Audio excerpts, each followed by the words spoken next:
the water in your mouth, please. 1, 2. Ready? Oh, that felt kind of good. Okay, it's at 20. I told you, bro. Hell yeah. Okay, can I put it up to... Okay. I want more.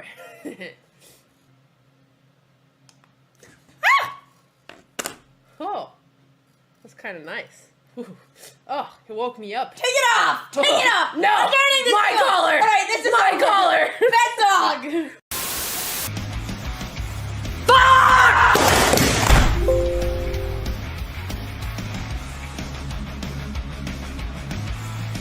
I broke my computer screen. I broke my computer. This is my computer now. Okay, we're gonna work on this. We're gonna work on this. I'm gonna work on this. I don't have anger issues. Distraction? There's no distractions going on here. I don't know what you're talking about.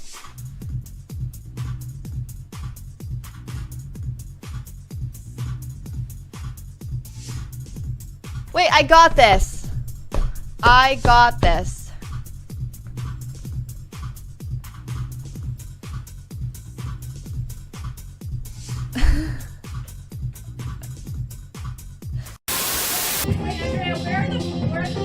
I don't know. We're not putting them. You're using my one-piece books. You're not reading them anyway. You're not reading them anyway. You're never gonna read them. Andrea took my one-piece books and she put them under her DJs. Andrea, use your own Don't books. even read them. You have 40 books and you don't read. You don't read. But can we talk about something? Why is it this photo? Why does everybody have a fantastic photo and this is a screenshot from a random PCL stream when they used to make us wear the little golf shirts that don't even make sense? I'm not even looking at the camera. What is this? What photo do you want? Oh, well, I would love the same photo I have on Instagram and Twitter. Wait, did we change?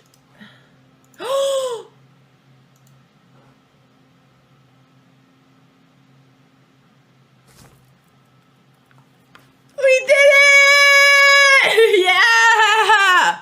Hell yeah! Hey! Who made me 37, you asshole?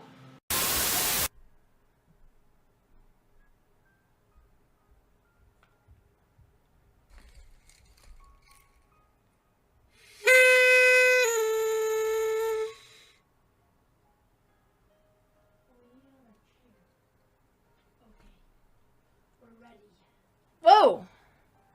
What are you doing? You came. So again, for the context, try to read Jen Shahade. Shahadi article from... Fight. Mob slip. Okay. I slipped. Okay. Didn't mean to ruin the Scared moment. the shit of me. Yeah, my bad. Question, trap question. Who are stronger in this position, bishops or knights? Well, you said it was a trick question, so even though it's an open, typically bishops are stronger in open positions. But Dina said it's a trick question, so the answer is knight. The trap in the trick question was that there was no trap. Wow! Who does this? What type of cruel game is this? You see me when I'm down and you continue beating me. Looks like 339,000 now in the pot. I'm calling it right now. This is a queen. No queens. I will literally tip you $20,000 if you put a queen. 20 grand. Even Magic can't do that. And Botez again. Are you kidding me? Top 100 female poker owners. That's it. Did you crack it just now? I really need help. With what?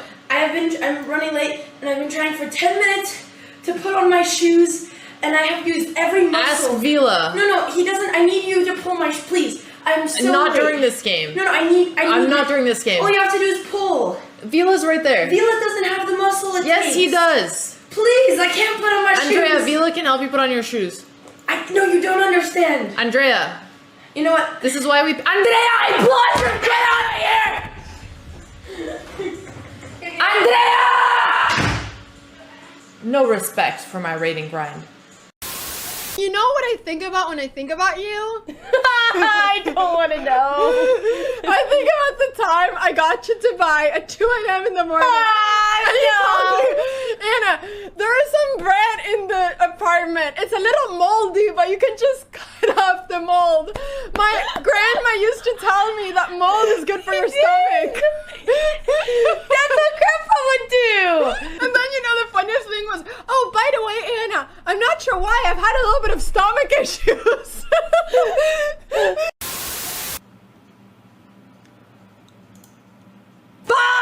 Sorry. It's okay. Pizda mercy. Sorry. Stop. So, how's it going, Andrea? Did you hit your goal today? Okay, I think I tuned in at some point and you were listening to some weird song and then you lost this guy who was farming you and you're like, well, what does he have on me? Well, actually, he has a better title and he's beat me a few times and he has a higher rating, but I'm... And then you tried, like, coming up with something to, like, boost yourself up and you're like, until... And then you just gave up and it was so sad. It's so funny. But it was funny not because I'm laughing at your pain, but because I understand your pain. Because I've been in those shoes and I know how it is to tilt. And you know what? We don't give up. You know us, Botez, we might not win, but we don't give up. So there'll be another day. I don't think that helped. Defend me like that, but I. Ah! Okay, Maya! Ah! Maya! Guys, that's it. Chris, that's it. Okay, Maya! Oh my god. Andrea!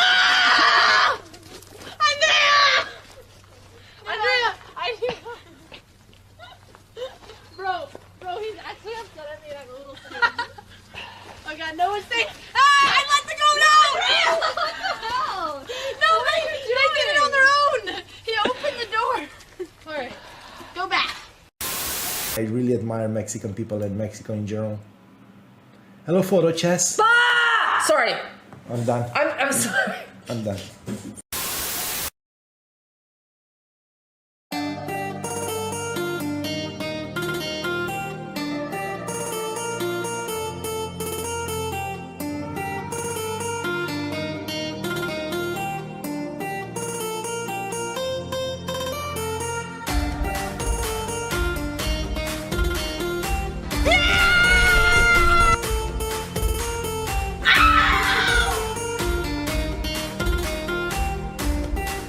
First round underway. Dina and Andrea.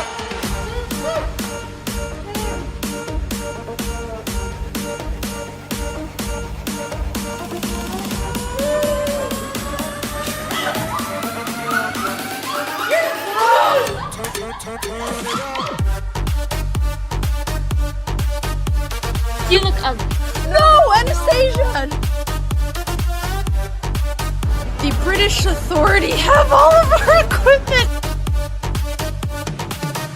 So cute! Ow! Ow! It hit me! Aw, she's so sweet! Oh, let's go! You're such a good chicken! She's such a nice chicken. She's a really nice chicken.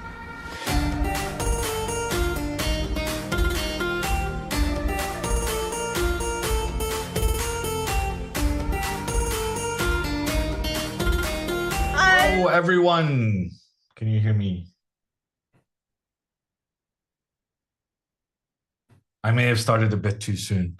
I may have jump start that one, but we're ready. We're ready to go. The girls are there. You can see some of them. A forehead from Alexandra, but we are getting ready for a new tournament in the greatest time zone there is. No more late nights for me. We are in Europe. We're in Poland. Any Polish people in the chat? They will make themselves known. We're in Krakow. Nemo is there as well. I saw on a video. I don't know if they went to the salt mines, but that's my that's what I think you're supposed to do when you're in Krakow. It's very, very nice. I've been there playing chess. Big surprise. Yeah, so we saw Alexandra's forehead and then her camera disappeared. That's not the greatest sign. We are a bit delayed. The round was supposed to start 15 minutes ago. I don't know if the girls are the ones responsible for the delay. I would say there's a 50-50 chance. But we'll get going at some point, maybe, I hope.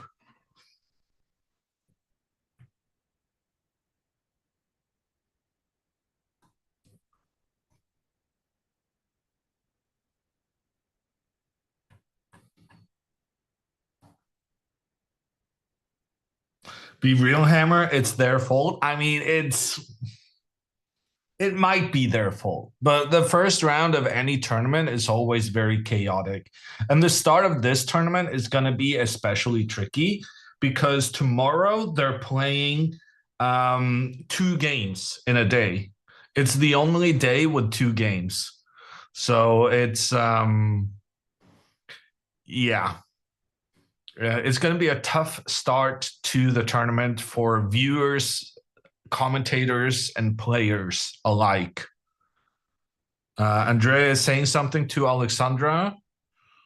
Alexandra is looking into something at her camera. Andrea checking her camera's computer. Yeah, I mean, I'm not sure they were responsible for the first 5 minutes delay, but I think it's fair to say that the last 5 minutes may have been the Botez sisters and their fault.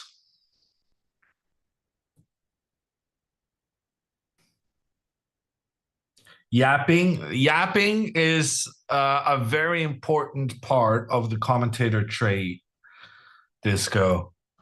Yapping is what you have to do when things are delayed and things are not always working perfectly how you kind of hoped it would be. Alexandra in white, Andrea in black, but on the board, they both have the white pieces, aka the yellow pieces, if we're going to be real. And Andrea is super, super good with white. Alexandra is a bit more unclear whether that's her strongest suit. But Alexandra has won 2 tournaments back to back. So at the moment, she's playing good chess regardless of her color. We're having some problems starting the clock. But in the end, organizer comes in, rescues the day, pawn to d4 from Alexandra, and also pawn to d4 from Andrea. Alexandra's opponent moves the knight out, a flexible choice.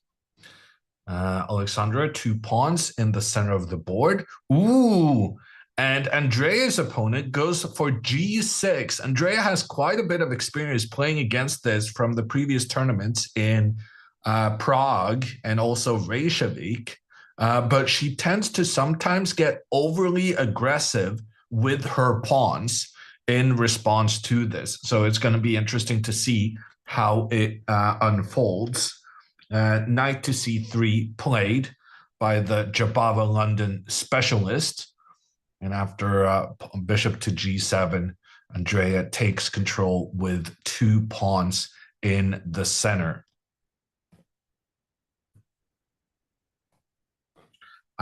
We don't have clocks and stuff at the moment because the live feed broadcast is not coming through just yet. So here at the beginning, for the first couple of moves, I'm going to have to just watch the cameras to make sure. I guess I could move the camera here. That would be okay. I'm just going to watch the cameras to try and make sure I catch all the moves being made.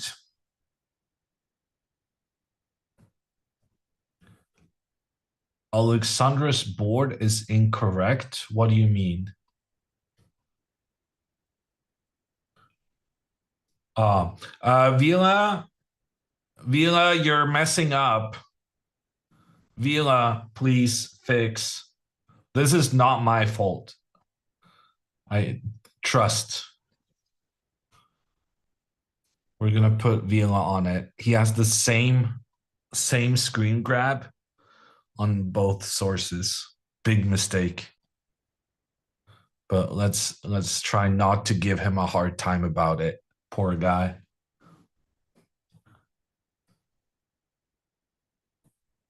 Is he not watching?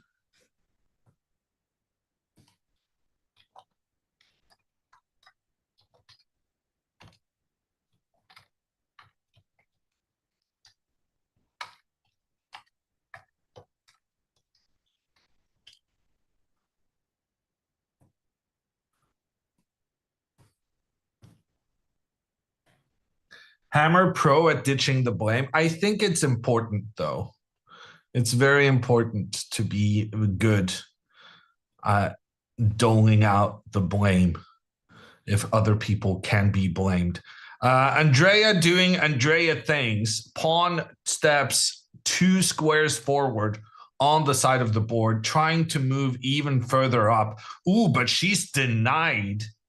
Her opponent very quickly moves his pawn 2 steps up, blocking the white pawn from progressing. And I remember we had a similar situation to this in the Prague tournament. And then Andrea went pawn to f4, which was a big mistake. Let's see if she learned from her mistakes. Pawn to f4 would be very, very bad, because then there are no white pawns that has any chance of controlling the g4 square, which means that the black bishop or even the black knight can move to this square and never be chased away anytime soon. So here it's important that Andrea only go 1 step forward with her pawn, which would then reinforce the pawn in the center, but also have control of that square where the black knight otherwise may move.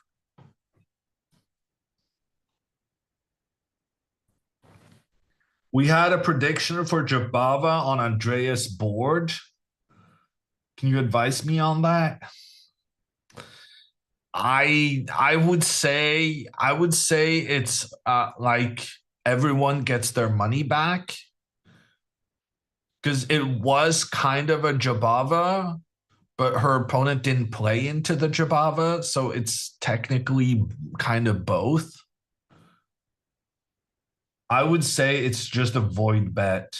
Everyone gets their channel points back, Sepper. That would be my decision if I had any power.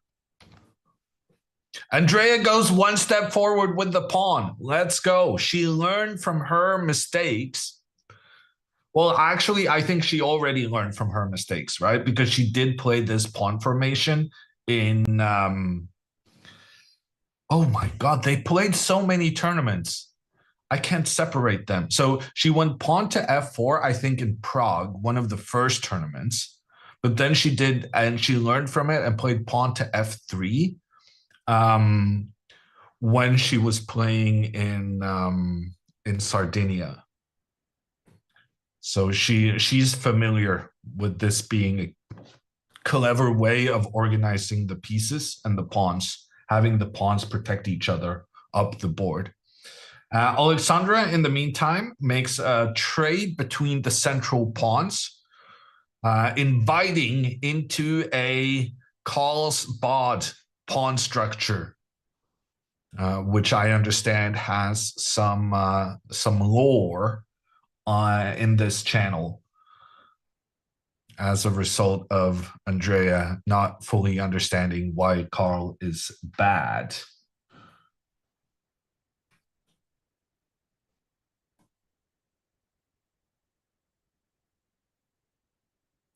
Can anyone explain to me the difference in play between 2 opponents with a 400 rating different?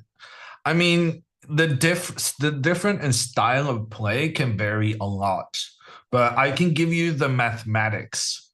A player rated 400 points higher than their opponent is expected to win about 95% of the time. or 92% of the time. So yeah, you're a massive favorite in those matchups. What did Andrea's opponent do? Did he go pawn to c6? I'm guessing that's what he did. Let me know if I messed that up. Pawn to c6, maybe knight to c6. I need to get this bigger on my screen.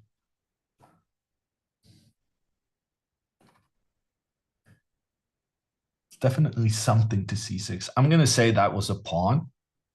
And then Andrea has gone with her knight out on the edge of the board. So very often you want to get this knight to the g5 square. And part of the reasoning for that is because when black went pawn to h5, trying to stop white from pushing their pawn forward, the consequence of pushing your pawn up here is that the pawn can no longer be on this h6 square and give protection towards the g5 square in green. And since the pawn has kind of passed that g5 square, now the white knight is trying to get there instead, saying that if I get here, you're not going to be able to chase me away. And for that reason, black makes the trade, giving away a bishop for a knight. Yes. Oh God, rip cameras. But on the other hand, you take an undeveloped piece and you trade it for a developed piece, and you also force Andrea to move the rook, which sometimes might be a bad thing, but I don't feel like it's such a bad thing here anyway. I think Andrea was going to go with her king to the left regardless. Hammer, fix it. I'm not in Poland, dude. I don't think I can be held responsible for this. Okay, Alexandra is back. I guess we'll have to settle for Alexandra's game for the time being.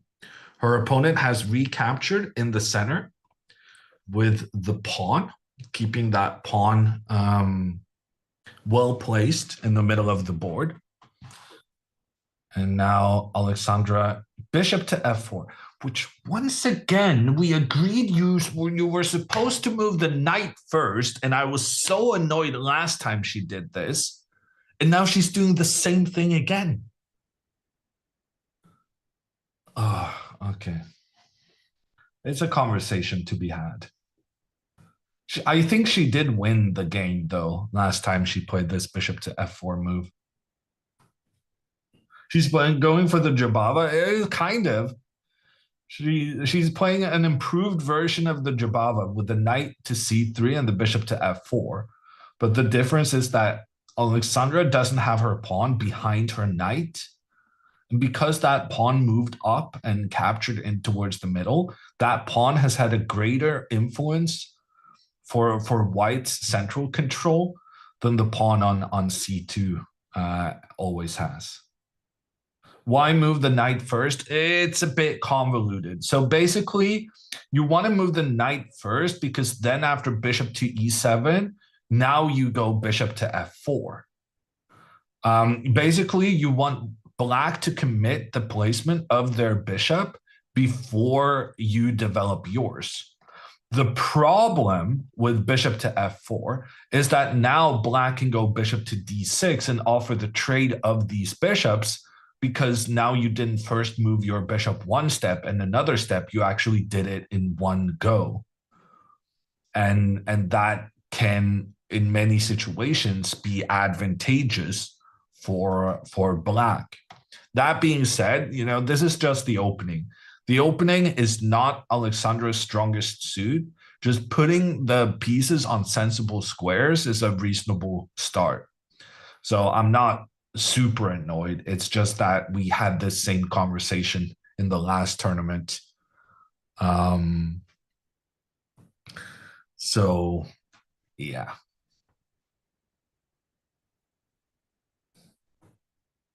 Thank you for the raid, Agne. The Lithuanians raiding the Polish stream. The good neighbors.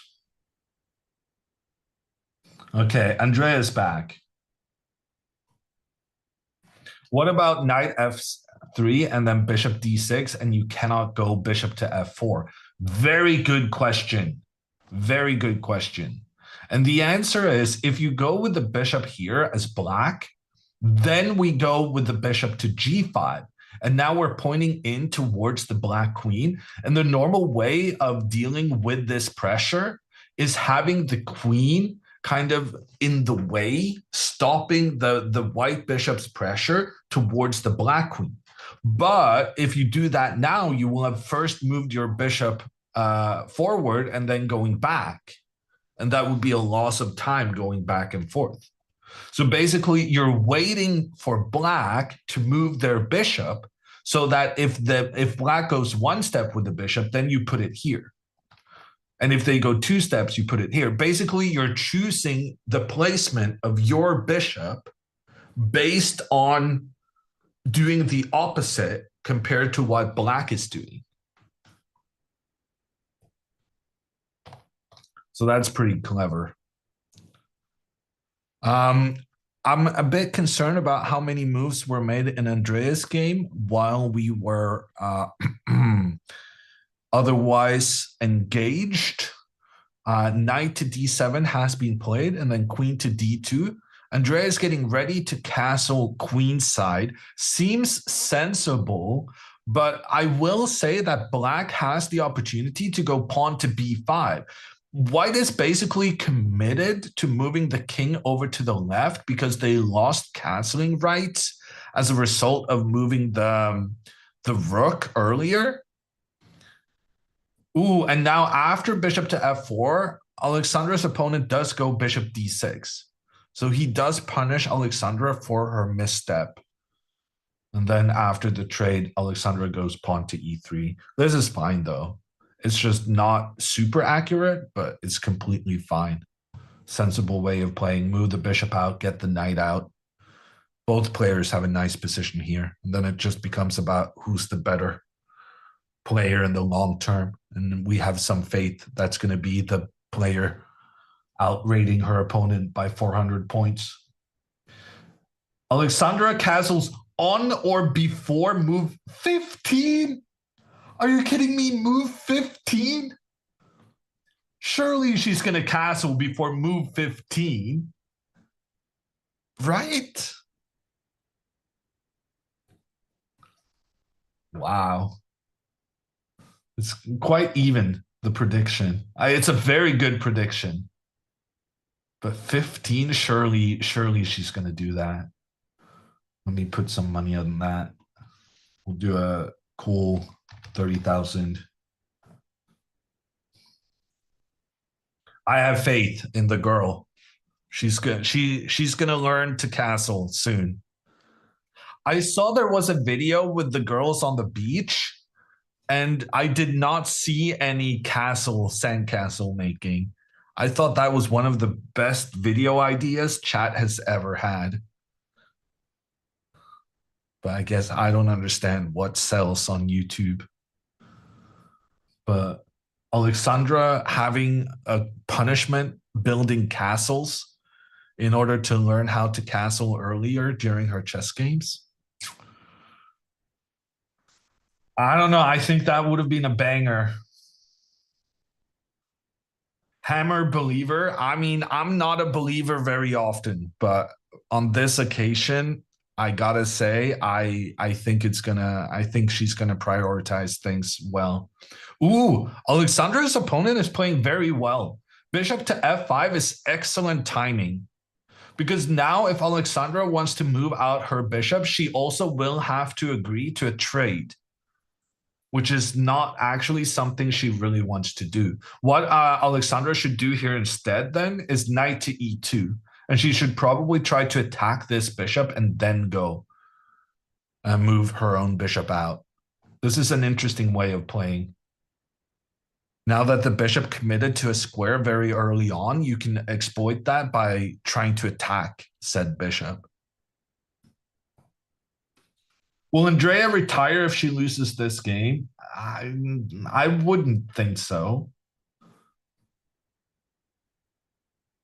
Hey, Shay Dog, how are you doing?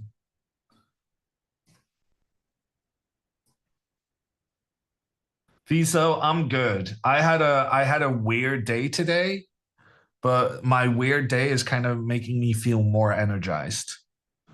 Okay. Alexandra went knight f3. I think she wants to go knight to h4 because that's a common theme in a lot of her prep, that you want to try and chase this bishop. I think that's fine. I think that's fine. But at the same time, I also think that this idea is very similar to the one she's trying to use. Two similar ideas. It's probably going to be same kind of thing happening. Did Andrea's opponent play? Yeah, he moved his queen. I don't love this move. This queen feels misplaced to me. Because I think what he's doing is trying to prepare to castle to the queen side. But actually, black should try and castle to the king side. The reason for that is that even though you're scared of white trying to push their pawns up and attack the king, there's actually quite a few good defensive pieces around the black king if it chooses to go to the right. And black has this great potential in starting their own attack, given that Andrea castles to the left. So, but if both players castle to the same side, then the player with the better control with the pawns in the middle will have a good position. When you've chosen to give up central control, like Andrea's opponent did here, you need to encourage the unbalance in the situation. And queen to c7, intending to castle to this side. Here, if both kings end up on the same side of the board, you're not encouraging the imbalances. And you're not creating a position where both players are attacking. Instead, you just end up with a situation where white has these incredible pawns in the center of the board, doing a great job of restricting the options for black's pieces. So not a big fan of this queen to c7 move. I think the plan is to castle next. And if you saw what the computer said, so the eval bar here says black is okay. But if the plan is to castle, which I think it is, then the computer is loving white's position. Because now there's no chance for black to push these pawns towards the white king, because that would then also damage the situation for black's king. So I'm feeling good about this. On the other hand, in Alexandra's game, okay, we're only on move 8. Like, she has 7 more moves to castle. Surely that's going to be completely fine. But right now, she's definitely going to move the knight out on the edge of the board, attack the bishop. The bishop will go back. White's bishop will move out, and then knight into the game and castle. And this is move 11. I'm predicting castling on move 11. Should be fine. However, if the bishop tries to go back in front of black's king to try and basically help defend the king, there are some situations where after the bishop trade, Alexandra might be tempted to follow in her sister's footsteps and try and push the pawn on the side of the board and try to create some kind of an attack on that side. And if that happens,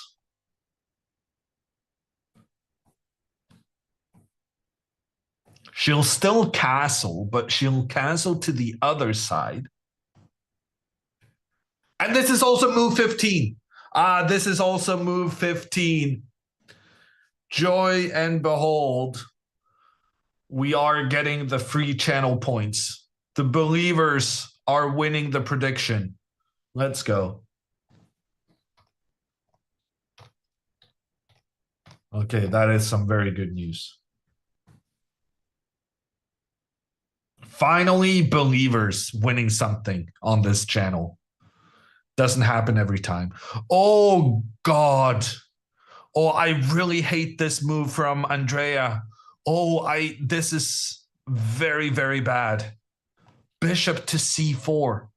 Number one, she's preventing her opponent from making the mistake of castling to the queen side.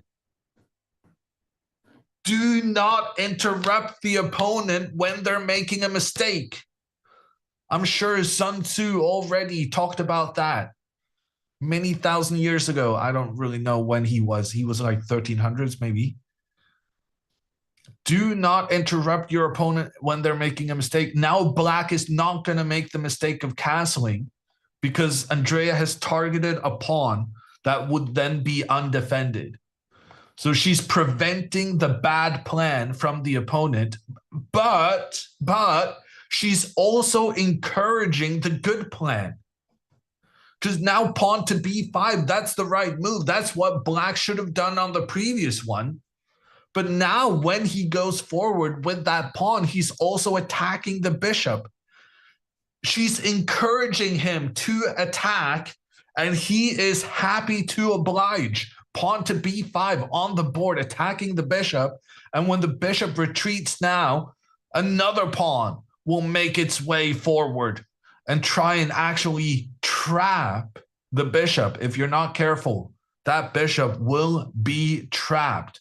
Very, very bad news for Andrea right now. She moves her bishop back. She's happy to have the bishop pointing towards what is now probably going to be black's hiding spot for the king. But on the other hand, she is allowing an advance on the side of the board. That being said, after a5, a4, pawn to b4, knight back, probably this is fine for her. Because now if black castles, we have this very nice knight to f4 move. And it turns out this bishop pointing down towards the black king might not be such a bad idea. If black doesn't notice the threat and tries to just improve the positioning of their rook, then knight takes on g6. The knight cannot be recaptured because of the bishop pointing in towards the king.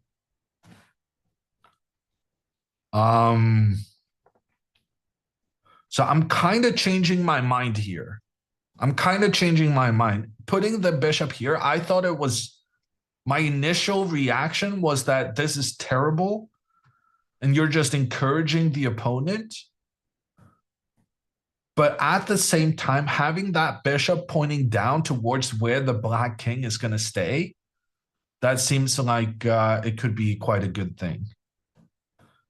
In the meantime, Alexandra does move her knight to the edge, attacking the bishop.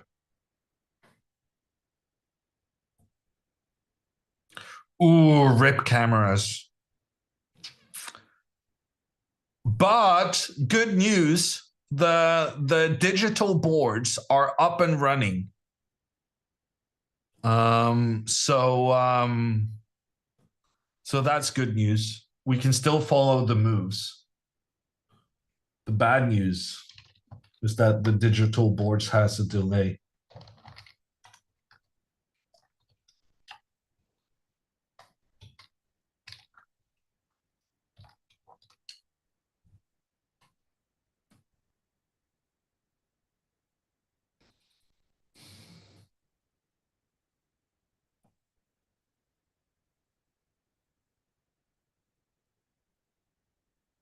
Is there a delay? There's no delay on the cameras, and I'm just getting the moves off the camera feed.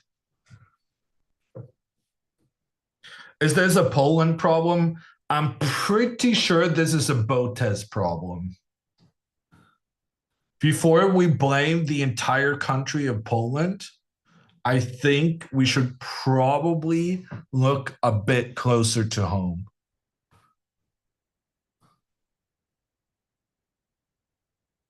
Why are they playing very low-rated people? Because in the first round, basically this is a tournament with tons of people. And in the first round, the top-seeded player plays the number one on the bottom half. Basically, you split the players in two, and you say number one plays number half plus one.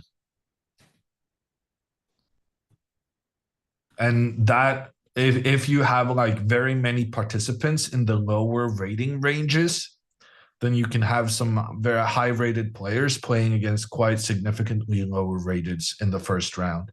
But this is going to even itself out as the tournament progresses, because as the tournament goes on, you're going to face opponents that have the same amount of points as you.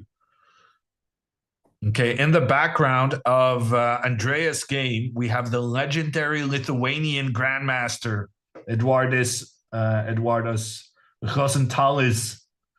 We got a Lithuanian raid, so I'm sure we have some Lithuanians in chat with the grand old man of Lithuanian chess in the background there for a second. But he's gone now, so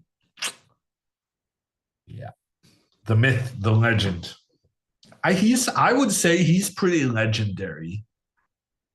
I played quite a bit against him. He's played a lot in Norway. He's a nice guy and a solid player.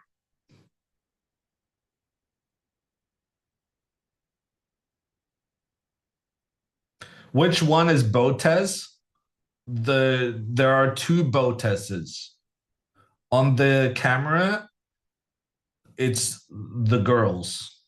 The girls are the Botez sisters.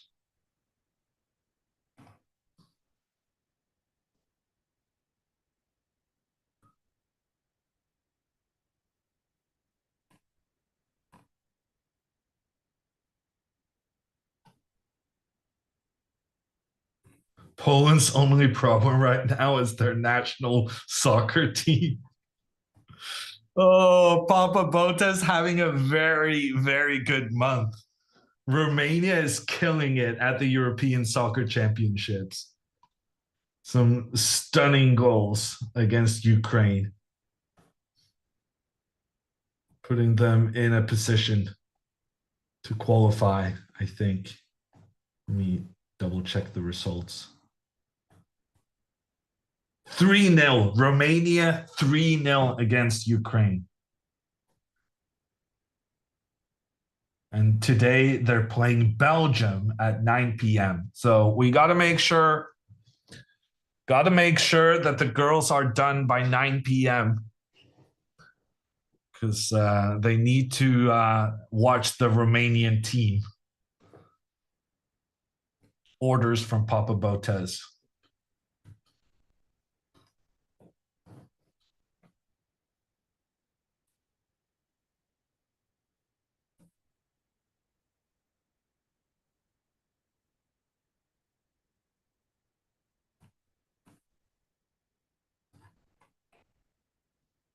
Update Andreas board. Okay, so he played pawn to a5, which we analyzed. The pawn is trying to move further forward to attack the bishop. And then, instead of getting the bishop in trouble, Andrea goes pawn to a4. So same strategy. So Andrea on the right side, she was trying to push her pawn forward, and the opponent pushed their pawn up to stop the white pawn in its tracks. And now Andrea is doing the same thing on the opposite flank. Andrea pushing her pawn up to stop the black pawn from progressing further. And then the other black pawn gets to move forward. But we're fine about that because this pawn is not attacking the bishop. The bishop is our main concern. The pawn attacking the knight is not that big of a deal because the knight can move over here and try to attack on the king side, on the side of the board where we are expecting black to end up putting their king. So knight to e2, I don't see any reason why Andrea would do anything other than that. The knight is under attack. It needs to move. E2 is the central most square the knight can move to. I guess knight to d1 is also fine because then you can move it further afterwards. But either one of these two moves, and I think Andrea is fine. I think I was very concerned. Oh, my bad. I was very concerned about this bishop placement. But I have since been converted. And I now think this bishop pointing towards the likely placement of black's king, I think it's going to be a good thing.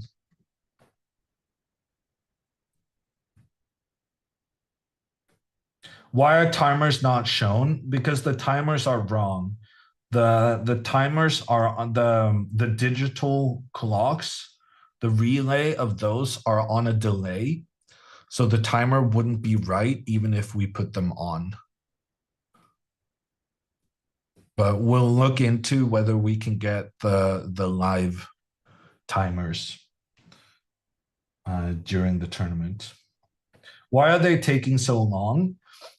Because they don't want to make a mistake, essentially. So let's do the rules of the tournament, or rather of the game. This is what is known as a classical tournament. It basically just means that you play long-ass games. That's the chess translation of that terminology. And the girls start out with 90 minutes on their clock, but that's not all. They also get an additional 30 minutes when they make it to move 40. And they also get 30 seconds extra per move they make. They're swimming in time.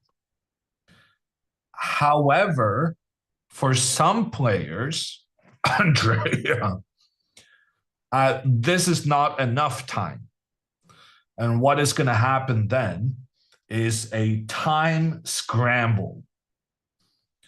And Andrea is going to have to move very quickly with little time remaining. And if you have no more time on your clock, you have lost the game. No excuses. 2 hours ain't enough, not for Andrea, unfortunately. But in her defense, so far, Andrea's kept very good pace.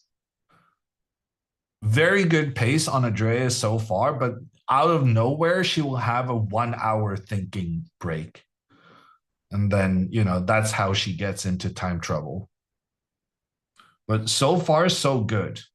Her time management here has been excellent. The old man is slow. You are stereotyping, sir, madam, whatever. In this matchup, I can guarantee you that the young girl is way slower than the old guy. Just trust me, I have experience. I've watched a lot of Andrea playing chess.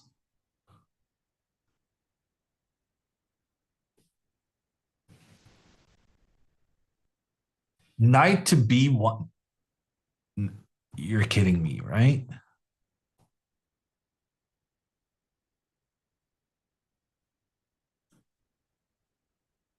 Okay, you're not kidding me.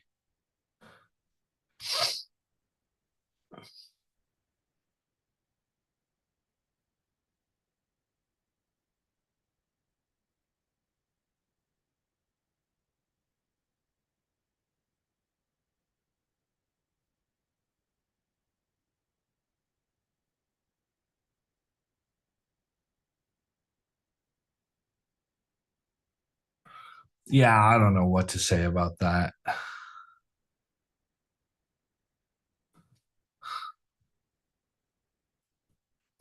She's moving the knight where it came from earlier. She's also moving the knight so that white can no longer castle. And sometimes you move your knight to a bad square to get it to a good square afterwards. But here the knight can't even go to the d2 square after. Okay, pawn to c5, played by Andrea's opponent. He's trying to go pawn to c4 because he's going after this bishop placement, which we were critical of first, then we were fine about it, and now we're critical of this bishop placement again. Andrea very quickly goes queen to e2, which makes sense to me because she needed to move that queen no matter what because the queen was blocking the path for her knight. The only logic of moving the knight back was to make sure that the knight could move forward as quickly as possible thereafter. And now, as long as nothing bad happens in the next move, Andrea's probably fine. Because she will get her knight into the game. In the meantime, Alexandra's opponent has moved the bishop back to the center. And I think in some ways this is a mistake because it allows Alexandra to get her bishop on a very nice square pointing down towards the black king. So I'm happy with this development. The knight out on the edge did its job. It chased the black bishop back so that Alexandra may go bishop to d3 next without having to trade off bishops. And that is what Alexandra does. And she's also ready to castle on the next move. And for those keeping track of the prediction, this is move 10. Alexandra now has 5 moves where she could castle and make the believers rich. And sometimes she gets distracted with her other plans, but surely she's not going to get 5 move distracted. Here's hoping, at least.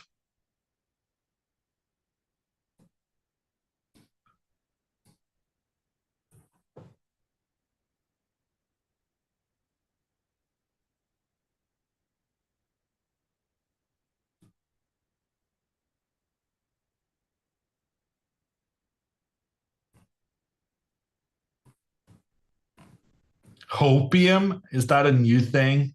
Owens, are you trying to coin it? Shirley? Yeah, I don't know. Shirley, knock on wood, that kind of thing.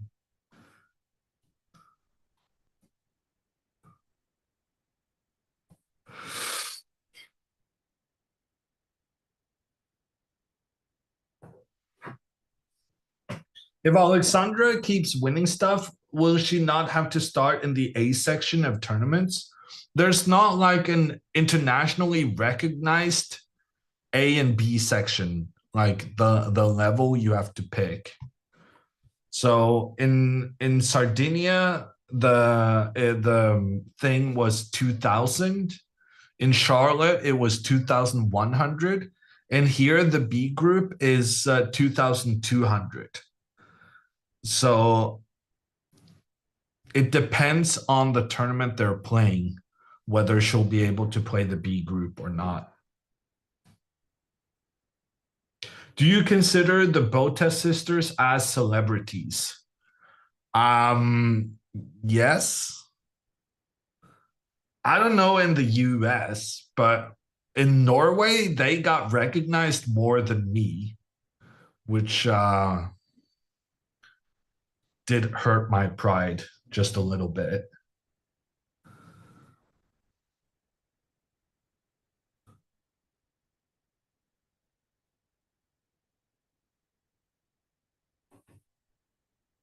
You actually get recognized? Yeah, I'm a big star in Norway. Ooh, actually, since last we spoke, it has been publicized. Actually, maybe this happened. What was the last tournament I did? Oh, sure. Yeah, whatever. But yeah, no, I'm super famous in Norway. I'm going to be on the Norwegian version of Trader, which is pretty cool. I have misplaced the knight. Alexandra's opponent actually played knight to c6. This is kind of a classic mistake in these kind of situations because very often you want to have your pawns protecting each other up the board. But by putting the knight in front of the pawn, this pawn is unable to participate in the game. And what did Alexandra do? Did she move? Is it her time? She went rook c1. Okay, so here, Alexandra could have castled, giving the believers their well-deserved channel points. But instead, Alexandra decides rook to c1. She wants to have some pressure up towards this, this c7 pawn. So she got distracted from castling, but it's still okay. It's probably a decent move. It's a decent move. She still has 4 more chances to get her king to safety properly. We believe in her. And then in the meantime, Andrea's opponent has gone rook to b8. That doesn't really do anything because this rook is being blocked by its own pawn. We're not going to be silly enough to trade off this pawn, so the rook isn't really doing much. And this gives Andrea the time to maneuver her knight how she wanted.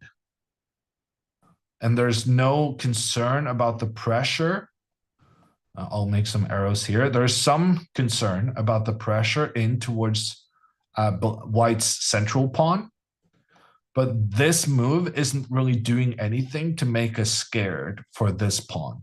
So like a move like knight to h7, I would be a bit scared about. The knight is bad. There's no doubt about it. But it would open up for the bishop in the diagonal in towards the white pawn behind the white pawn, and the rook in the corner as well. So sometimes you have to misplace one of your pieces to make your other piece super strong.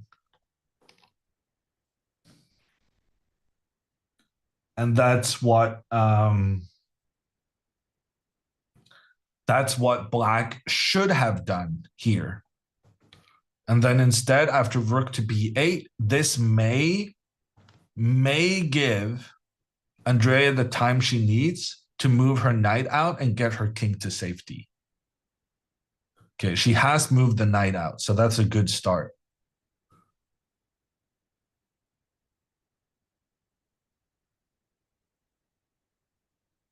Alexandra, on the other hand, she's playing an opponent who's taking his sweet time with the decisions.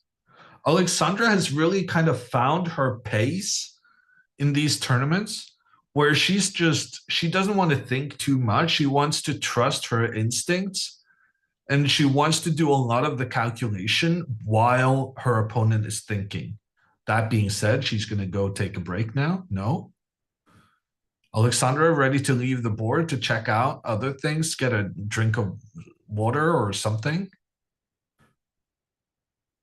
And the opponent then starts moving their hand. Classic chess player trick. Start moving your hand, and then your opponent remains in their seat with the expectation that you're going to move soon.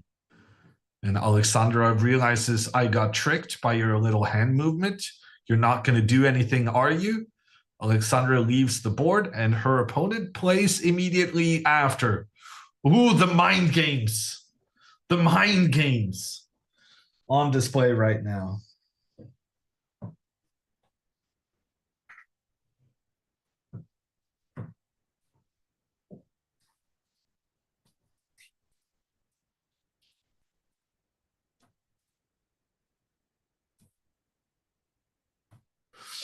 I feel like the frequency of you making a move,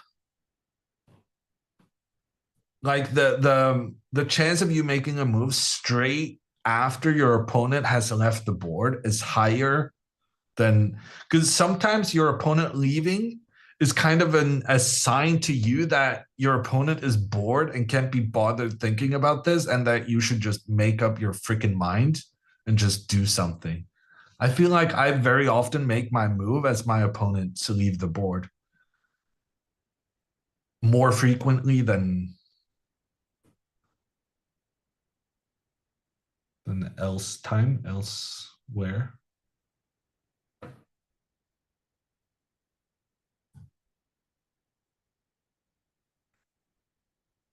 Are you into the Euro Cup? I've watched a couple of games, Sultan, but I don't have the game now on a second monitor. Let's put it like that. I guess there's no game going on right now, which kind of showcases how much attention I'm paying. Maybe I'll watch the Romania game tonight in honor of Papa Botez.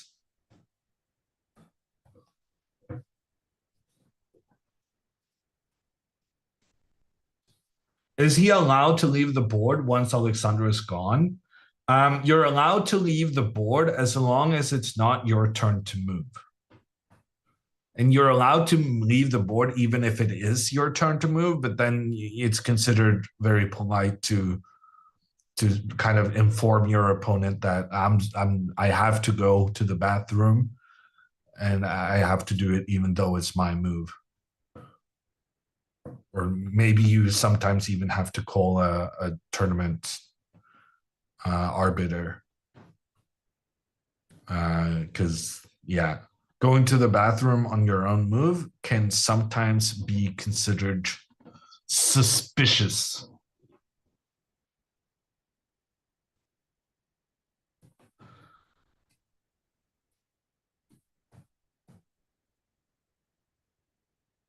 Why does Norway have so many great chess players? Nothing else to do there. Keeps them busy. What else is anyone going to do there? Wow. But you're not wrong.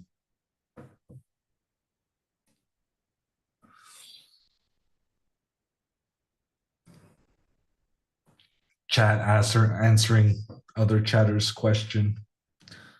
Flaming Norway at the same time. I see how it is. I'll get my revenge.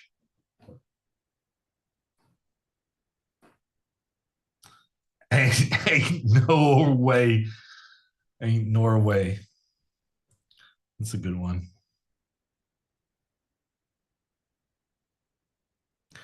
Okay, the games have kind of settled into and Alexandra castled. Wow, imagine I missed it. Alexandra has castled. Move 12. Prediction. Believers. Let's go. Easy money. I should have bet more.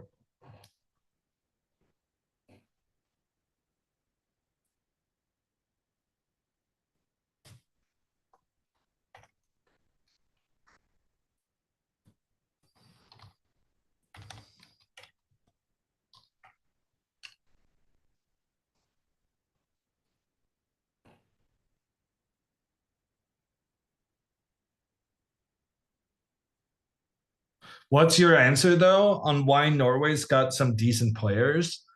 I mean, I think it helps having a community. Like, I'm definitely better than I would have been if Magnus wasn't a thing, right? Because I've listened to Magnus talk about chess. I've gone to chess tournaments with Magnus. I've benefited from playing top level tournaments because the tournaments were organized because of Magnus. if you create a community with players who are serious about the game and who want to improve and can learn from each other and to some degree also compete against each other. I essentially that's what we're trying to do with Alexandra and Andrea, right?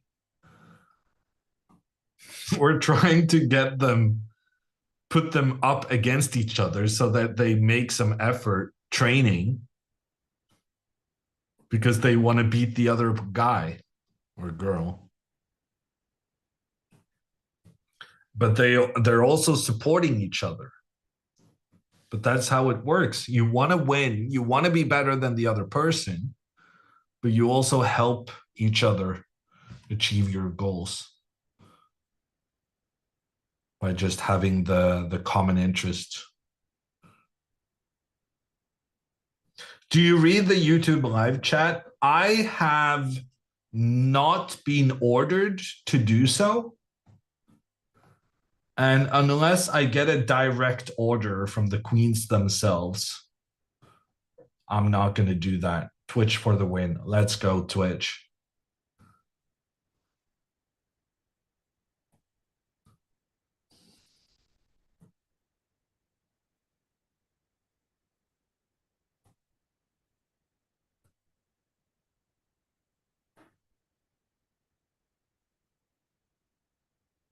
People walking around like it's a museum.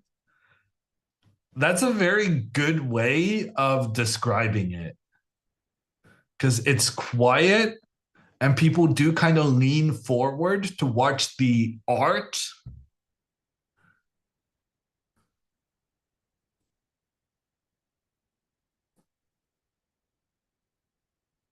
I kind of like that description. How do you pronounce Cracow? The right way.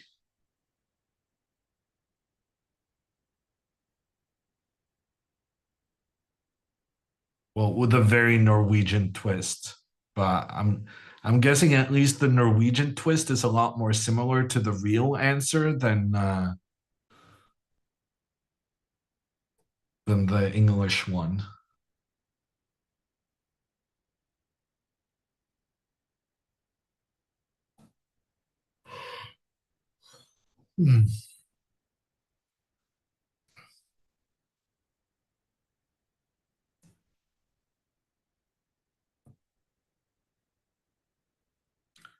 Cracow?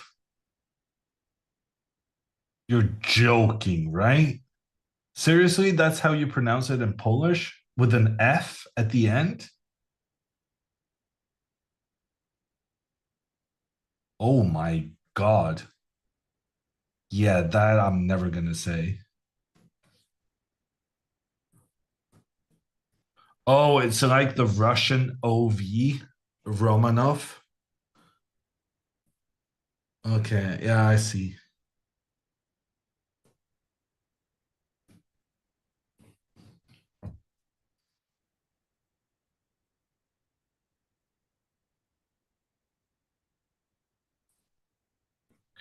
V is F in Dutch and Russian, German. I mean, V is only F when in the front of the word in Dutch, right?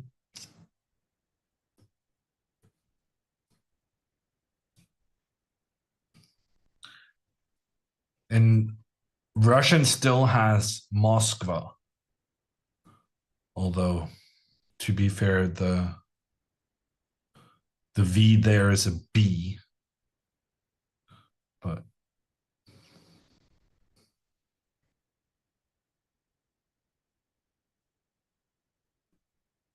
turn on the lights. I mean, I wish I could. These cameras been going on and off so many times, but at least they're going back on again. Like, it would be worse if we lost the cameras and they never returned.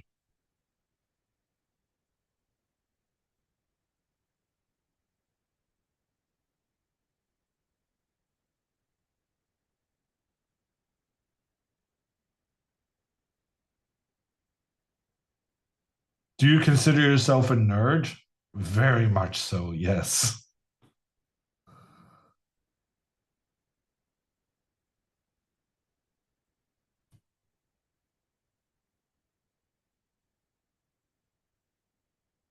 Have you ever been to Poland? I've been to Poland many, many times. Many. I've been to Warsaw. I've been to some place way out in the woods. I've been to Katowice, and I've been to Cracow. I've been to the salt mines of Cracow.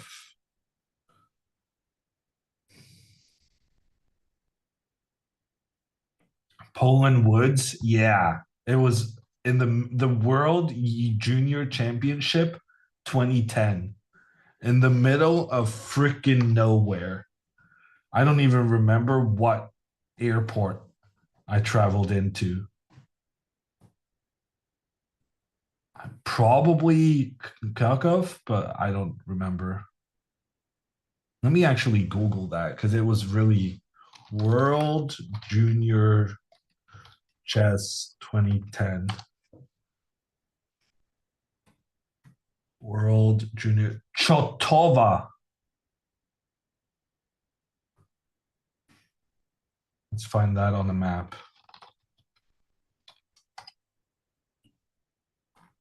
Yeah, so it was in the middle of nowhere, a bit east of Krakow. Basically, in the middle of Krakow and Lviv. I don't know how to pronounce that.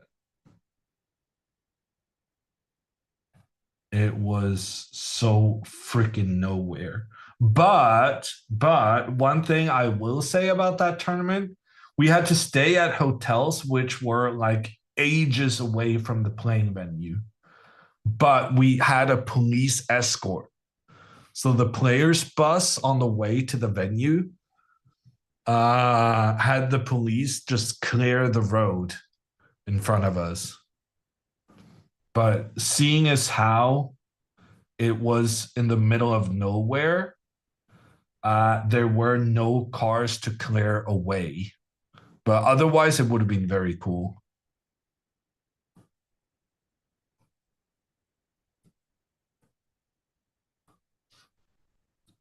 And my dad is coming in. My dad is saying, this tournament I thought I played in Katowice was actually in Jastrzębie Zdrój. But we did also go to the Krakow salt mines.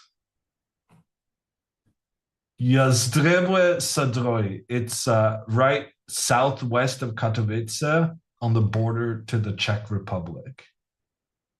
So yes, I've played many a tournament in Poland. There's a Papa Hammer. I mean, it's a shocker. But yeah.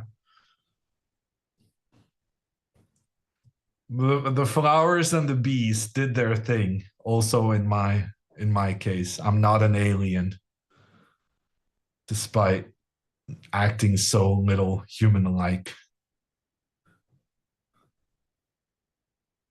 Did I miss any moves? Because frankly, I find it difficult to see these boards from afar.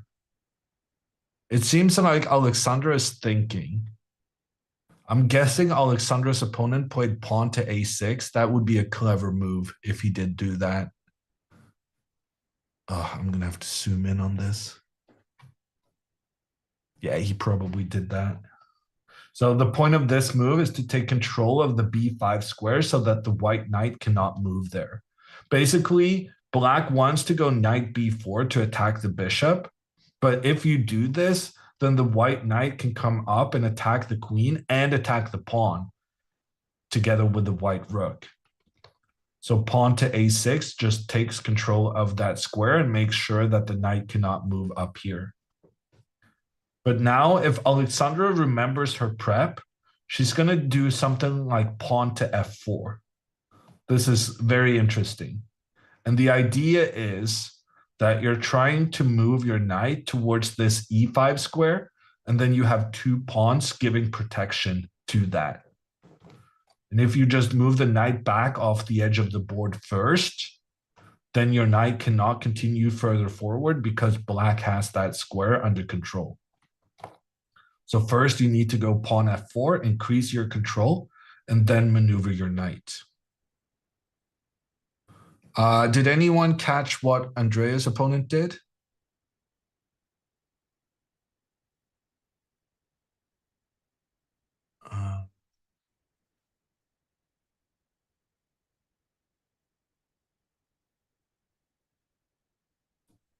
Pawn e6.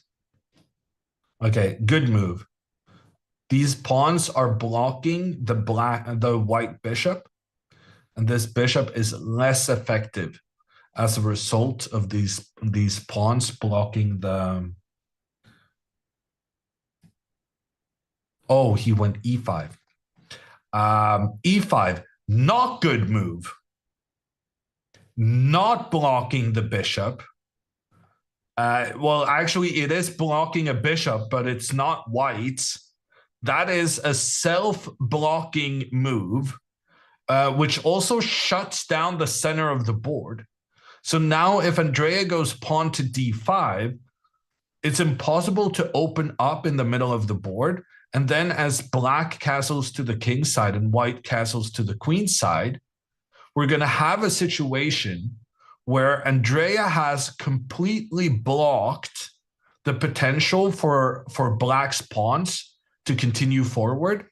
And then Andrea can just steamroll black on the other side.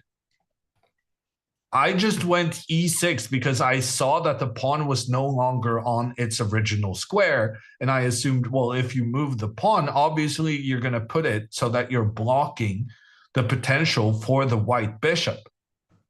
But no, e5 was played instead, and this is a grave positional error. Big, big, big mistake. The pawn now is blocking the path for the black bishop. And there's only one thing Andrea has to be very careful not to do.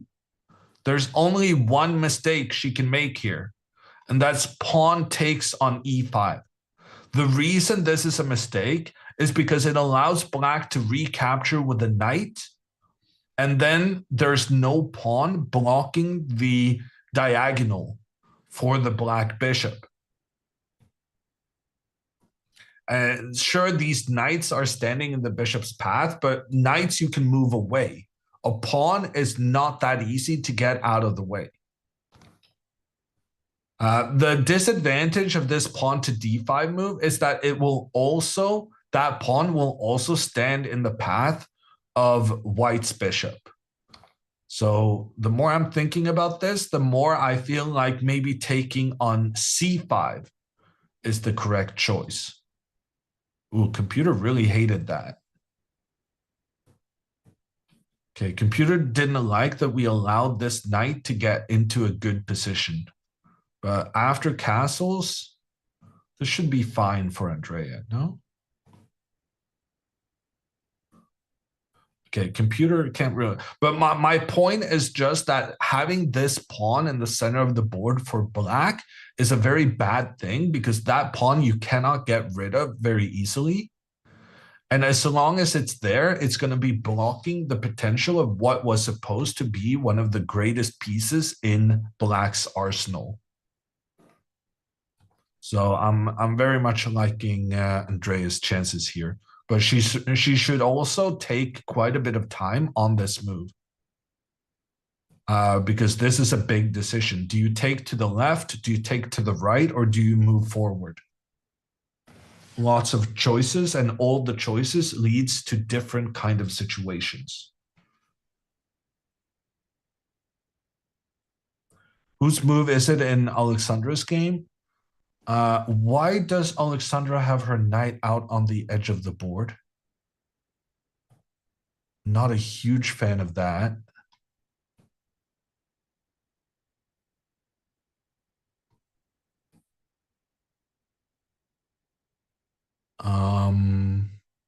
I guess she just moved it there herself, right? Oh God, I'm having a gray thing completely blocking my screen and it's freaking me out. Let me see if I can fix this.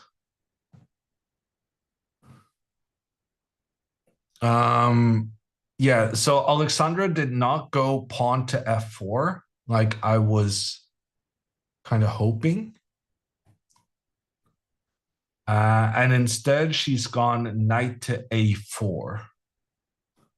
I'm not huge on putting the knight out on the edge of the board, but she is headed for the c5 square, which is a very, very good square for the knight. The more I'm thinking about this, the more I'm okay with it. Because yes, you're putting your knight on a bad square, but that knight is moving further forward on the next go, pretty much no matter what black does. Although black should actually consider going pawn to b6 here. Just use the pawn to block, to take control of the square that the white knight wanted to use. And then the white knight is kind of stuck being poorly placed on the edge of the board and will very likely need to move back again at some point, not necessarily now. Andrea is kind of utilizing the knight out on the side of the board strategy, but it is not a strategy that is taught amongst most people, let's say. It's not the recommended strat.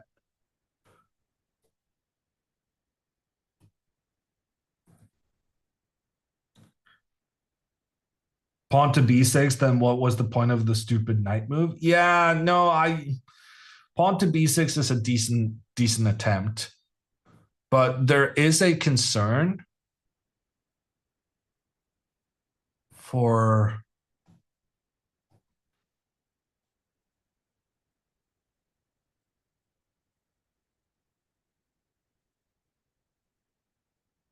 I'm so freaked out. There's like a gray thing blocking my third screen here. I've never seen this happen before.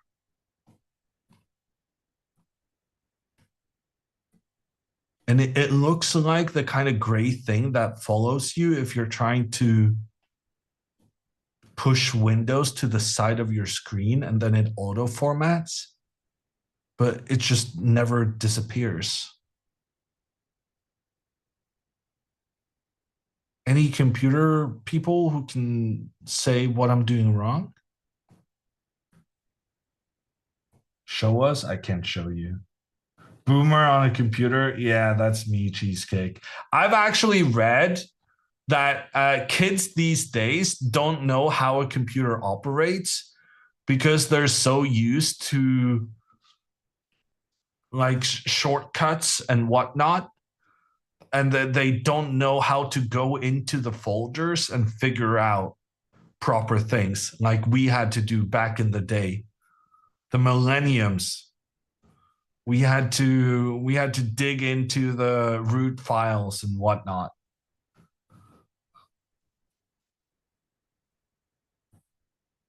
They don't know how Excel works. That's a good example, Rage Against. If it's true, it's a good example. If it's not true, then I don't know. But you're encouraging my stereotypes, so I'm encouraging your comment.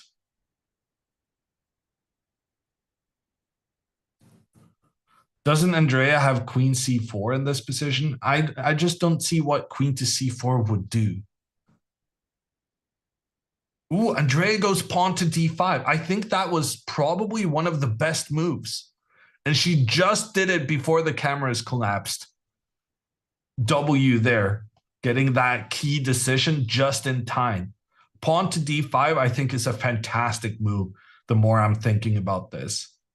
Because she's setting up a situation where black's possibilities for their pieces are completely just shut down.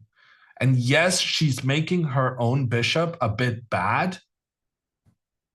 But other than the kind of disadvantage to her bishop, notice how these black pawns are both standing in the path of where the black pieces would like to move. And so black's pawn formation is very unfortunate in that regard. And she also made the decision reasonably quickly. Andrea is not that much down on time. Obviously, she's down on time. It's Andrea after all. But she's not that much down on time. Someone with hawky eyes can check the clock. Oh my God, she's not even down on time.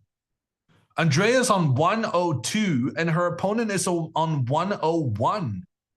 I may have to apologize to the person with the old people are slow stereotype.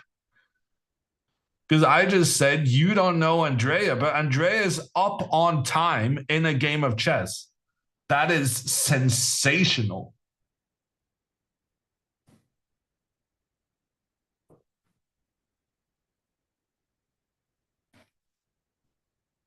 We're expecting a 45-minute think at any point now. Anything else would be very much not in her style. In the meantime, now that I'm zooming in to see the clocks, Alexandra's opponent is down to 42 minutes against Alexandra's 1 hour 11. So a huge time advantage there. And it's been working so well for her. She's won 2 tournaments back to back, and she's not stressing too much about playing the right move. She's just playing a quick move that she feels good about, that she feels is her kind of intuition. And having that time advantage has proven kind of crucial in so many situations for her. Is it 111 or 117? Oh, 117, even better then. Yeah, as you can tell, my eyes are not the best. That's why I have to have these. Are these matches 2 hours long? They're 2 hours per player. And sometimes they get even more time than that. So these games will last up to like 5.5 hours total. Alexandra's opponent goes knight to d7. He sees what Alexandra's trying to do with her knight into the c5 square. And so he tries to take control of that square himself. But now I'm very intrigued by this pawn to f4 move, because what this knight to d7 did was that it blockades a possible escape for this black bishop. And by going pawn to f4 now, Alexandra can then try and go pawn further up the board to actually just trap the black bishop. The black bishop has nowhere to go. And you can try to go pawn to f6 to create an escape for the bishop, but then queen to h5. The bishop and queen working together in towards the black king. If you try and block the bishop's pressure, then we say, booyah, say hello to my little friend. The bishop sacrifices itself to remove the pawns in front of the black king. And then, well, I don't know how we're going to win this, but it feels promising, and the computer says white is completely winning. I don't see how. Maybe rook to f3, and we just bring the rook in. Yeah, no. How about queen to h7, threatening knight to g6, checkmate. And if then the bishop moves back to keep that square under control, then the bishop no longer controls the f5 square. We come in with the knight, threatening the queen. The queen has to move, and then checkmate from the queen, protected by the knight. Exquisite. And because of this weird thing that's happening with my screens, I'm having trouble watching the camera. So you guys are going to have to play a bigger part in telling me when a move has been made. But yeah, this was a bit of a dream scenario, but I'm kind of liking it. I'm kind of liking this. So I'm very eager for Alexandra to play pawn to f4. I called out for that move on the previous one. But now it's even better because the bishop is almost trapped. And the bishop's escape has been blocked by the black knight. Where's Nemo? Nemo's not playing the tournament. How much time can take one game? So one game, I mean, theoretically, it can be up to like 6.5 hours, I would think. But in practical play, it's always going to be done like 5 hours. The average game is going to last about 3.5.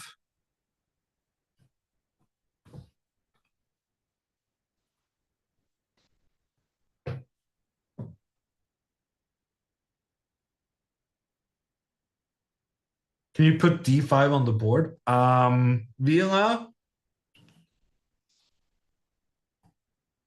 I did play d5. But maybe it didn't register. The pawn was there on my board, but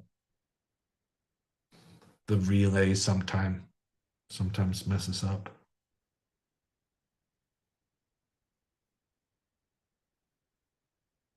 It's not strange that they're leaving the board then. Yeah, no, you need to take breaks, Electra, especially when it's your opponent's turn. You want to kind of relax your head a little, get some water, get a snack, that kind of thing.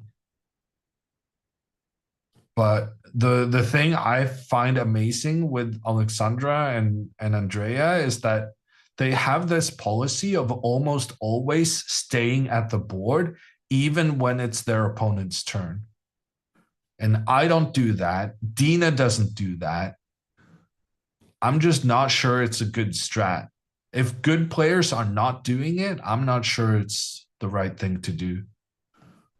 But Alexandra's won 2 tournaments back to back, so you can't really criticize her approach at this point.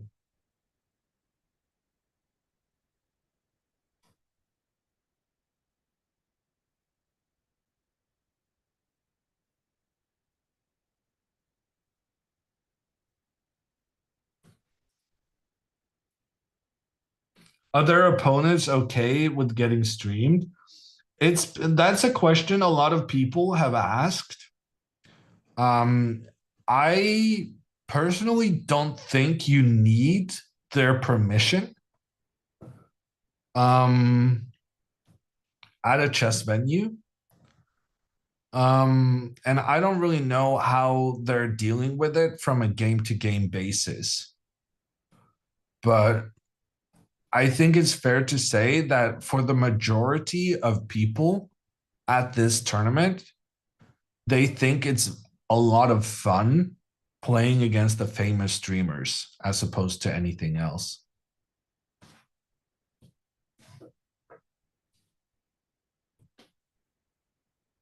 Last tournament, it was in the official rules that people had to play streamers. Yeah.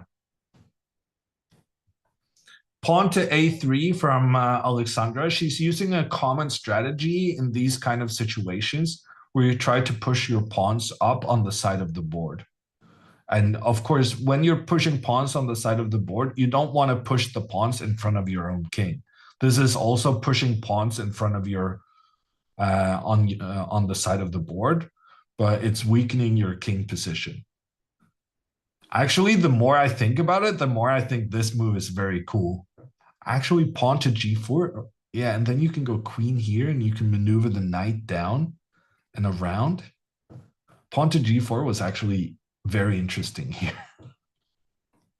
I wanted pawn to f4. That's kind of in the same genre. Pawn to a3 is an acceptable move. It's fine. It's taking control of the b4 square so that you can push the pawn further up there next. So basically, both players are fighting for control of the c5 square right now. Black just went back with the knight to get that under control. And now Alexandra is trying to prepare, pushing her pawn up so that she'll have even more protectors on that square.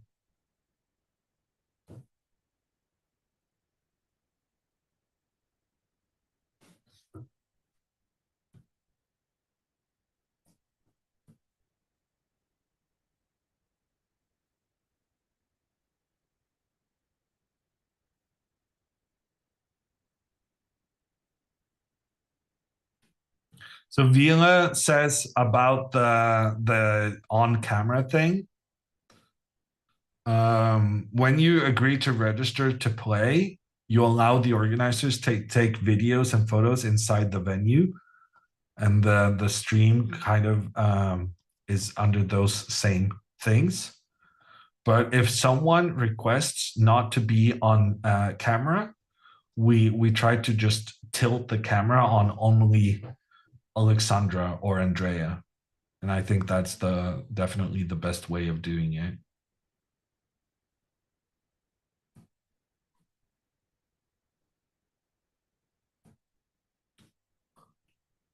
Alexandra's opponent moved. Did he? No. Knight e7, really? And then Alexandra moved immediately afterwards. That's what, oh my God, Alexandra moved immediately afterwards, and I understand why. Knight to e7, big mistake. And Alexandra pounces immediately. She didn't have to think about that for very long. Queen to c2. The queen is attacking on c7, but also together with the bishop, it's attacking on h7 as well. She played that within seconds. She was so ready for that knight to move, and she knew what she wanted to do in response. And that's, I don't know why the computer is not more excited. That's a knockout blow as far as I can tell. Is Alexandra not just instantly winning the game right now? Why is the computer being weird? Oh my gosh. Pawn to b5.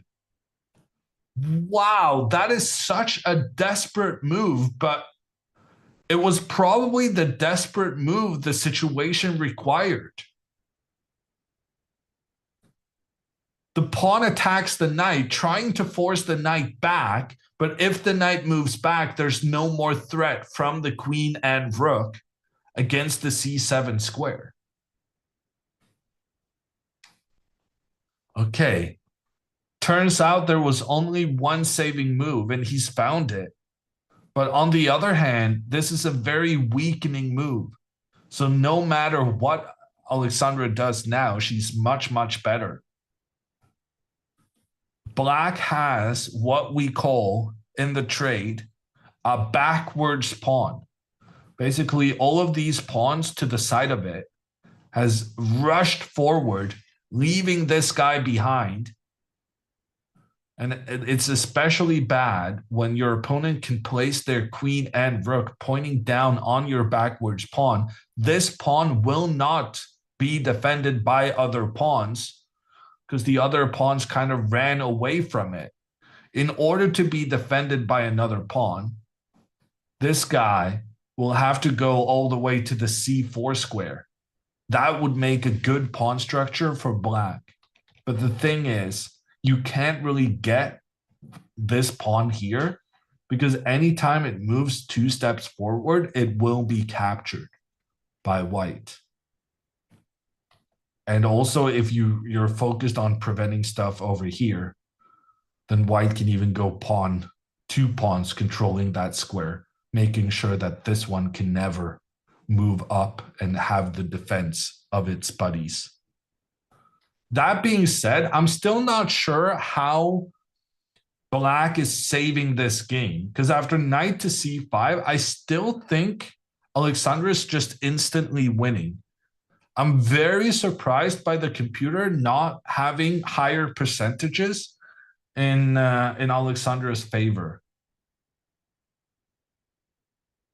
Knight to c5 is a great move, because now if black tries to protect the pawn on the side of the board, say black goes pawn to g6, then Alexandra could go knight forward, attack the queen, queen moves away, and then since we got rid of the knight, we have once again opened up for the rook and queen towards this c7 pawn, and we're free to capture it, winning the game. So black already found a miracle move in pawn to b5. Incredibly desperate move, but desperation was needed in that situation. But now after knight to c5, what kind of desperation is going to save black this time? I'm not sure. I think he has to take it. But if you take it, then Alexandra can grab the pawn, give a check, king moves, and then pawn takes knight. We attack the queen. The queen moves, sure, but we rescue our bishop. And here white has an extra pawn. How is the computer not more excited about white's position? White has an extra pawn for no good reason. And I would go as far as to say this should be winning for white, despite the computer being less than impressed. I think this is game over. That queen to c2 move, you know, Alexandra was planning that well in advance. She played it so quickly that people were saying, oh, Alexandra's opponent moved, and I couldn't tell that he did because I could see that his clock was ticking. But my confusion was a result of Alexandra having moved pretty much instantly, once again restarting her opponent's clock and getting this double attack in two directions against two vulnerable black pawns. And yeah, black is going to lose a pawn. There's nothing he can do about it.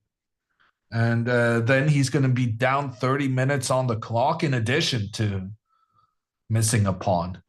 He is getting slaughtered by the back-to-back champ. Can she do a third win? I mean, I would think not. But at this point, we can't really rule it out. Can I get a repeat of what Alexandra's seeding is in this tournament?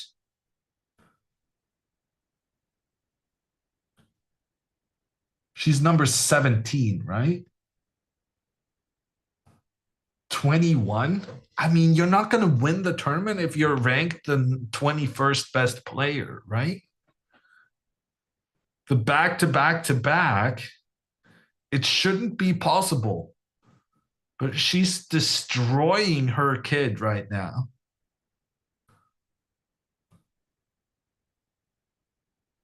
Hammer, what does your shirt say? It says, I intuitively knew how to put this t-shirt on, or something.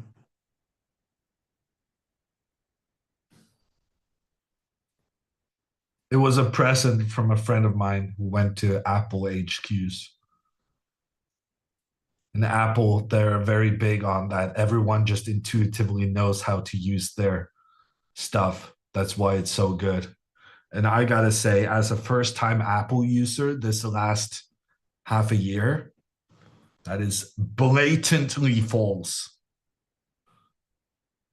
And I miss my Android stuff.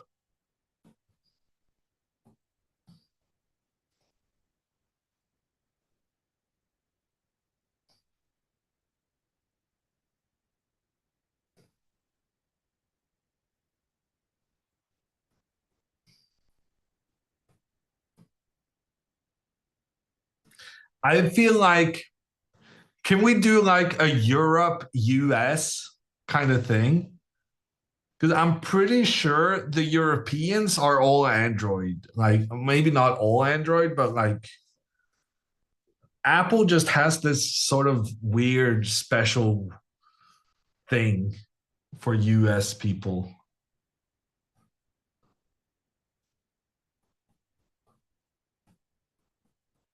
And then the Android users are all outside of the US.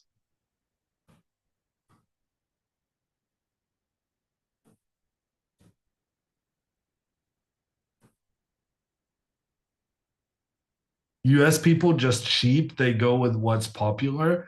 I don't know if that's true. I think US also is a very America kind of thing. I don't know if this is still kind of a thing, but like it has been a thing over the years that in the US you're encouraged to buy products from US companies.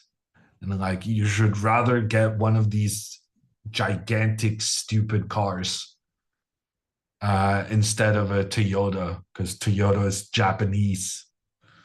And we don't want that. We want American. The trucks, they're 4 times the size of a car. Takes 4 times the space in the parking lot. Incredibly inconvenient for everyone but the owner. That's kind of my...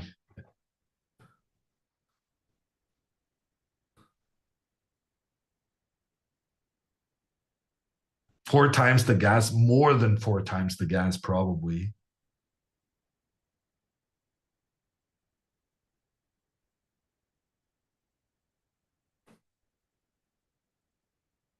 As a truck owner, I feel attacked. I mean, we have trucks in Europe as well. But the people who have trucks are actual workers.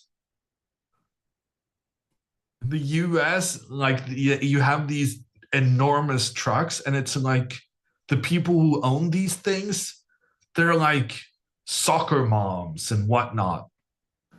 At least in Europe, if you're going to have a truck, number one, it's 4 times smaller than some of these US monstrosities. But also, it's being used by people who actually need to have, you know, transport things on the back of the...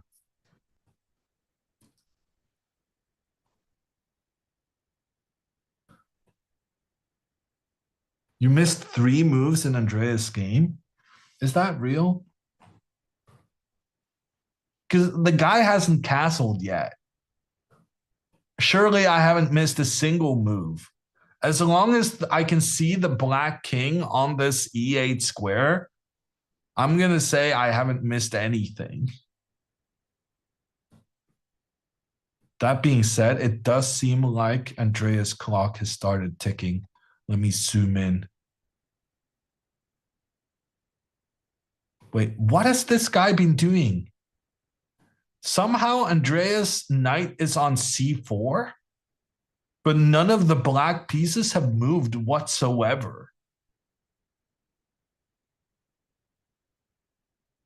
Can I get an instant replay on this? Knight to b6, knight to c4, and then knight to d7. I mean, you can't even blame me for missing that. All the black pieces were placed the same as they always were. I was like, if there's going to be a move, he's going to castle. How am I going to expect that he goes back and forth with the knight, allowing Andrea to improve her positioning in the meantime?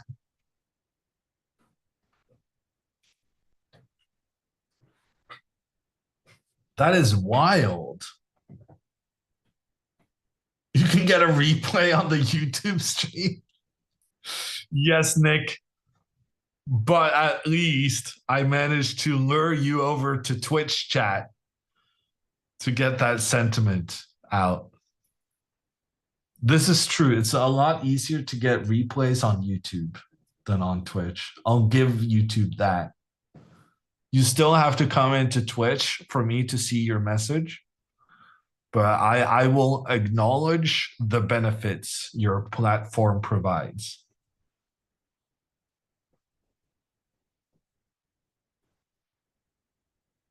Now I see why this is just chatting instead of chess. You know, Blue Jay. That's my. It's in my contract. I have to be yabbing nonstop. Otherwise, all the people who come in here to complain about just chatting, they'll be redeemed, and we don't want that.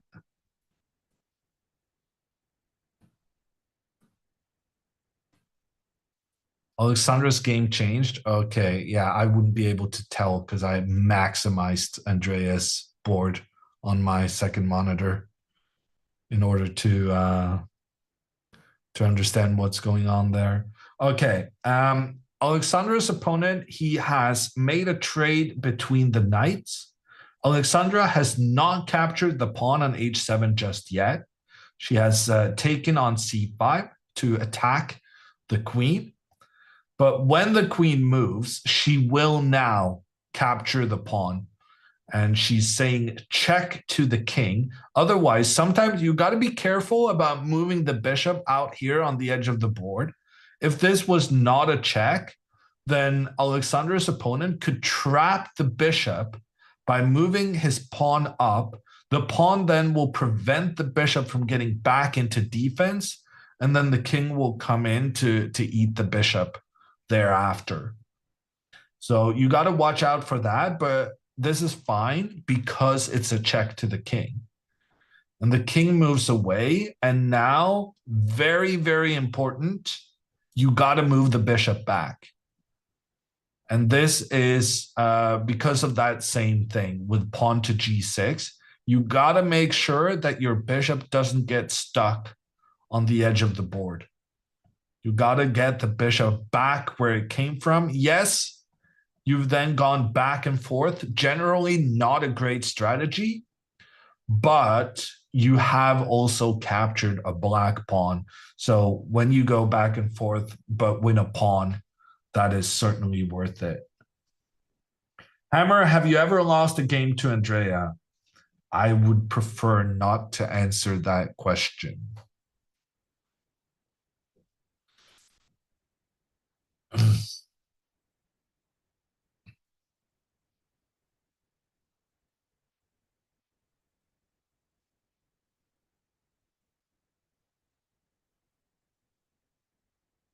That's answer enough? No. I said no comments.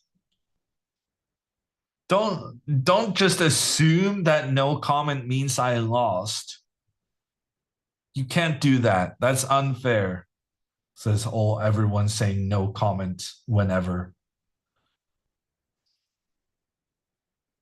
Without odds, there were some odds, but not enough for me to lose. I don't entirely remember. I'm sure it's on the YouTube somewhere. I think maybe I had like 30 seconds, 40 seconds. Maybe I even had a minute. I had plenty of time.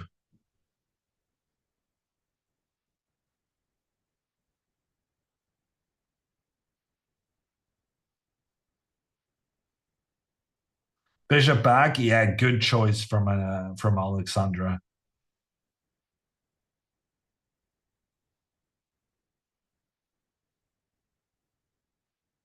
Oh, wow.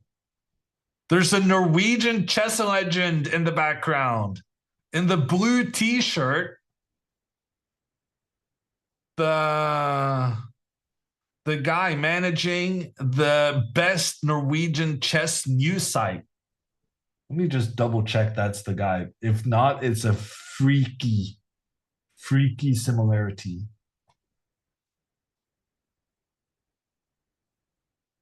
The video is literally called Andrea Beats GM Hammer.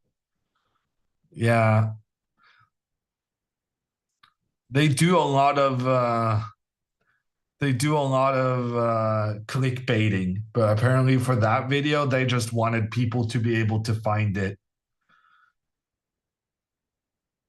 It's funny how that works.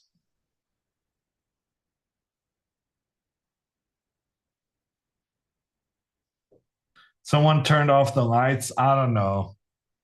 We'll get them back. Cameras are back. No, Andrea's camera is back.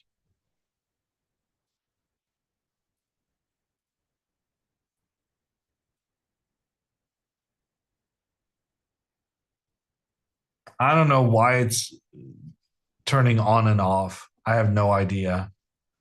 I refer to the technical expertise on site. We just got to remember to tell them that this is happening.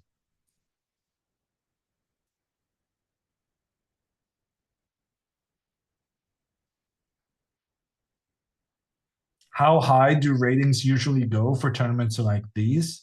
So Alexandra and Andrea, they're playing in the B section, and that one is only open to players below 2,200. But there's an A section as well, and the top rated player in the A section is ridiculously highly rated. It's a friend of the stream, Jules Massard, but he's like 2680. He's ridiculously good. And then the second guy is maybe like 2580 from Brazil, Alexander Fier. They both have the same rating as they did in the last tournament. Why? The rating is only updated once a month, Giller. So they only get their new ratings on July 1st. So both the tournament in Charlotte and this tournament, they have the same FIDE rating. The Jules Massard, the one and only Pepsi.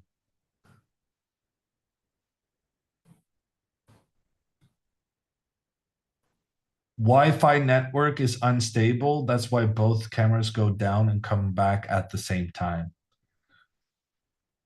But why are you on a Wi-Fi, Vila? You go down there and you lay some copper cables immediately. Botezlive can't afford copper.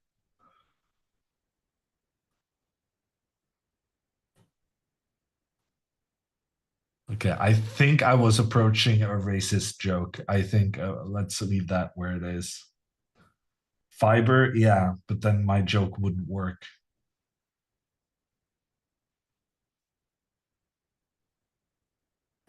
I turned around just in time, chat. Just in time.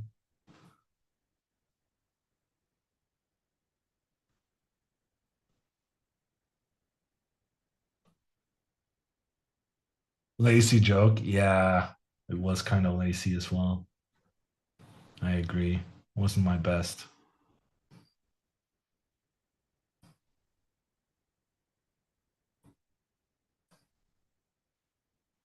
Botezlive is spending all of their money on Hammer, can't afford anything else.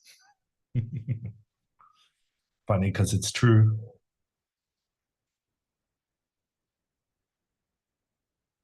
They have 3 hours left if they want to watch Romania versus Belgium. I think the Papa Botez decree is that they have to be ready for that. It's why Alexandra is playing so quickly. And let's be honest, compared to her normal pace, Andrea is playing with like thunder boots. I don't know what I'm saying. Rocket up her. Yeah, no, that's not great either. I'm in a very funny mood today. I don't know what's going on. Maybe I'm sleep deprived.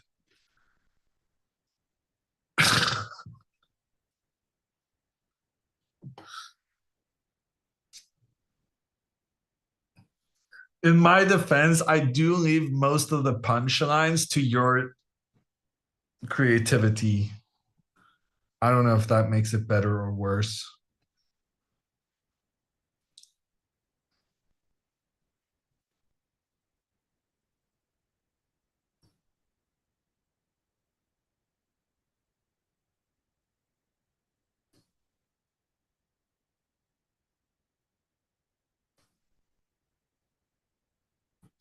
I think Alexandra can reach progressively 2100 quite easily.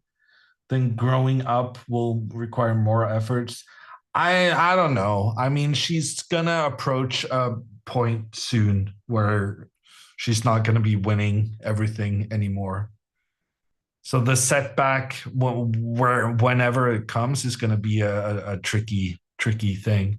I'm not sure she's interested in training that much, to be honest. She's got way too many things going on. But for now, I think she's just very much enjoying playing chess and actually having some success with it.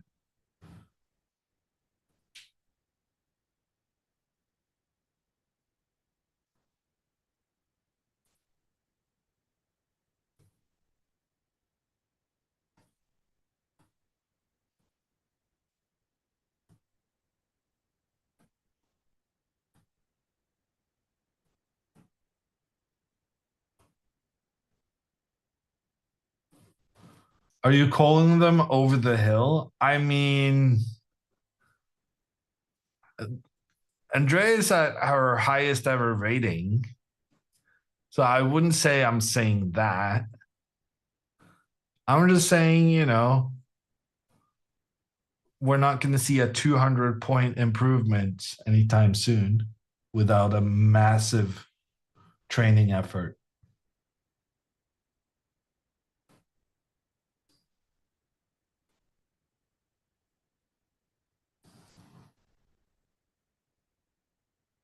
What are you saying? She cannot become a GM one day like Levy? What does that like Levy mean, Piano Soul? Are you saying she can't become a grandmaster just like Levy can't become a grandmaster? Or are you saying she can't become a grandmaster like Levy is a grandmaster? Because in one of those situations, ooh, that's harsh. And in the other one, Levy is not a grandmaster yet. Just FYI.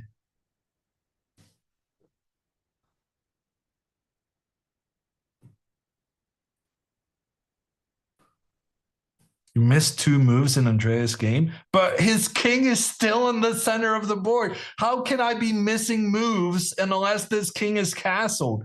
Honestly, the camera I'm watching on Andrea's game, I'm just watching where the black king is. And as long as the king is not castled, I just assume that no moves have been made.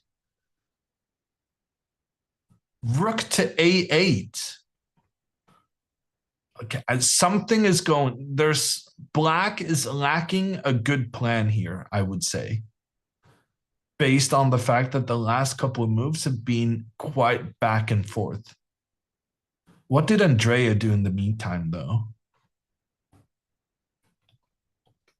So knight up, knight back. Somehow the black rook has gone to A8. But for the life of me, I can't tell what Andrea did in the meantime. Oh, she went queen D2. Why are you going queen D2? Okay. So it doesn't really matter. The position is so close down, it doesn't necessarily matter too much where you go. Ah, she wanted to prevent bishop to H6. That's kind of clever, actually. Bishop to H6 would be a nice trade for black to get. Because we talked about how this bishop is bad because it's being blocked by its own pawn. And although I prefer the queen's positioning here on the E2 square, queen to D2 at least has a very clear idea in that it's taking control of the H6 square, making sure that black cannot try to make trades. That being said, I don't think the trade would have been that bad for Andrea. Because black would still kind of be hard stuck on both sides of the board. Something like castles and then queen to bishop to H6, I would just trade and then push G4. And like you're dominating on both sides of the board. Black is just suffering everywhere. So even though that would be a strategically favorable trade for black, it still wouldn't like... The white pieces are just too quick at just pushing forward. So it wouldn't matter even if you allow the trade to happen. But queen to D2, it's interesting. Positionally based, preventing the bishop trade. And then rook to A8. I assume the idea is that now the rook is protecting the pawn so that you can go knight B6. Next, so that the queen will no longer protect that pawn when the knight moves up. But didn't he just move the knight up and then back and then up again? Like, yeah. Something is off with the maneuverings being made. But in general, what Andrea wants to do, she wants to castle and she wants to push g4. Those has to be her two main priorities. And that's part of the reason why I didn't like this queen move, because now the queen is not giving indirect protection in towards the g4 square. And by moving the queen was optimally placed in order to help go g4 at some point.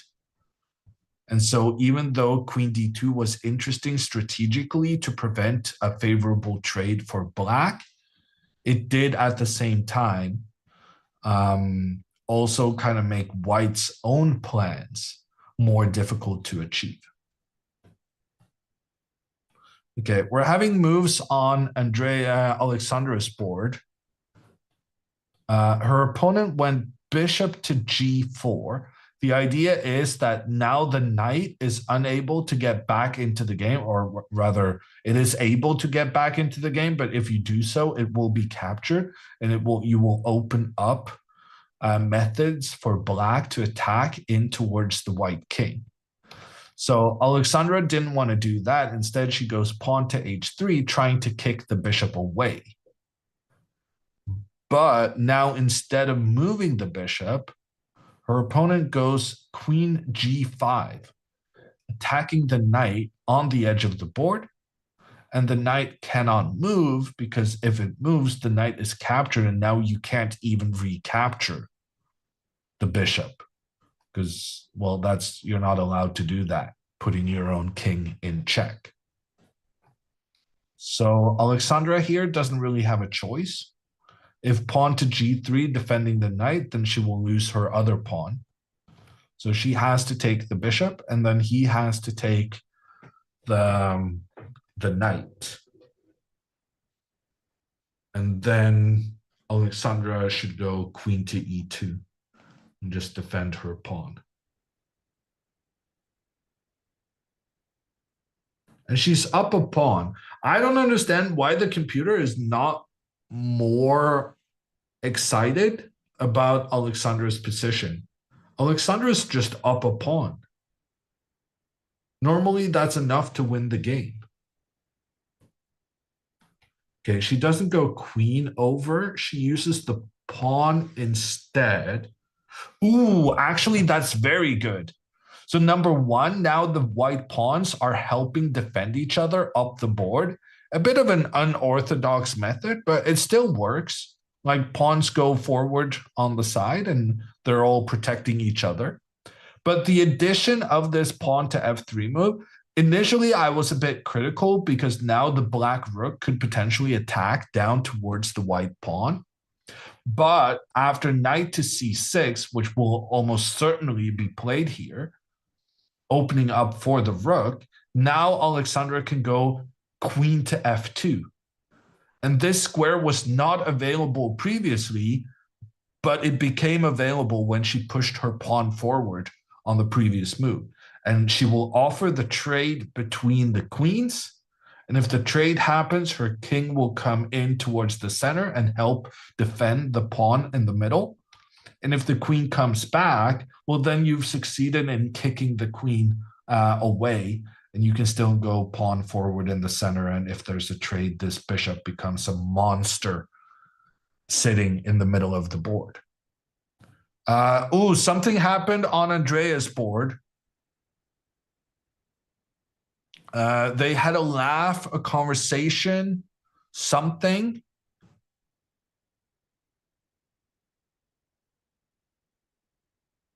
I'm struggling so hard to understand what has been happening here.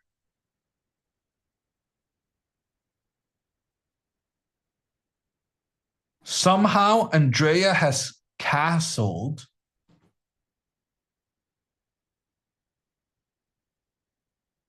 and knight to b6, and it's her move.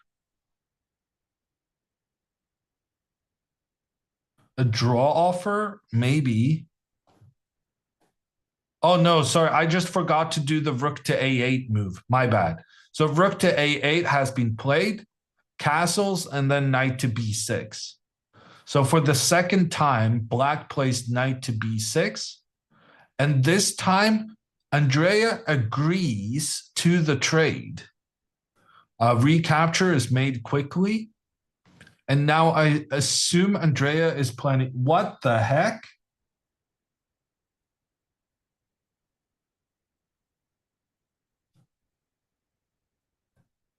Ooh, it's a celebration. That only costs 80 channel points? No, 80 bits. Oh, we're about to have our screen filled with weird stuff.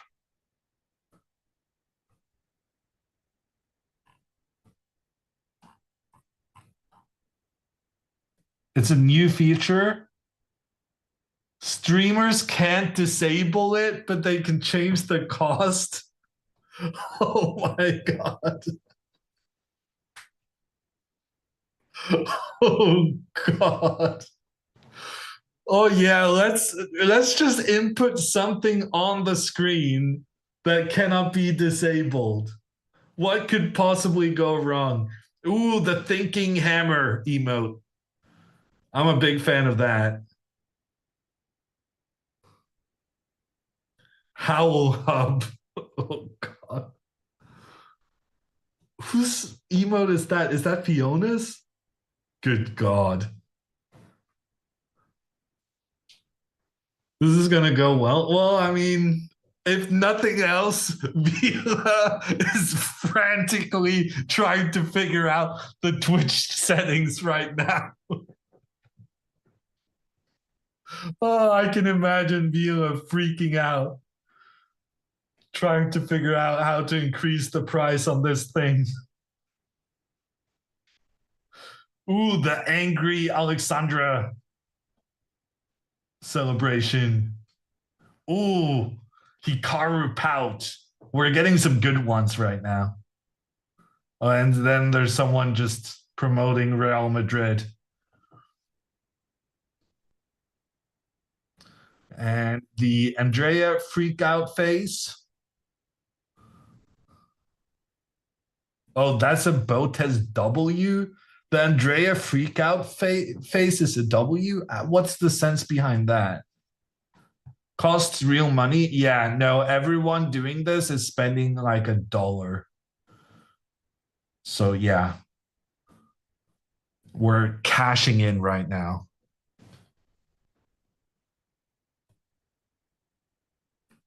Missing moves again? I don't even care.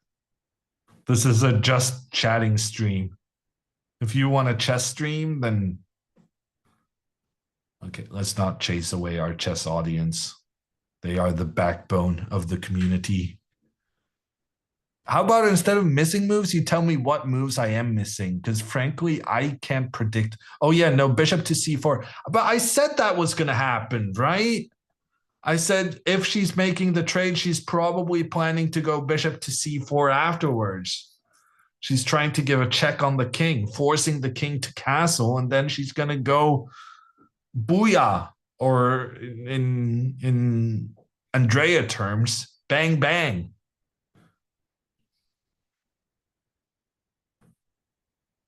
On Alexandra's board? Oh, man. Oh, yeah, no, that's my bad. I didn't go back to the current position when I switched to Andrea.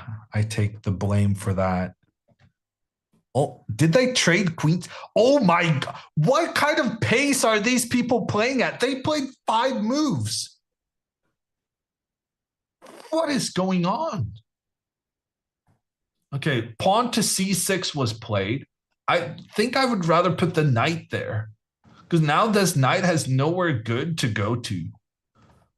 Alexandra offered the queen trade, which is not a very Alexandra thing to do, but I think it was a clever move, because when you're up a pawn, why not do a queen trade?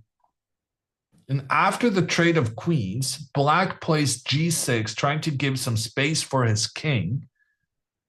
And Alexandra goes rook h 1 followed by rook h3. I don't like this rook h3 move. I feel like black could just go rook h8 and trade 1 rook and then see what happens afterwards. But her opponent goes f6. How low on time is he? Is he down to 16 minutes? No wonder he's playing quickly. He kind of has to. Alexandra's just played so quickly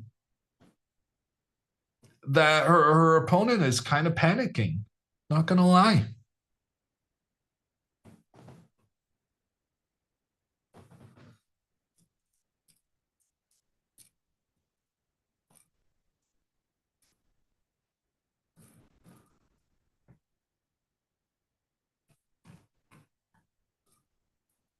What move are we on? I'm not entirely sure. We might be on move 27.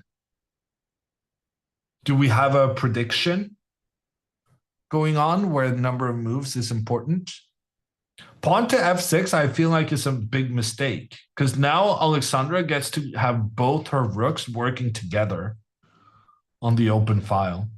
On the other hand, how is the situation if you just trade off everything? Do you win this with white? Computer says yes, but in practical play, it doesn't seem that obvious. I mean, you naturally assume you're going to win with the extra pawn. But like, how do you get this bishop to attack anything? Like right now, everything's defended. And you have the doubled pawns. You might end up in a situation where you don't actually manage to do anything with those pawns.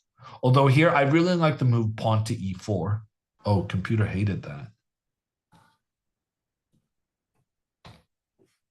Huh? Maybe we go pawn to b4 to make sure that this guy cannot run away. Actually, that's very clever. First, we got to make sure that this pawn cannot place itself in a situation where it can be defended by the other pawns. No, apparently that was not it. Okay, but b4 makes sense. Everything's defended. And then pawn to e4. Yeah. And then we make the trade. And then we get a very nice centralized bishop. And then we move the king up. But from afar, it's not obvious that this is winning. I mean, you assume it's winning, but you're not sure. I think Alexandra's going to have to calculate quite a bit before she decides to go for the double rook trade. Okay, never mind.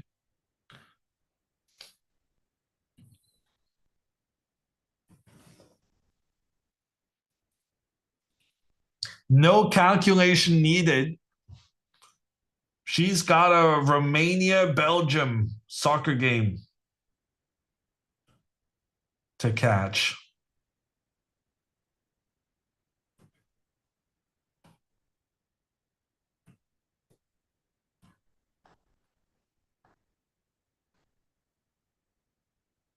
Is the rule not to spoil Euro results?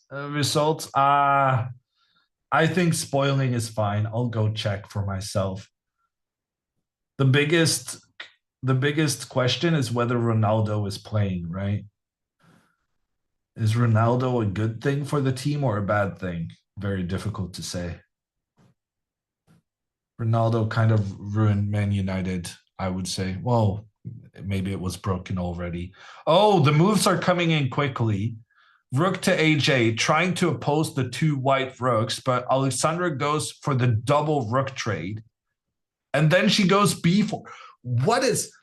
Have you guys noticed that every time Alexandra gets into the endgame, she's like a maestro? I'm starting to think Alexandra's endgames very underrated by the community. No?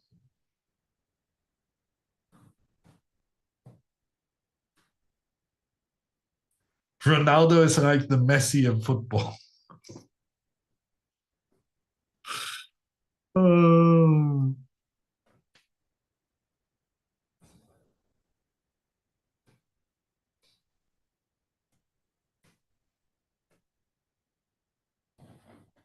What's the next tournament for them after this one? I don't know if they're planning that far ahead. I know I only get asked last minute whether I'm available, but I haven't been asked about anything in the future, at least. Let's enjoy this one while it's on for the next 8 days, and then we'll start thinking about the future. We may need to know whether we're a winning team or a losing team before making tournament decisions. Has your loyalty been questioned? It definitely has. Oh, I'm struggling with watering eyes. My loyalty has been questioned. I don't know if this has been said on stream by the other party to my loyalty dispute.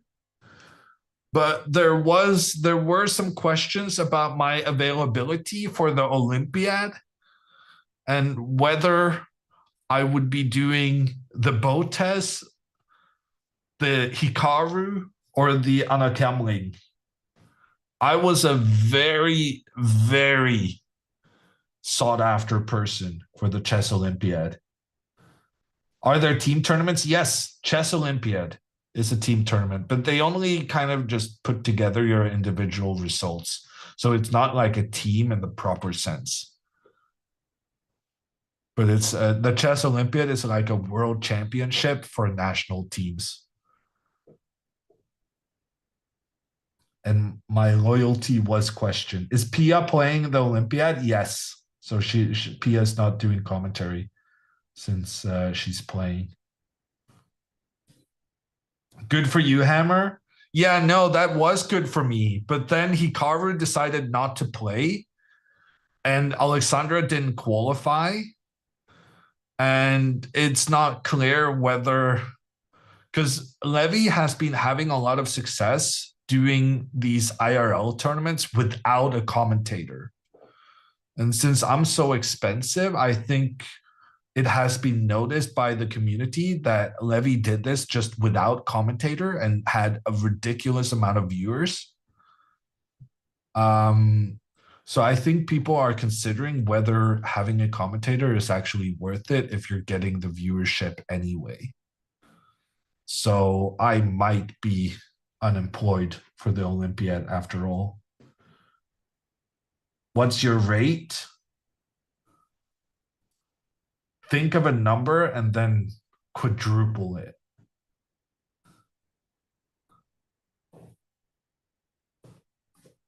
Wait, someone's going to the Chess Olympiad. Chess Project is going to be there as a journalist. Hope to meet you. Yeah, I'm not sure I'm going. 4 million? I would consider 4 million. Depends on the currency. 4 million Zimbabwean dollars? Probably no. But 4 million other things? I'm game.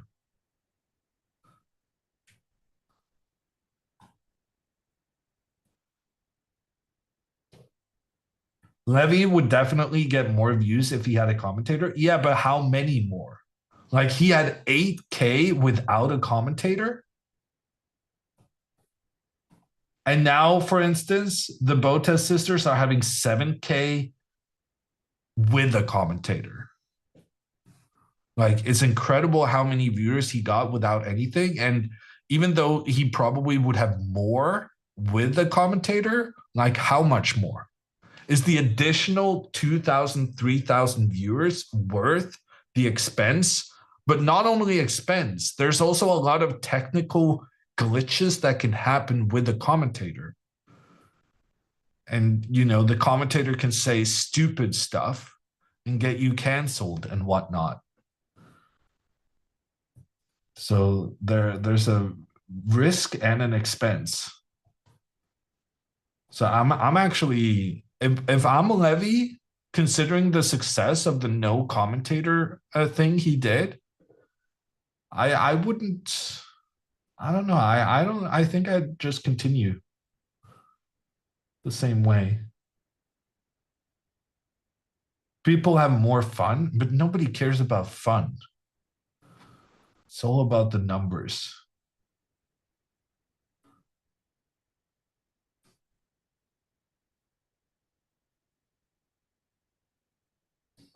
Tracking Tyler also does well with no commentators. Yeah, that's a good example, Nades. Maybe it's the new meta. Although it would help if the cameras didn't turn off every now and then.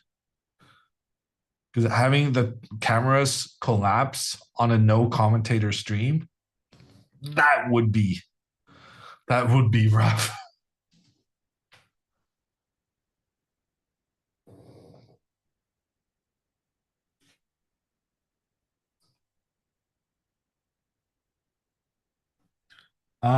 Do we have any moves? No, I think B4. Oh no, King G7. Alexandra did something. Did she play E4? She did. Pawn to E4. Great move. Great move by Alexandra. She realizes she needs more scope for her bishop to try and attack in towards these black pawn weaknesses. And she's encouraging the pawn trade. In general, trading pawns is bad for the player who's looking like they're going to win. Because the fewer pawns on the board, the higher the likelihood of a draw. But here, making the pawn trade was absolutely the correct decision by Alexandra because she needed more space for her bishop to get in a dominating position. And that is what has happened now after the pawn trade. Her opponent brings the king in towards the center, but now Alexandra is going to do the same thing. And I'm not entirely sure yet how she's going to win, but she's done everything right so far. Her endgame technique is ridiculously good. And I just don't know if it's random or if it's just actually a skill trait that we've been underestimating over time.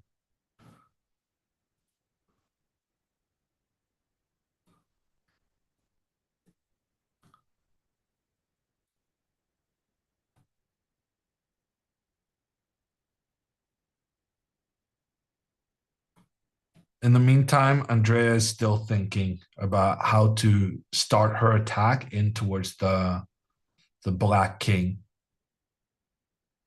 Computer is absolutely loving Andrea's position, even though she's not even up by a pawn. And the reason for that is because the black pawns are unable to move forward. And since they can't go forward, you can't start an attack against the white king. So something like pawn to b3 would be fine for Andrea just to shut everything down. And now black cannot get through these pawns and bishop. And then you just focus all your attention to push the pawns up on the other side. Alexandra moves her king in. Honestly, this is going to be pretty much a flawless game from Alexandra. A perfect game to start out the tournament. And her time management also has been incredible. There's the bishop to f4. She made a move in the opening I was not that fond of.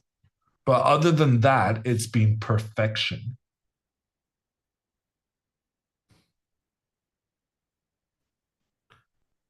Andrea has moved king b1, queen c7. Okay, thank you. So queen to c7, the idea is to clear the b6 square for the knight. And he's trying to be a bit coy about it. But at the same time, if the black knight moves over to try and attack white, the thing is, like, if you move the knight away, you're dead. Then the knight is no longer protecting in front of your king. Yeah, you can attack the bishop, but the bishop just moves. And you have no chance dealing with the amount of white pieces that are attacking over here on the king side. So black genuinely cannot move the knight. Now the question just becomes, If I'm Andrea here, I would go queen d3, trying to kind of hide my intentions. If you go rook to g1, your opponent isn't like, okay, you're going to go pawn to g4. But if you go queen to d3, it's a bit less obvious that you're trying to go pawn to g4. But the idea is that if pawn to g4 here takes, now this guy in the center is undefended and can be captured. Oh, apparently even this is amazing for Andrea. Wow, so Andrea might just push the pawn forward and sacrifice and start the attack. Oh, wow. Andrea's position is just ready for the bang, bang, bang. Probably that's what she's considering. There's no need to wait. Even down a pawn, you open up everything against the black king. Okay, in the meantime, moves coming in on Alexandra's board. King to e6. I assume Alexandra's going to go king to d4. Anything else would be strange. And she does go for that. Oh, computer didn't like that. Why would computer not like? That's a centralizing move.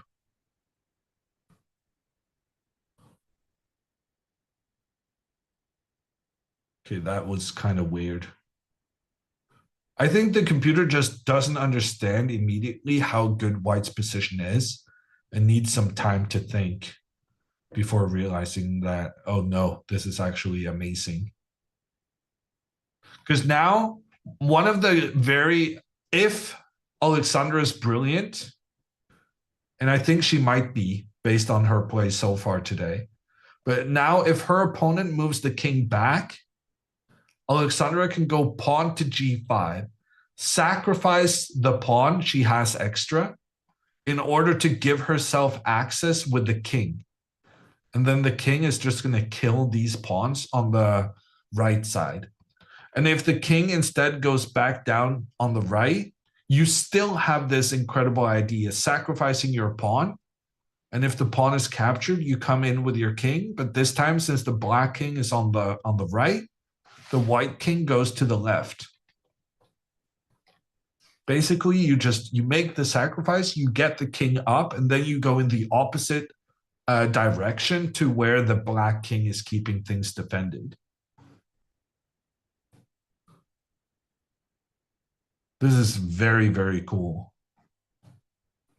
And black can also just move back and forth. You can just ignore that the opponent sacrificed, but then Alexandra would be able to trade, and she would get rid of the fact that she had two pawns on the same file, which is generally considered a quite significant disadvantage. And then she can go push these guys up the board.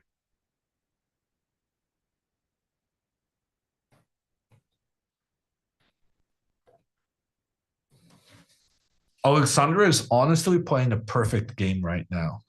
I'm very impressed.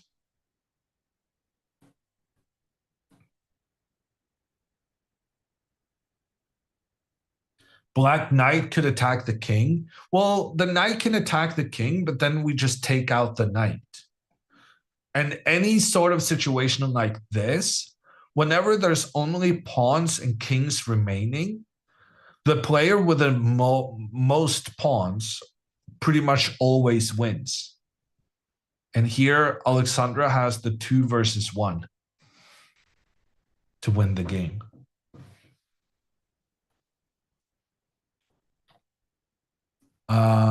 Andrea went rook g1. Okay, she's not hiding her intentions. Doesn't really matter, though. Hiding intentions or not, there's pretty much nothing black can do to prevent the pawn advance anyway.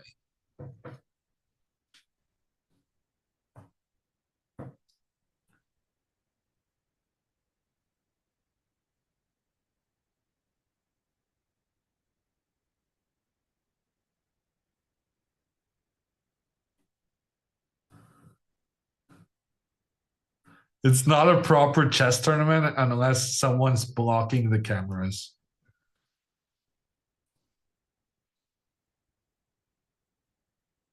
Even at the very top level of chess, they always manage to put the cameras in such a way that the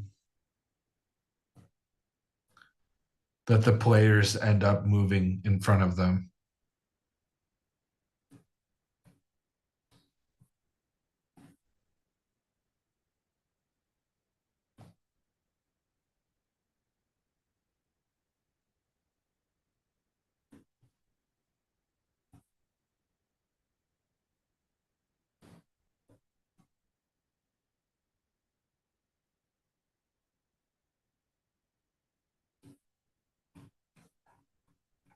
Okay, we've started a prediction. How many points do we get this round? Believers became rich on the previous prediction. Will the believers go 2 for 2 on the day? I'm going to say yes. I think they're both going to win. They have great positions. They have decent amounts of time. They got a clear path forward. Andrea is up on the clock. She doesn't have a great amount of time, but she's up on the clock compared to her opponent. Just that is pretty rare.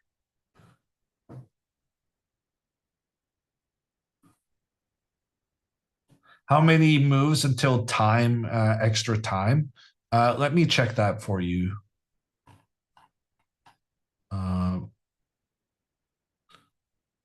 17 more moves on Andrea's board.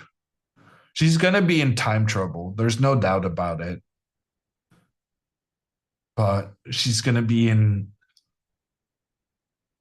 less time trouble than normal, if that's a thing. Okay, the king goes back. Big moment for Alexandra now. Does she find pawn to g5? An incredible, brilliant pawn sacrifice. Right now, the black pawn is controlling the e5 square. The white king would love to go there. Pawn to g5 tries to lure the pawn away from its responsibilities, allowing the white king entry. That's going to be the winning plan.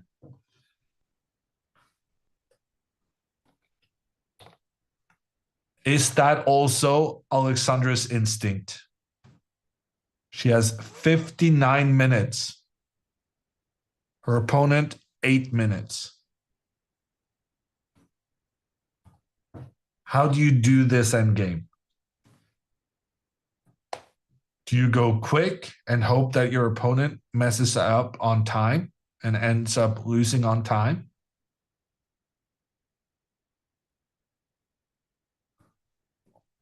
Or do you consider your plan of action? To be fair, I think a lot of things win here. Pawn to f4 is also pretty good, because then if the king returns to the center of the board, Alexandra would be able to go bishop takes on g6, allowing the bishop to be captured by black's knight, but then we set up pawn to f5 afterwards, attacking the king and attacking the knight. And then after this trade, we have one of those situations again where there's 2 versus 1 and only pawns remaining. And white wins this easily. Black has to back up, and then we can go for the trade. And then with the 1 extra pawn, we win the game. We just use this one as a distraction, and then while black is busy taking this one, we go to the other side, and then we get a new queen. Classic endgame play. If you're not familiar with this already, chess.com has a very nice feature where you can just play certain situations, such as this one, against the computer. It's very good practice because the computer will, like, even though you're playing a computer, it's fine as long as you're in a situation that you're going to win in theory, no matter what. So some of these endgame positions, it's very cool to just practice by playing it against the computer and seeing if you can win the winning situations. Making a draw in a drawing situation where you're worse, on the other hand, that's not so useful against the computer. But kind of showing yourself that you can win when you have a pawn extra or 2 pawns extra or an extra bishop, those kind of things, that can be very, very good practice. Queen d7 on Andrea's board, good comms. The queen is attacking the pawn, but also eyeing the g4 square, trying to discourage Andrea from pawn to g4. But Andrea just says, peekaboo, queen. The bishop comes in, attacks the queen. The queen moves back again. I guess black is planning to go pawn to c4. Andrea now has to make a decision. Does she want to go pawn g4? And after this trade, she's sacrificing the pawn in the center of the board. But you can make the argument that, yeah, she loses a pawn, but she has so much time that she wins for the benefit of her attack. Or, alternately, she should defend this pawn in the middle ahead of time. So, to me, the most logical move is queen to d3. Just protecting the pawn so that you can go pawn g4 afterwards. Alexandra goes bishop to b1. I'm not really understanding that. Well, I guess she's trying to get to the f7 square. I suppose that's fine. My idea was cooler, but this is the kind of thing that's just going to work out in the end.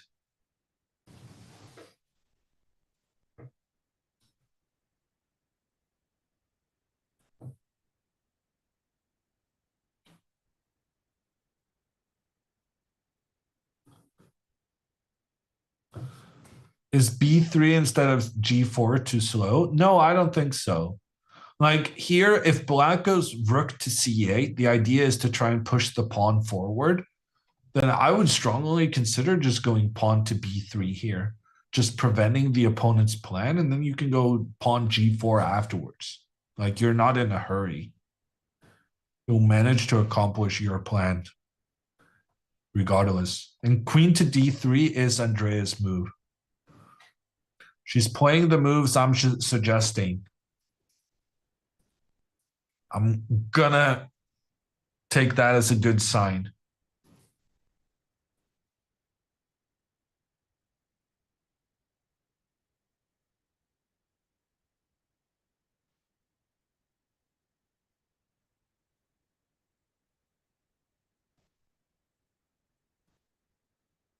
Can you put times up on screen, please? We don't have access to the times, unfortunately. The clocks are on a delay, so we could put them up there, but it would be wrong. Why do they keep standing up? Because it's too stressful sitting at the board for 4 hours straight. You need to walk around, clear your head, and get some blood flow going.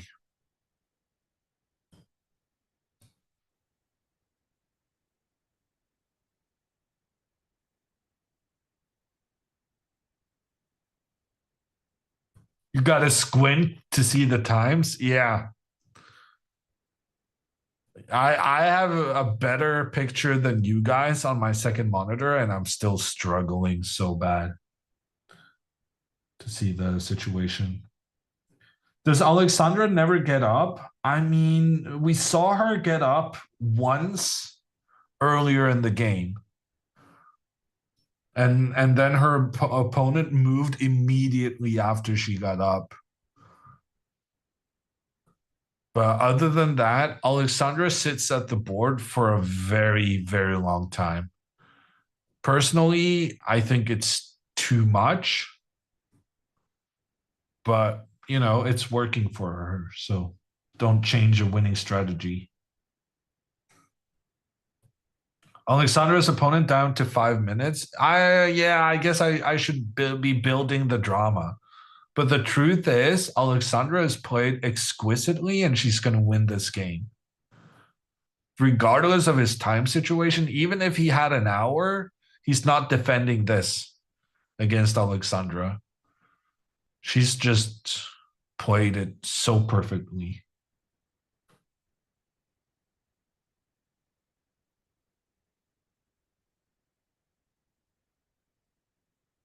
Is there extra time? Oh, sorry. They get. I haven't had my tea today. That's my problem. I forgot to brew a pot of tea before the games. What was I saying? Something about Alexandra? I forgot. Why is Alexandra's camera worse than Andrea's? It definitely was a couple of times earlier. I don't know if it still is.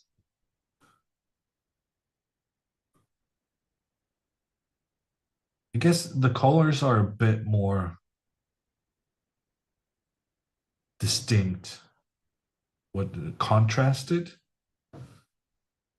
on Andrea's camera.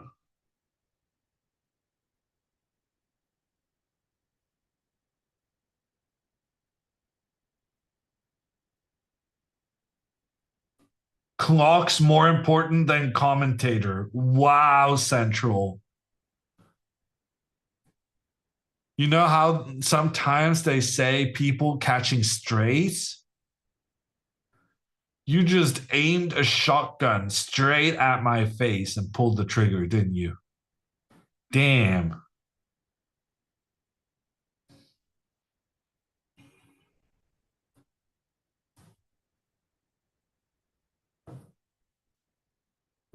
Did Levy have clocks? I'm pretty sure he did, yeah. He's not wrong. Yeah. I'll relay your request to the organizers. But to be fair, Levy organized his own tournament, while these Botez sisters, they're just leeching off all the different European organizers. I mean, Alexandra and Andrea, honestly, they could bring their own equipment to a certain degree. I've been saying that the clocks are on a delay, and while that is true, I think also the clocks are just not connected to the board right now. So even if there weren't a delay, I'm not sure we would have clocks. The audience is so demanding. Leeching is aggressive. I'm a non-native speaker. I don't know what I'm saying.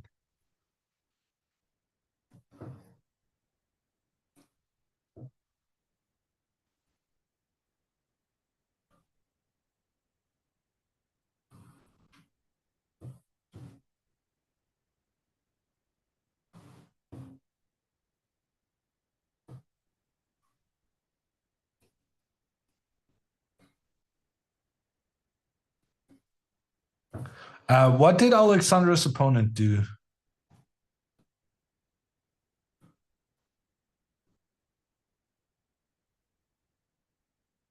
Feels like he did nothing. Oh, he did do nothing. He's down to 45 seconds. Never mind. For some reason, I thought he had pressed his clock. My bad. 32 seconds remaining for Alexandra's opponent. Oh, did they make it to move 40? He goes pawn g5. Under the circumstances, I'm going to say good move. Good move. And Alexandra now needs to go pawn g3, pawn f4. She made it a little bit more difficult for herself since she didn't go this pawn g5 move on the previous go. Although I suppose she could also just play bishop f5. This is fine. Bishop f5, and then if takes, and this is winning. You get that classic 2 versus 1. When are they making it to move 40? Let's see if when Alexandra's opponent is getting more time. This was move 35. So he still has to make another 5 moves. Alexandra should go pawn g3 now. And then if king e6, she should kick the king back down, then go pawn to f4. And the idea here is to make the trade between these two pawns so that after the trade, you get the access for the king to the e5 square like we talked about earlier. This is the key. Getting the king one further step forward. That is the key to everything Alexandra wants to accomplish. Okay, Andrea, in the meantime, rook to c8 played, and Andrea goes pawn to b3. We're perfectly predicting Andrea's game right now. And we're very much liking what she's doing. There's nothing stopping Andrea from going pawn to g4 on the next move. And that's going to be pretty devastating. What ended up being the odds on the prediction? I should have put some money into 2 out of 2. They are cruising right now. Can you explain why bishop b5 and b3 was necessary? So bishop b5 was good because it chases the queen away from the control of the g4 square. So that was a good move. And then queen to d3 was good because it keeps this pawn protected in many situations. And then here black was trying to go pawn to c4, and pawn to b3 just takes that c4 square under control, making sure that black can make no progress with, well, any of these pawns. None of them can move forward without either, well, it being illegal or it just losing a pawn.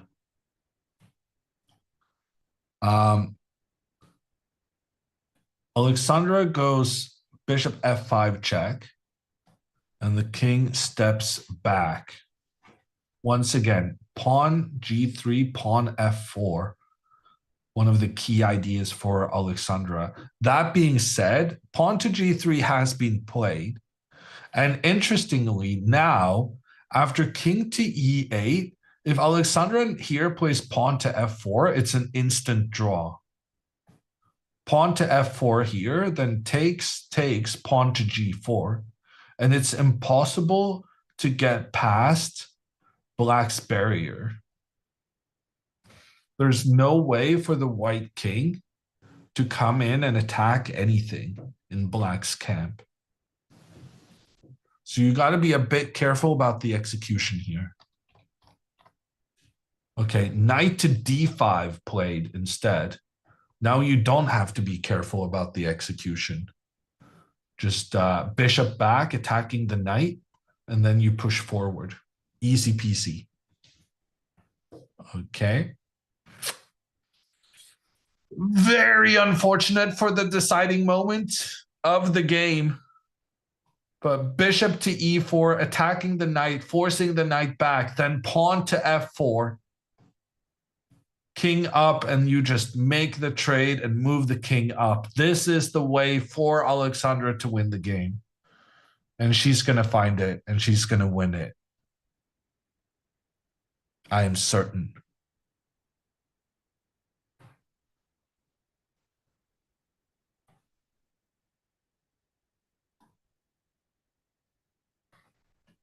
Only subscribers can see the camera. Oh, damn. Okay. Bishop to e4 has been played, putting pressure on the knight and the pawn behind it. The knight retreats to keep the pawn protected, but then f4 played.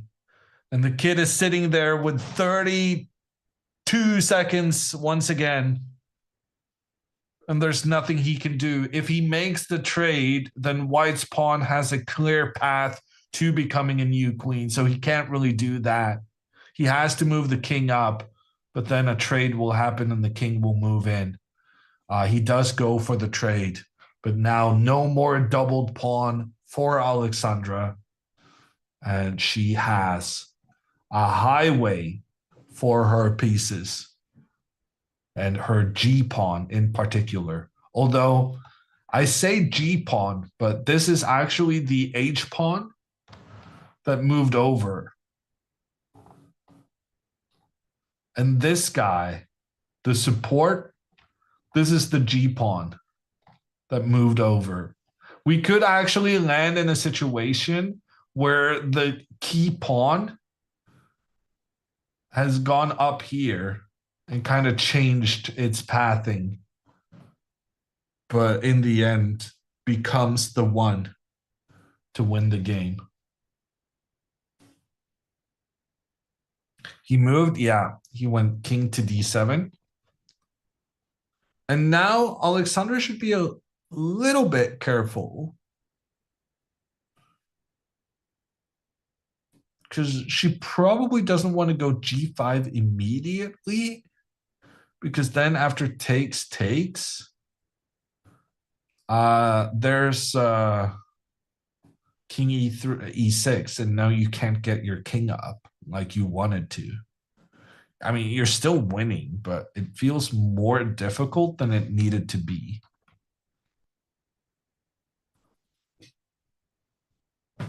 So maybe now she should try this weird bishop back idea she had earlier. Maybe this one is better.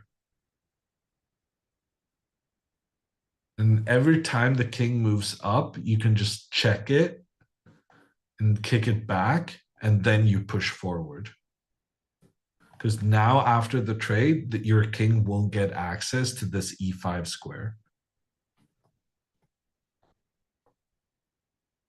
The bishop in the middle of the board is super, super good. But it is not doing any sort of job to prevent the black king from getting into the middle of the board. Alexandra could have done the dirty flag here. Yeah, but it's so unnecessary. Like, you're winning anyway. You might as well take your time and figure out the right path to the win. Andrea has played g4. The big question is, what did the opponent do in the meantime? He went knight to d7, knight to d7. We talked about it earlier. It's tempting going with the knight over to the other side of the board to try and help the attack black is trying to make happen there. But Andrea has the attack completely under control. And when the knight moves away, it will open up for the white pieces down towards the black king. Andrea gets pawn to g4, and now it's just a straight path in towards the black king. Both girls, I think, are going to win this in the next half hour. It's looking very, very good. Great start to the tournament.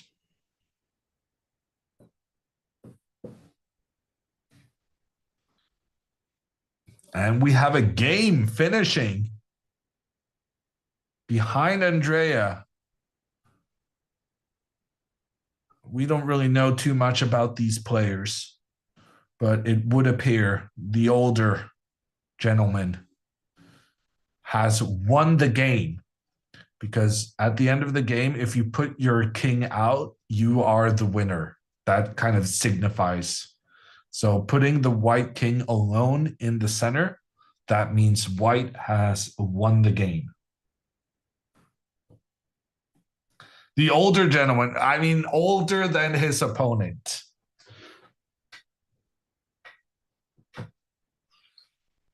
Although I guess it would take quite a bit to be younger.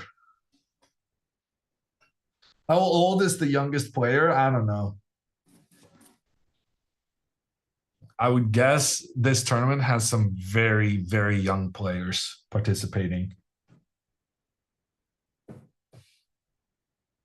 How old is Hammer? Younger than most people think.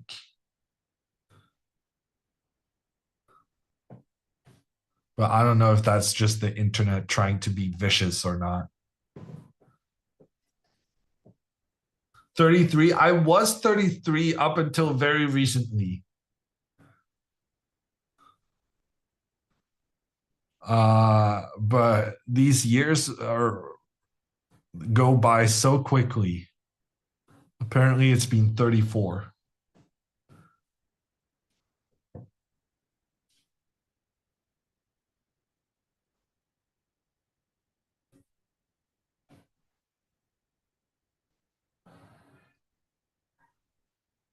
I would bet my chess career on them losing rating in this tournament. Too many underrated kids. Wow. Max, who is from Poland himself, who then probably knows some. Max, why are you not playing? Or rather, Max, are you playing? I guess you're not playing because you're chatting.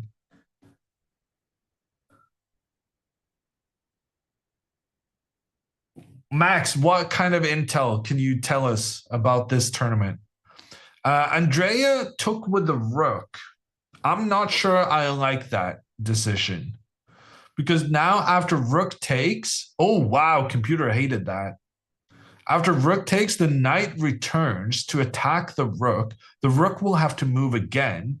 And then the knight actually makes it out on the edge of the board. And suddenly this knight is headed to a good square. And that knight was the worst piece in Black's camp. And all of a sudden, it's going to have a good role in the position. Absolutely wild. We should not have been allowing that. Andrea moves the rook back, but still the knight will come forward. Probably Andrea should have moved the rook forward, interestingly. Because then if knight tries to get to this f4 square, you could just capture the knight. Yeah, that is high-level stuff right there. It's better to sacrifice your rook on the knight than allow the knight to get to the f4 square. That's kind of sick, but at the same time, it's very telling for an understanding of the position. How important it is to try and just keep the pressure going. So Andrea went back, and now the knight is making it towards this f4 square. Andrea has lost control of the position. Her opponent, with a very sneaky moving back and then rushing. We thought he was going to the left, and then he's rushing back to the other side. And suddenly he actually put up some kind of a blockade here that Andrea needs to work her way through. I kind of like this rook g5 move here. Just once again, trying to sacrifice the rook against the knight. And then if knight forward, we can take, and then go h5, and we're trying to open up. Oh my God. And then queen over here attacks the rook. And when the rook moves, the queen together with the bishop does a checkmate in towards the white king. Wow. Yeah, no, this is the kind of thing we have to be very, very, very careful about. Suddenly, Black has well-positioned pieces and can go on the freak counterattack to cause quite a bit of problems. Andrea goes queen to d2. Queen to d2, trying to hold that f4 square under control. But the thing is, now something like queen to e7, followed by knight to f4. Like, black would be so happy to give up a pawn if that meant that this bishop could once again reign supreme on the diagonal in towards the white king. Black would be very happy to give away a pawn. Like, if it was black's turn here, black would very much consider, and if you were allowed to just remove your own pieces, that's a lot of ifs. But black would be very happy to just take that pawn off the board. Because right now, that pawn is the only thing saving Andrea from some very serious issues, with the bishop pointing down towards the white king.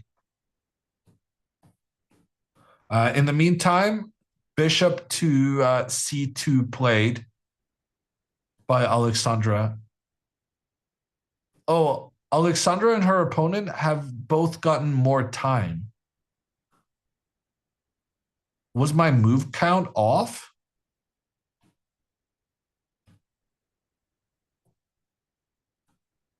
What move is this?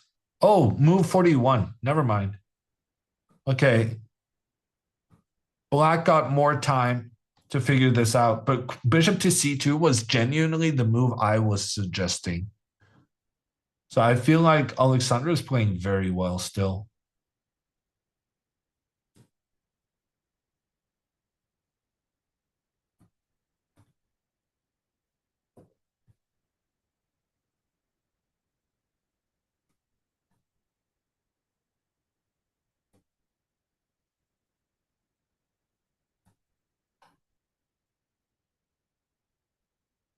Bro is 1500. He's going to blunder. I mean, I don't think we're discounting that Andrea's opponent is going to blunder. We're just not sure how much Andrea is going to do of the same thing.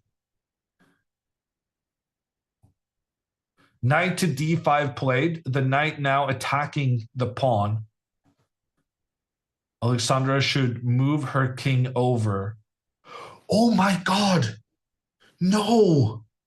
Oh, this is potentially catastrophic.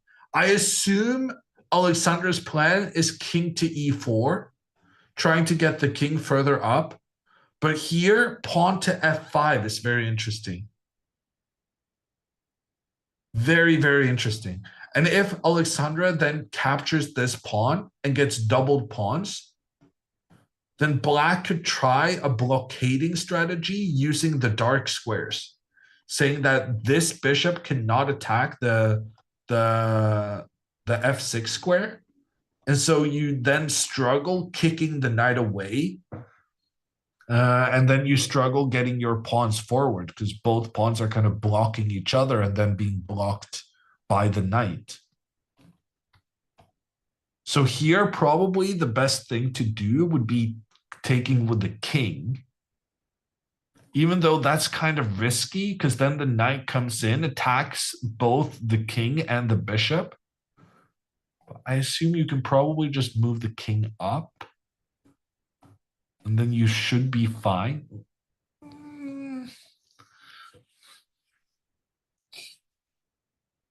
Yeah, should be fine. Okay, king up, and then you have a clear path. Because then you're covering all the squares for the pawn to just sail through. But that is an unnecessarily tricky way to win, given what transpired up to this point.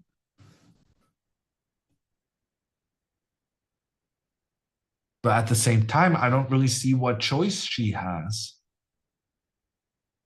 I guess she could go pawn to f5.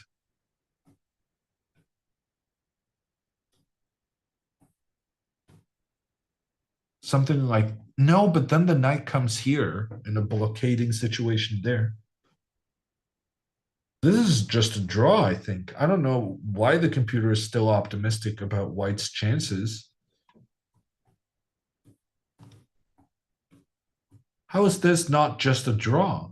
Like, this one is covering here, covering here, covering here, covering here. I guess, yeah, actually, you can get the king up and across, and wow. Okay, so I guess this is winning, because you do get your king over to the other side. But yeah, some very tricky stuff going on. Alexandra still needs to be careful. She cannot take this win for granted, even if she has played pretty much a perfect game so far. Oh, king at e4 has been played. So now the kid needs to play this tricky pawn move in order to make Alexandra nervous. But I think he's going to find it. He doesn't really have a choice at this point. Any other move, and Alexandra goes bishop here, kicking the knight out, and then it's game over.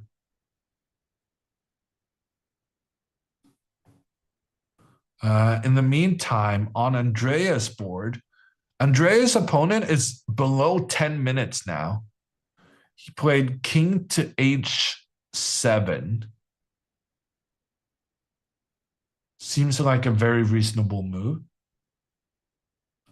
The knight is blocking the pawn. Andrea made a big mistake not recapturing with a pawn. Here, she could have taken with a pawn and then just continued further forward. She would have won easily.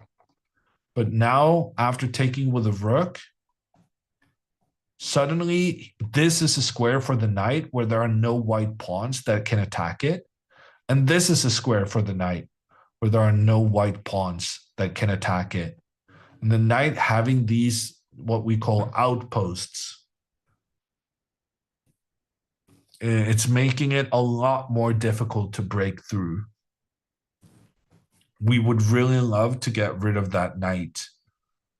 But the problem is we would really love to get rid of that knight, but at the same time, we don't want the method to be this trade in the center, because then we're scared about how this bishop will influence down towards the white king. In this instance, it worked out for white, but there are many similar situations where opening up for this bishop will be devastating to the white king.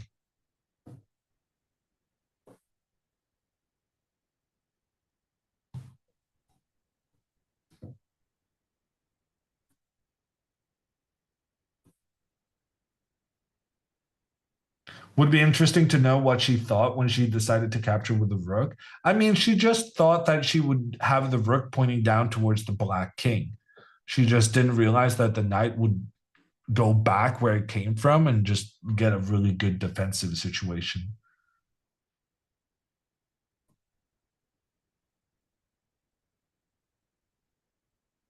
Do you give them notes on the games? I mean, if they ask for it, I'll do that. We usually have a chat with them after the game. They did do an interview, talk to stream, that kind of thing. I would be very surprised if that didn't happen today.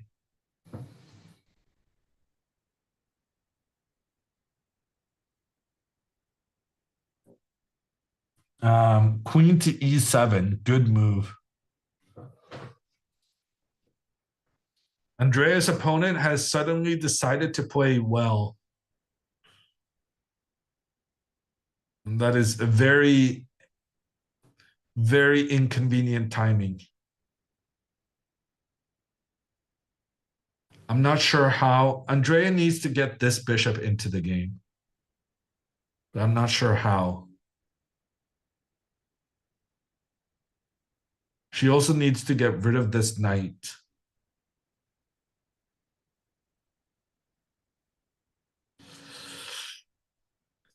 To be honest, I'm not sure what Andrea should do here.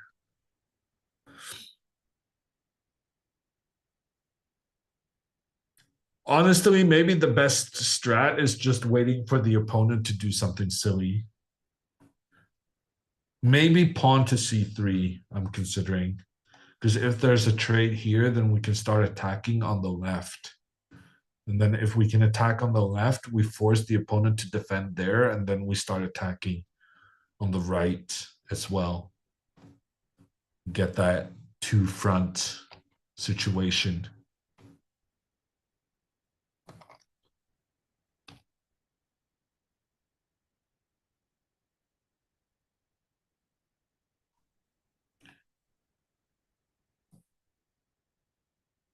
Alexandra's opponent got 30 extra minutes after he made it to move 40. And he's spending those minutes, no doubt about it.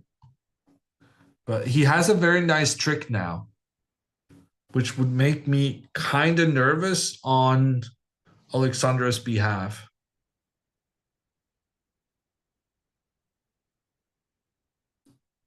Pawn to f5 is a very clever way of trying to make a draw here.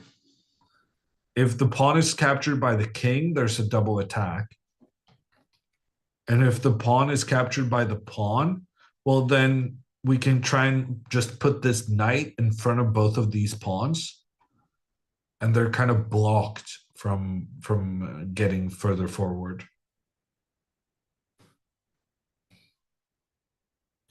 Is bishop f1, h3, g4 a good plan for Andrea trying to capture the knight? I don't think so, but it's definitely what I was thinking about when I said we need to get this bishop into the game somehow. My only problem with it is that if you do this,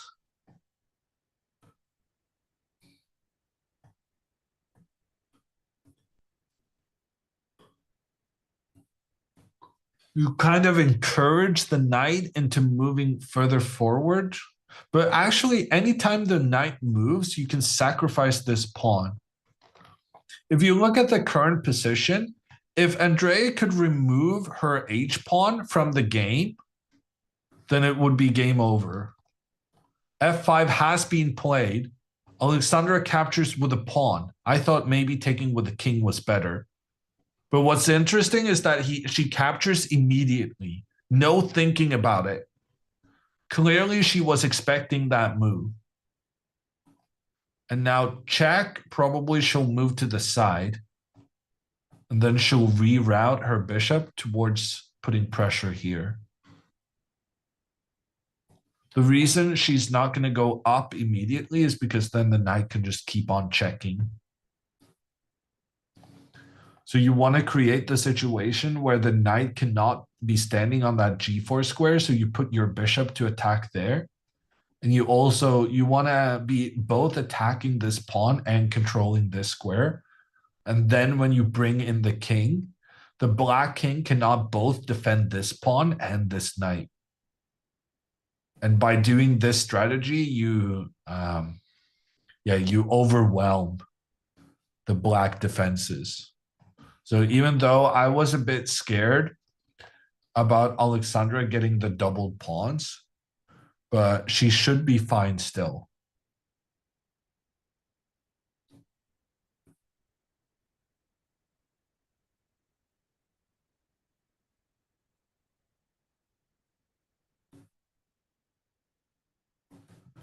We don't have the clocks, Dave, unfortunately.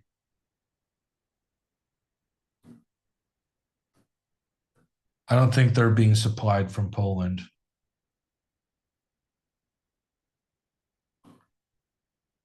And there's a delay.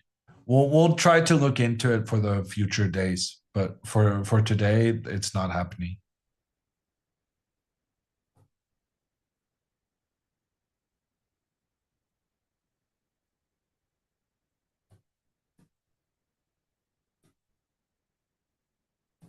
Oh God, I have so many Chrome windows open. I have no idea where everything is. Andrea moves. Andrea plays. Wait, what did she do? Anyone catch what Andrea did?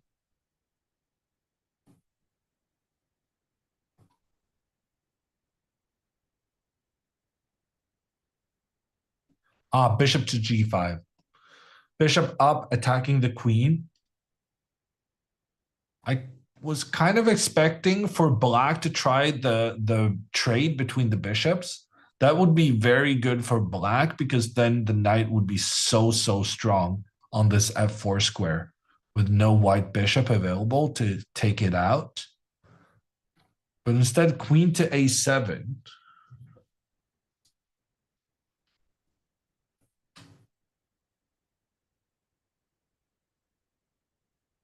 It's a very tense game right now. Andrea's opponent has played his last two moves pretty much instantly, staying on 10 minutes remaining on the clock. Andrea, on the other hand, she has 14 minutes.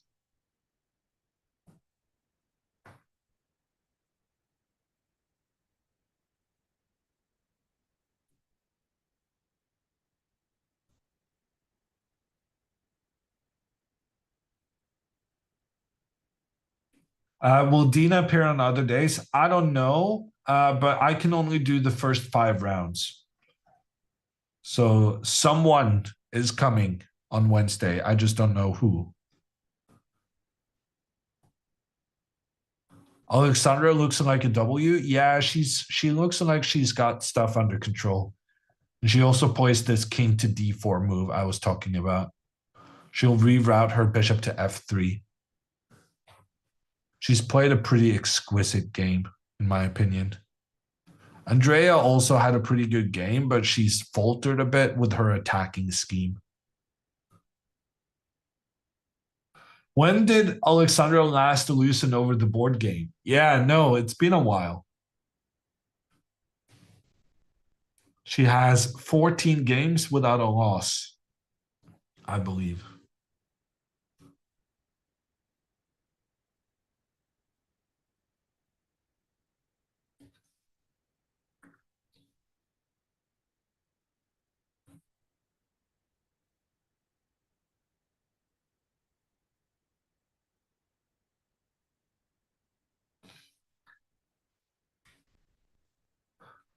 Alexandra didn't even break a sweat. Are you kidding me? Yeah, no. She has 1 hour and 18 minutes remaining. Her opponent has 15 minutes. Alexandra is more than an hour up on the clocks. Incredible. And also, Andrea's made a move. Andrea played doubling the rooks on the G file. Both rooks now working together, pointing up. But the black pawn is well defended by another pawn. I'm not sure she's going to make any sort of breakthrough here. But maybe stressing out the opponent is going to be enough. He's down to 8 minutes now. Andrea still has 14. Andrea remains up on time.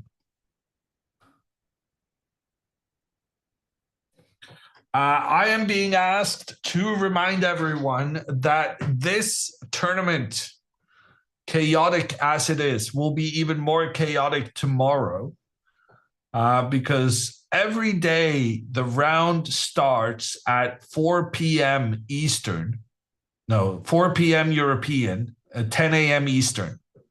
That's for the next whole week. Every single day.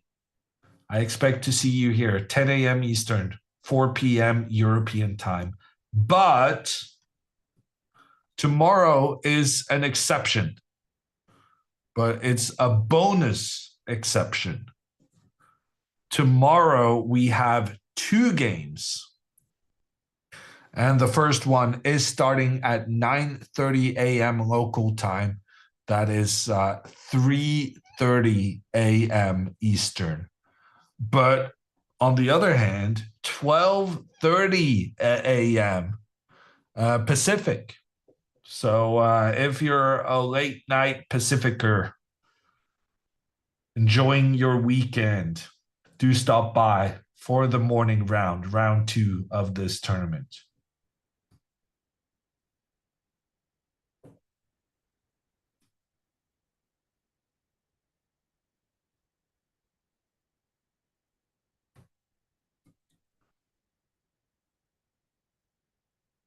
Alexandra's opponent is once again attacking the pawn on f4, but now king e5 takes care of business and also takes this f6 square under control, enabling the furthest forward pawn to push forward. Very unfortunate moment for the Wi-Fi to break down. So Alexandra threatening pawn to f6. Her opponent will have to go king e7 to stop that. But then bishop up, and black is unable to defend both the knight and the pawn behind the knight. So Alexandra is making her final breakthrough right now. And then the question is, what about Andrea? Andrea her opponent is still thinking. He's down to 5 minutes, 30 seconds. I think Andrea's game is the one we will be focusing on right now. They are in a time scramble. Alexandra is going to win her game. I'm convinced, completely convinced. Ooh, Alexandra's opponent helping out his neighboring buddy with an extra queen. And the pawn promotes, becomes a queen. Is that time for a resignation right there? You know, when your opponent gets a new queen, either you got something very clever cooked up, or you're in big trouble.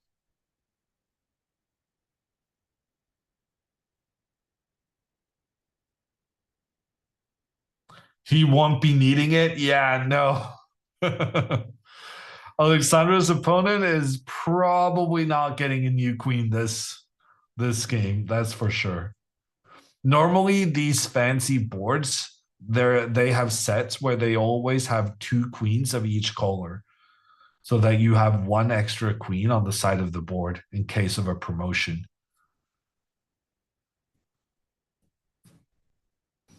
Rook to c7 played.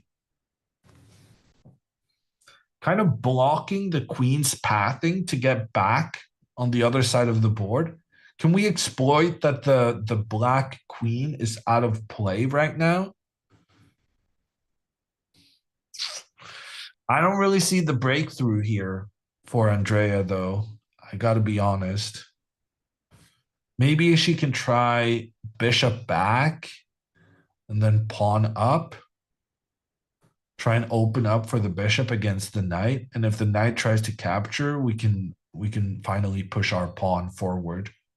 Ooh, wow. I actually blundered the rook there, but it's very telling that even when I blunder the rook, the computer is quite happy with white's position. Even though white is down a rook and a pawn for a bishop, just the fact that you've been able to open up against the black king means that white is still doing very, very well. That's pretty interesting. Okay, so I'm kind of cheering for this bishop to e2 move. At least it has a clear plan of action moving forward.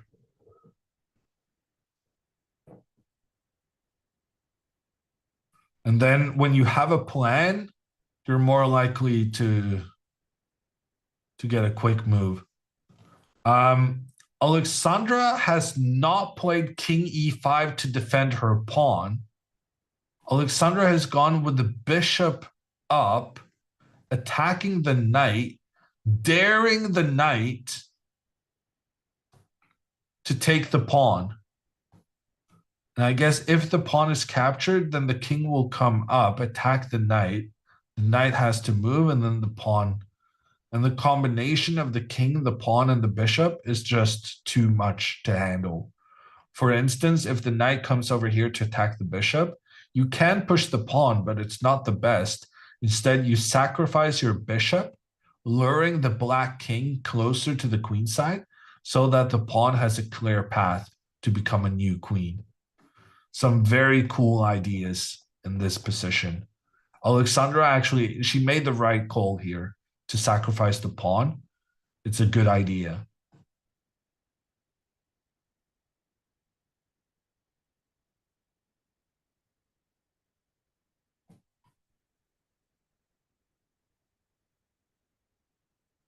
You gave the queen back. Oh, that's nice.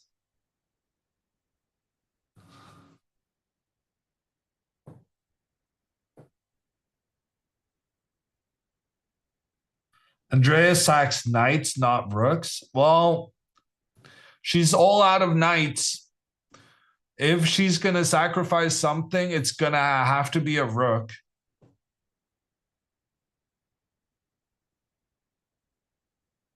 "11 minutes for Andrea. Her opponent has 4:30.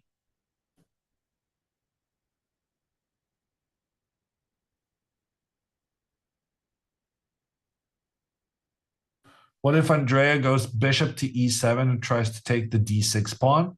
If we could get this d6 pawn, that would be huge. But we can't get in there at the moment.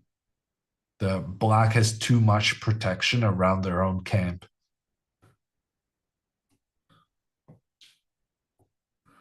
What move are they on? Can you not figure that out, Vila? I'm pretty sure this is move 34 that Andrea is about to execute.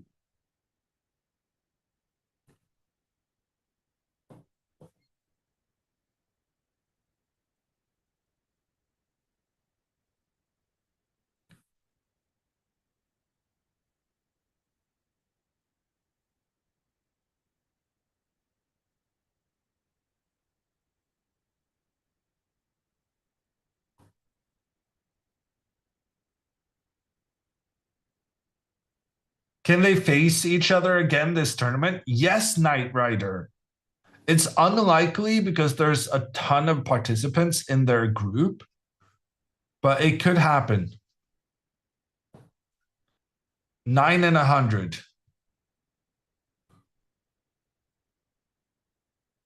It's not super bad odds, if I'm honest.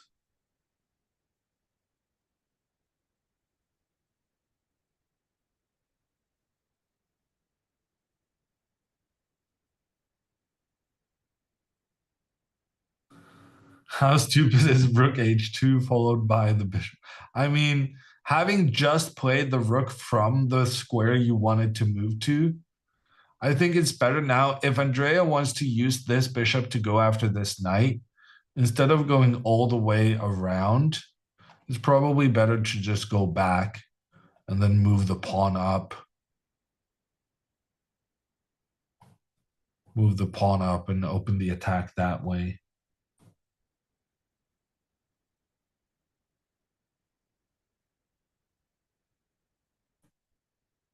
Why not just take the pawn with the knight? Well, we talked about that. Let me see if I can find that again on my... I lost my Alexandra board. Here. So if knight takes pawn, then the king will come up, attack the knight, force the knight back, and then basically it is a free pawn for black, but it will also allow Alexandra to really activate her king to the maximum position. So it's not a bad idea, but it's just that it allows the white king to really showcase its power. Okay, Andrea made a move.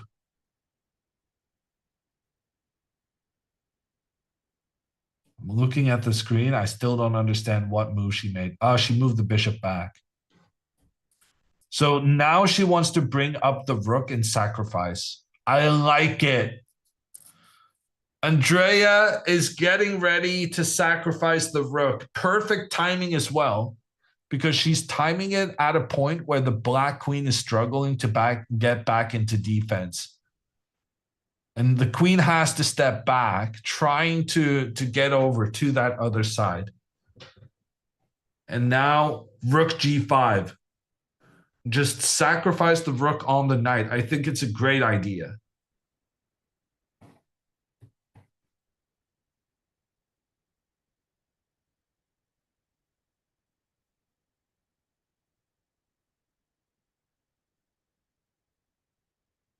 Andrea at 4:30 now. Sorry, 7:30 now. Her opponent at 4:30. This is going to be a very, very thrilling finish.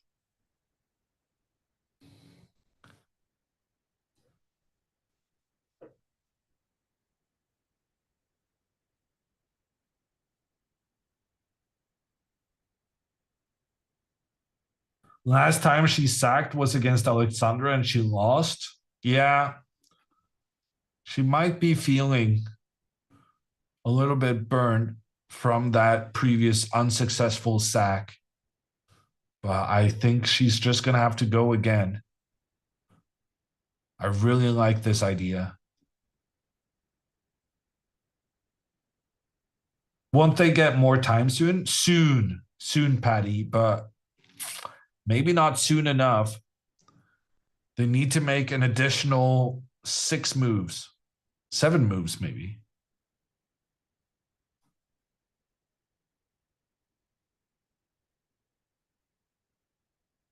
Where can I start learning and practicing chess? The girls play on chess.com. It's a great site. Ooh, she placed rook g5. Okay, computer wasn't that big of a fan initially, but I'm liking it. I'm really liking it. I think this is a great idea to sacrifice the rook on the knight. I'm a big fan, and she's doing it with almost no time on her clock. Big decision right there in time scramble. Alexandra's opponent, he moves the knight back. He doesn't take the pawn. Doesn't want to allow Alexandra to kick the knight out of position with her king. But this will not be enough as well. Alexandra now guarding, both putting pressure on Black's pawn and making sure to avoid the check on the king should Alexandra move her king up next. Alexandra is winning this game. And we see Jules in the background for a little bit at least. Alexandra's opponent is down to 7 minutes. He moves the knight back, but that's not going to help anyone. The white king will come in, try and help the pawn further forward. The king will have to move over to keep this square under control, making sure the pawn cannot advance. But then the king leaves the protection of the pawn, and then the bishop can just take everything. Is it over? Is he going to resign?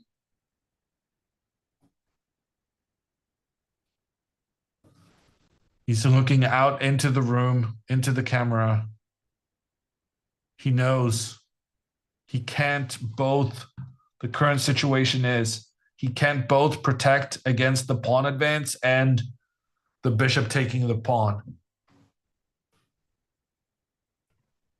There's nothing to do. And in Andrea's game, her opponent is rushing the queen over to the king's side, realizing that he may have made a mistake putting the queen so far away to begin with. Andrea now can sacrifice her rook against the knight. I think the computer will approve. Yes, computer approved sacrifice. And then after the recapture, bring the other rook up. It's not obvious this is going to be good for Andrea, but I like her courage if she goes for it. 6 minutes remaining for Andrea, 3 for her opponent. And 6 minutes also for Alexandra's opponent. Alexandra's opponent, knight to e7. That's not going to do much. Alexandra now can go bishop to e4 if she wants to take control of this g6 square. Or she can just push the pawn. It allows the check on the king, but the check is nothing to be afraid of. This would also be winning.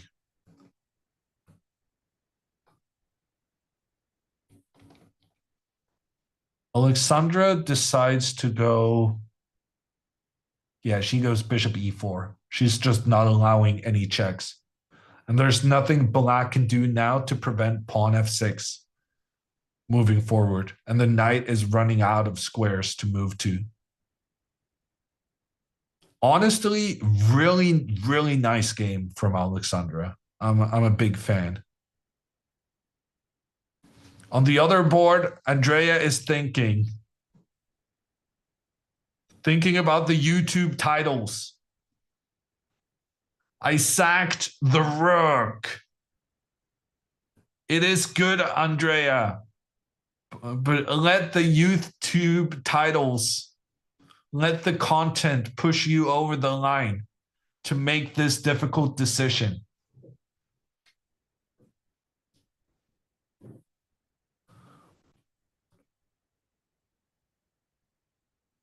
Four minutes for Andrea, 3 for her opponent. Alexandra's opponent pushing the knight back on the edge. But now the pawn will move forward.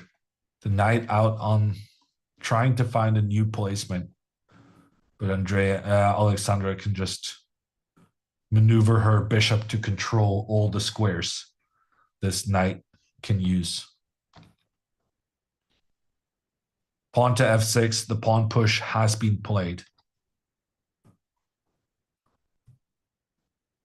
Andrea still thinking about whether she's going to pull the trigger. She had 6 minutes versus 3. Now it's 3 versus 3.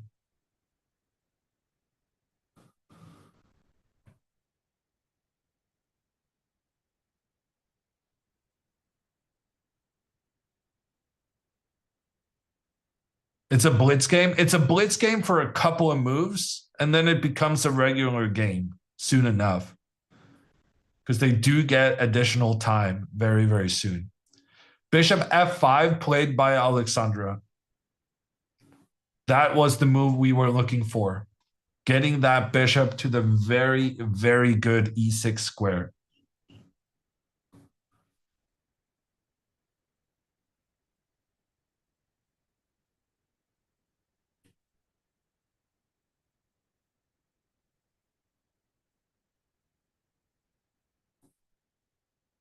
Andrea 3 months ago would have sacked without a second thought. I don't know if that's true. I feel like she's always taken her time on the sacrifices, but she always ended up doing them in the end.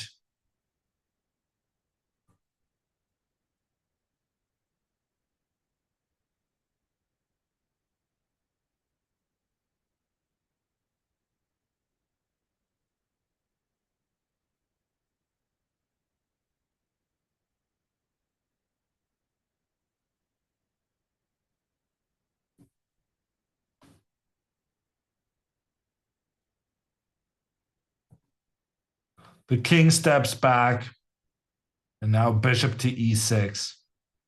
Very nice. Very, very nice. Perfect execution from Alexandra, and she gets the resignation. Alexandra wins pretty much a flawless game, showcasing some incredible endgame technique while she's at it.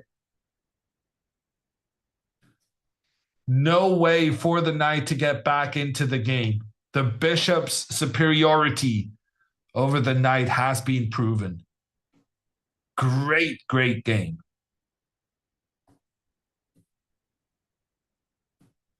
And they're having a chat, trying to discuss what could I have done differently?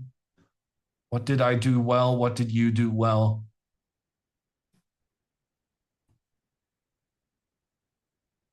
Seems like Alexandra is agreeing with everything he says. Ooh, and she points to the clock.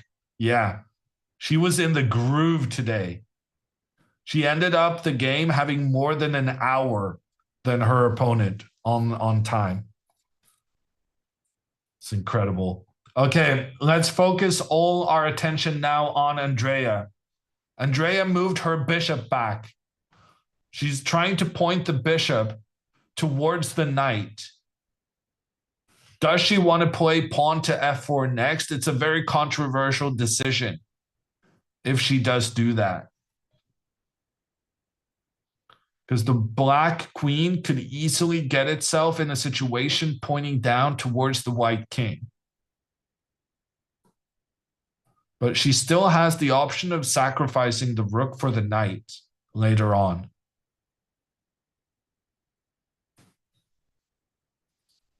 One minute, 10 seconds remaining.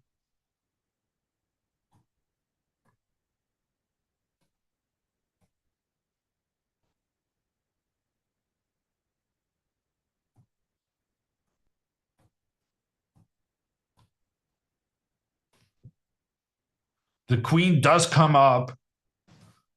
Queen and bishop trying to work together could be dangerous.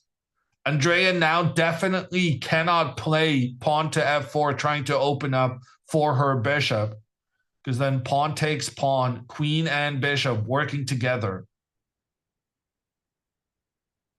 Big problems. Move number, Andrea is about to make her 37th move.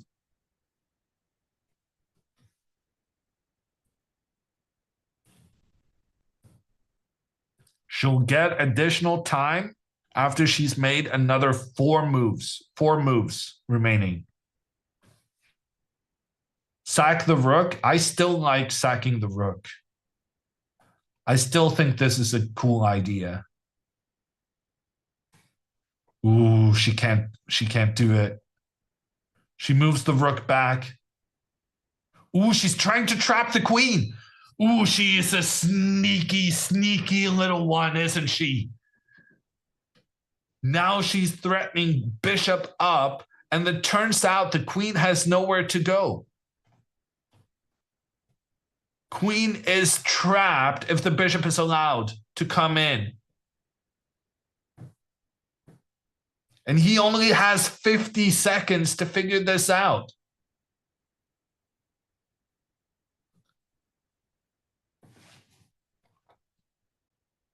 This is the current situation. The queen goes back, slightly panicked in the way he moves, but he avoids the immediate disaster.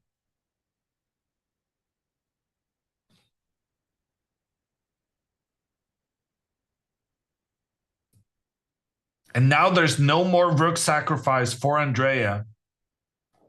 She tried to go for the trap. Trap was unsuccessful.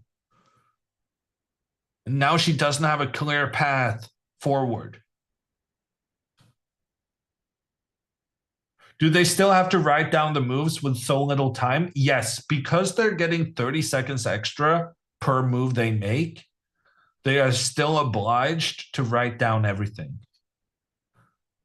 Bishop to g5. I didn't like this move last time round, and I'm not such a fan now either. I like bishop in between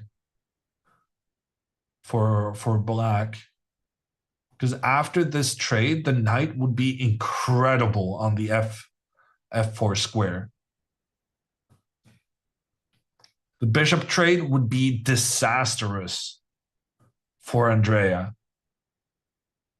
Ooh, pawn to f6. Huge mistake. Huge mistake. Now Andrea is going to win this easily.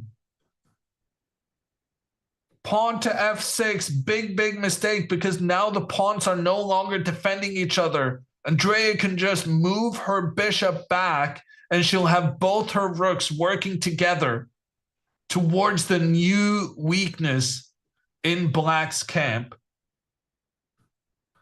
Time Scramble has caught another victim.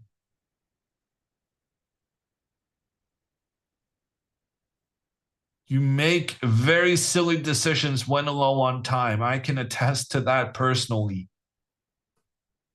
And now this latest decision has ruined the game for black. The pressure on the pawn, too much to handle. And he continues pushing the pawn forward, but that's not doing anything to defend the pawn. A freebie here for Andrea. And she shouldn't take a lot of time on this decision. Just say thank you for the present you're given.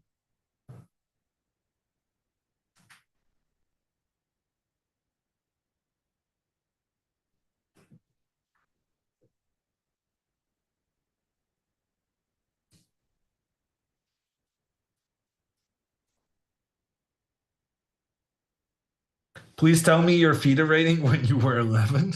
I didn't have a rating when I was 11. You can become a reasonably strong player without being massive as a youngster. Those of you with Hawkeye eyes, is that a thing? Hawkeye eyes? Those of you with good eyesight can see that they have made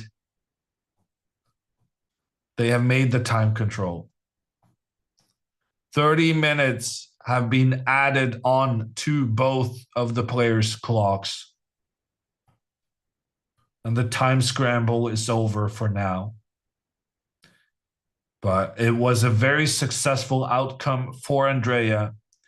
During the scramble, she managed to win a very important pawn, and she now has both her rooks pointing in towards the black king. So now they will think for 25 minutes. Possibly, yes.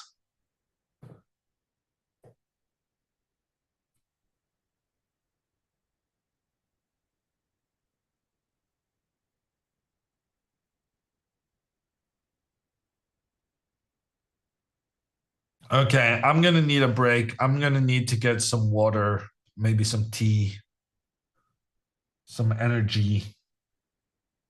I don't think this game is going to be decided anytime soon now. With the additional 30 minutes per player, it's normal that they take a bit of a break and kind of readjust to the new circumstance. That being said, I expect Andrea's move to come pretty quickly. Her bishop is under attack, and the bishop has only one safe square to move to. So Andrea is going to move her bishop back. Her opponent is going to go knight to g3 because he's trying to disrupt the coordination between the white rooks so that the white rooks are no longer protecting each other. If the bishop takes the knight, you can take back the bishop, but it's better to just take the rook in that circumstance.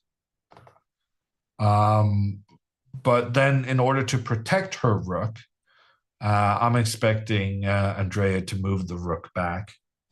And this is just a very, very good situation for her. She would be up by a pawn. Her opponent would have absolutely no pawns close to defending their own king. And Andrea also is the one with the rooks working together and also working together against an area where the black king is suffering. So I'm very, very optimistic on Andrea's behalf. And I think we're going to have a double victory here to start the tournament. Alexandra has already defeated her opponent in what was a fantastic, fantastic game.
Okay, it appears while I was away, we're having a little advertisement for the Botez shop. Can recommend the hoodies there. What has happened since we were last in this game? The pawn attacked the bishop retreated, and just like that, we're back into it.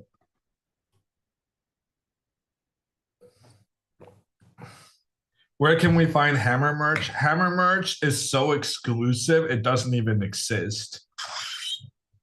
But maybe someday there will be a 30-minute exclusive flash sale.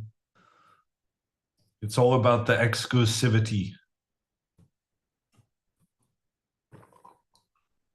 Bishop f2 doesn't show on the screen. It's not a good sign. So I definitely made the move on my end. Okay, on the second go.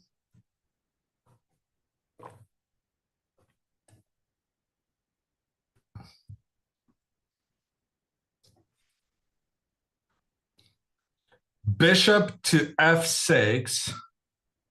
Let me just say that if black thinks taking this pawn is a good idea, he's in for a bit of a surprise. That pawn should probably not be captured. That would just open up even more methods of attack against the black king.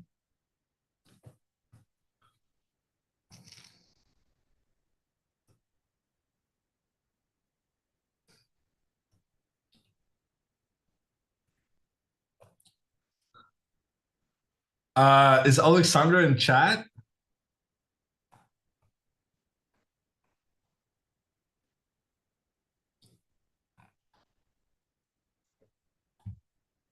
Oh, welcome back.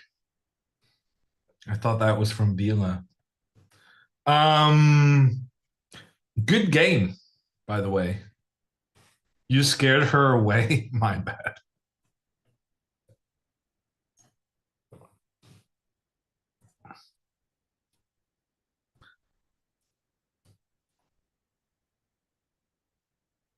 Wondering if you were ever coming back. What can I say? I did 4 straight hours without a break, so I needed... Actually, yeah, 4 straight hours. I should have taken a break mid-game, but the thing is, Alexandra's game progressed so quickly. There were so many things happening. There never really was a good moment.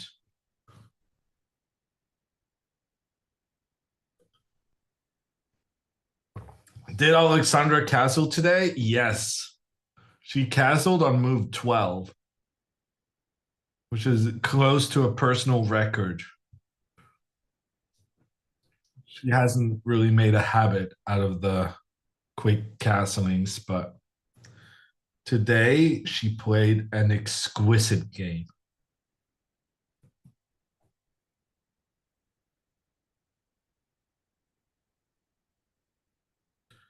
Okay, move on the board. Bishop back to b5.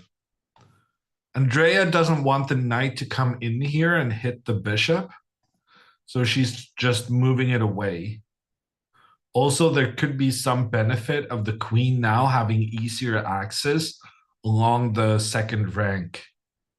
Basically, just, you know, both these bishops were blocking the queen's ability to get over here. So she's just moving it away. If bishop takes pawn now, we can just accept the trade. And then I think just take the pawn. No need to make it complicated. They take one of our pawns, we take one of theirs. That's a fair trade. And then some, because here now we have a pawn that can push forward through the center of the board.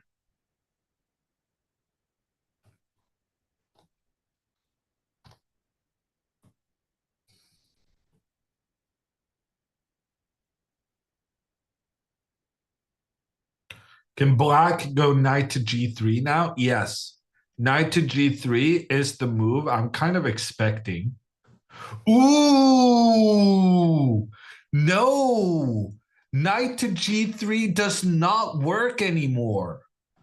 Because the bishop moved away from the control of the h6 square, now if you try to go knight g3, Andrea has the brilliant rook takes, keeping the protection between the rooks. And if the rook is captured, the queen can come in and the rook and queen work together for the checkmate along the side of the board.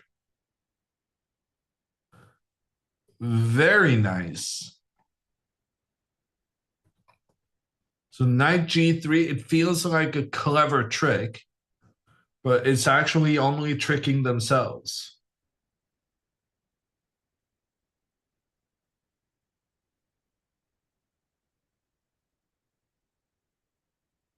How much time do they get for the move? It's not time per move. So they get to use the time how they themselves choose. So it's how much time you have for the game, and then you decide how much to spend on each move. Right now, Andrea has 24 minutes remaining, and her opponent has 22 minutes 30. I thought her opponent played it. No, unfortunately not.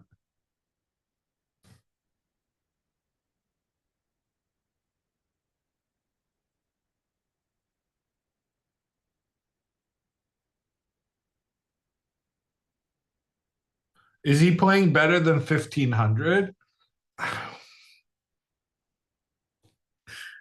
I wouldn't be the right person to ask.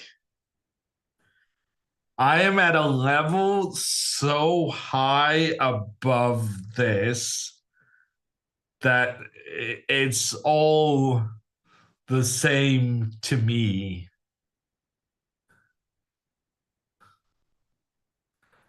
You can't expect me to tell the difference between a 1900 and a 1500. It's all riddled with mistakes. But it's fine. I was 1900 once. I was 1500 once. We've all been there. It's just, you know, it's been a while for me.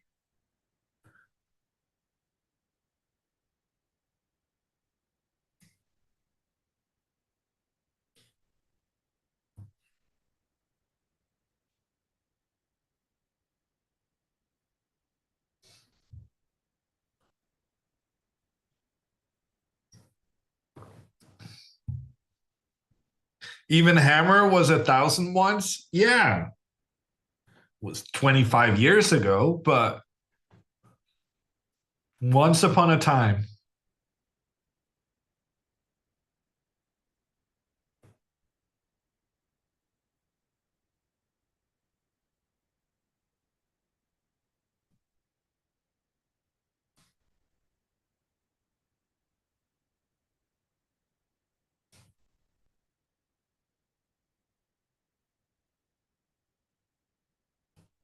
What rank is Grandmaster? Normally it's considered 2,500, Colton. That's the requirement to make the title.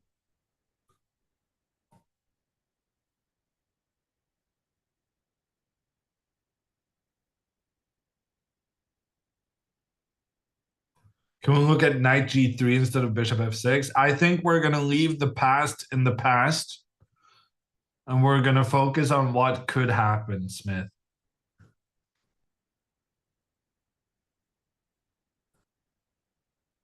He doesn't play anymore. We'll be 1,000 again soon. What are you talking about, Dirk? The reason I can't do the final 4 rounds of this tournament is because I got to prepare for my own tournament. The Norwegian Championship, starting Friday. Today is Saturday, so in 6 days. Hammer ranked #1 in the tournament.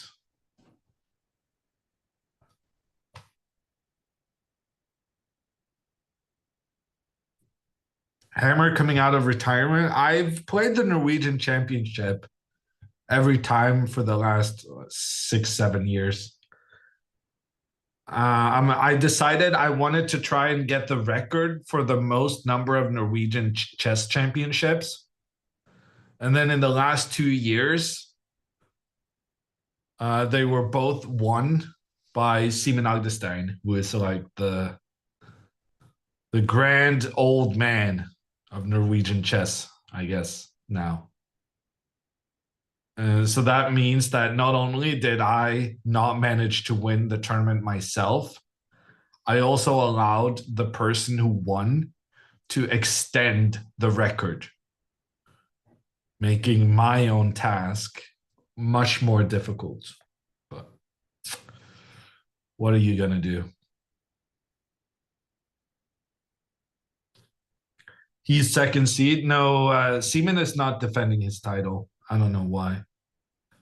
Most of the good Norwegian players are not playing. That's why I'm number one.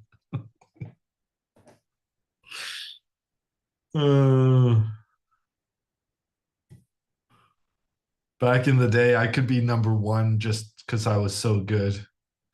Now it's because no one else is playing.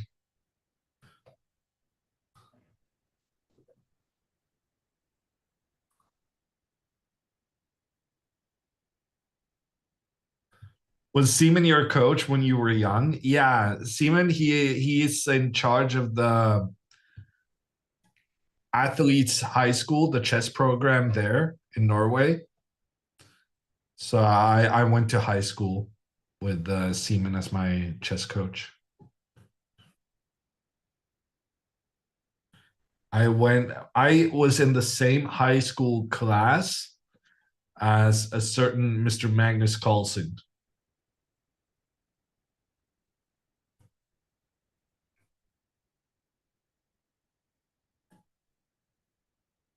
Athletes, I mean, that's what it's called. But it's a high school for people specializing in competitive activities, if you prefer that phrasing.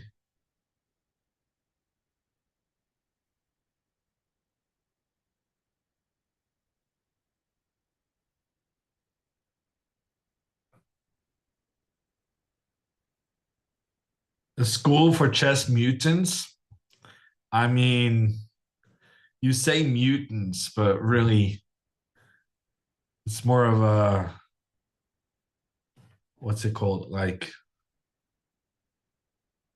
metamorphosis? Is that the word I'm looking for? I suppose that is a mutant per definition. All you guys know, I might just be a,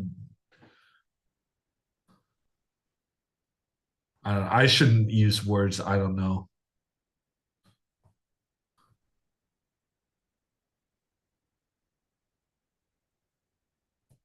Andrea has no interest in Belgium, Romania. I don't know. She still has 40 more minutes. But she may have to watch the game without supper. A school for special kids. Yeah, that's one way of putting it, Dan. Okay, the rook retreats and defends, but also stays relevant. I'm guessing rook to g8 now. But Andrea doesn't have to be the one making the trade. Andrea would welcome black to make the trade, because then you can attack the knight, and when the knight moves back, you attack the bishop, and the bishop is trapped. So just because your opponent offers a trade doesn't mean you should just go for it. Sometimes it's better if the trade happens on your terms. In this case, getting that pawn forward would be a big, big success for Andrea.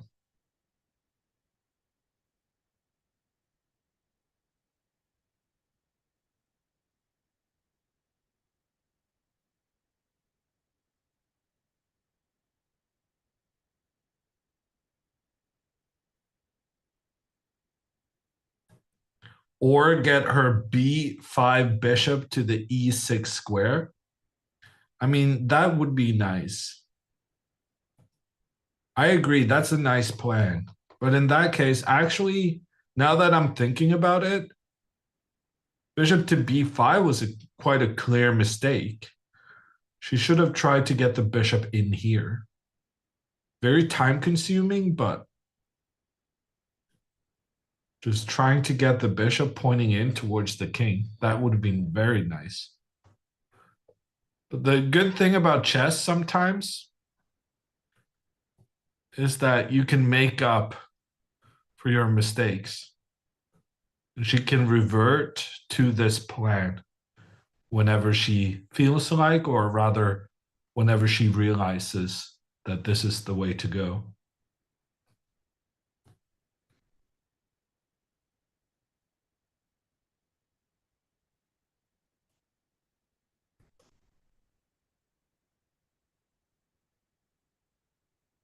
Is there 2 rounds today? No, there are not 2 rounds today, but there will be tomorrow. Or actually, I guess if you're in the Pacific time zone, you could technically claim that there are 2 rounds today. Tomorrow's morning round will start at 9:30 a.m. in Poland. That's 12:30 a.m. Pacific. 3:30 a.m. Eastern, if you're that kind of crazy. And we'll also have the round at 4 p.m. So just a huge day of chess coming up tomorrow.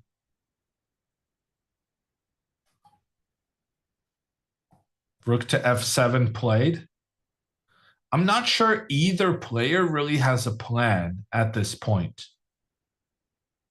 Like, white is obviously winning with the extra pawn and the potential attack against the black king, but you don't really have any clear way of continuing said attack. And black is kind of just shuffling the rooks around without necessarily really accomplishing much through that. Andrea needs to find this plan. That would be very effective. But other than that, we could get a time scramble again. Is there a way to get the queen involved? Yeah, so I'm thinking maybe bishop back, then you would open up for the queen. That's also a very nice strategy. Get the most powerful piece involved. Sound advice.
Who are you talking to? None of your business, Joe. I got lots of friends, lots of people who want to talk to me.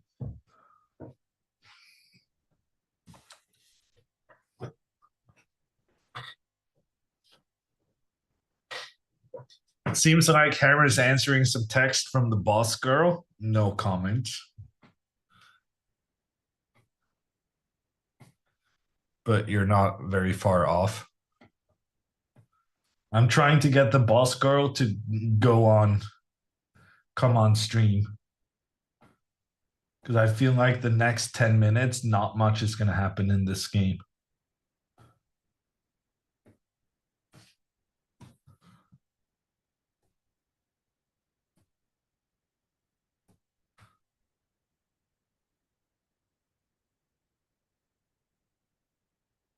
Okay, I come. Man, 2 days in Eastern Europe. All of syntax is gone. Didn't take more to bring the Eastern European back out in the girl.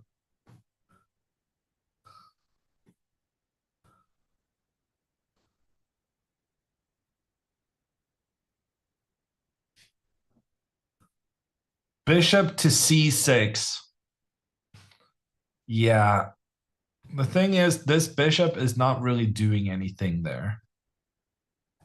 Maybe you're opening access for the queen to attack the pawn. Some of these bishop placements, when they're far inside the opponent's half, it's like, what are you really doing here? Like, as long as the opponent just doesn't use these 4 squares, that bishop isn't actually that useful. Would have been much more useful over here to attack the king.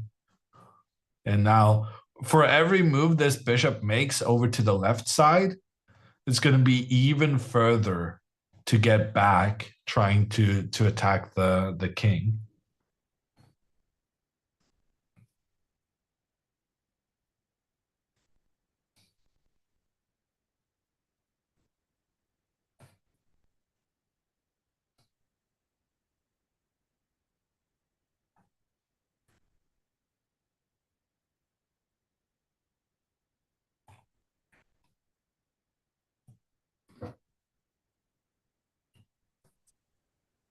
Hello. Hey, How is the commentary going? Are you having a good time?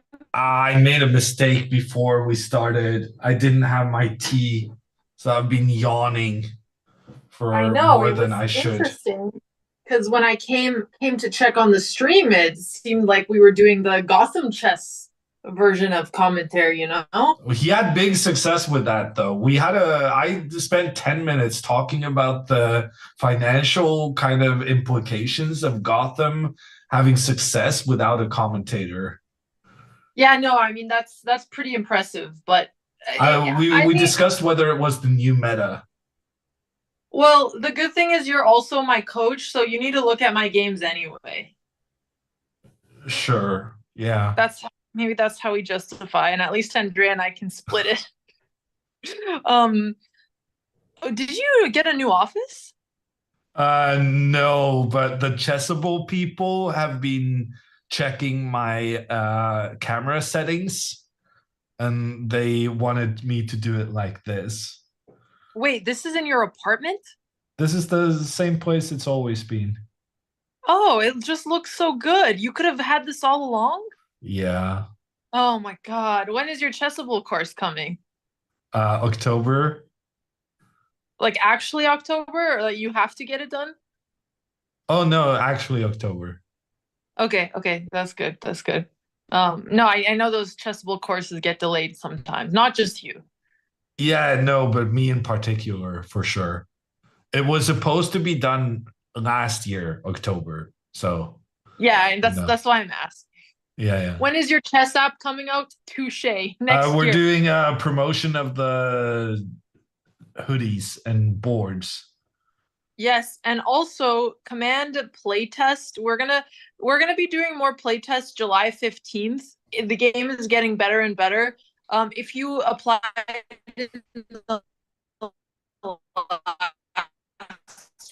then you're still eligible to pick people from specific game cohorts, but you guys can sign up if you want. Hopefully it works better. This game will be coming out next year. Game development is hard. What? Well, let's just say you had a bit of a robot voice while talking about Oh, okay. Yeah, Sepper, I'll get you a code. Is the video game more fun than Call of Duty? I think it's very fun so far. And it's different than any chess variant I've ever seen. Let's talk about normal chess. Hammer, is there anything I could have improved during my game? You went bishop f4 before you went knight f3. You remember we talked about this, how you wanted to wait until he committed his bishop and then do the opposite?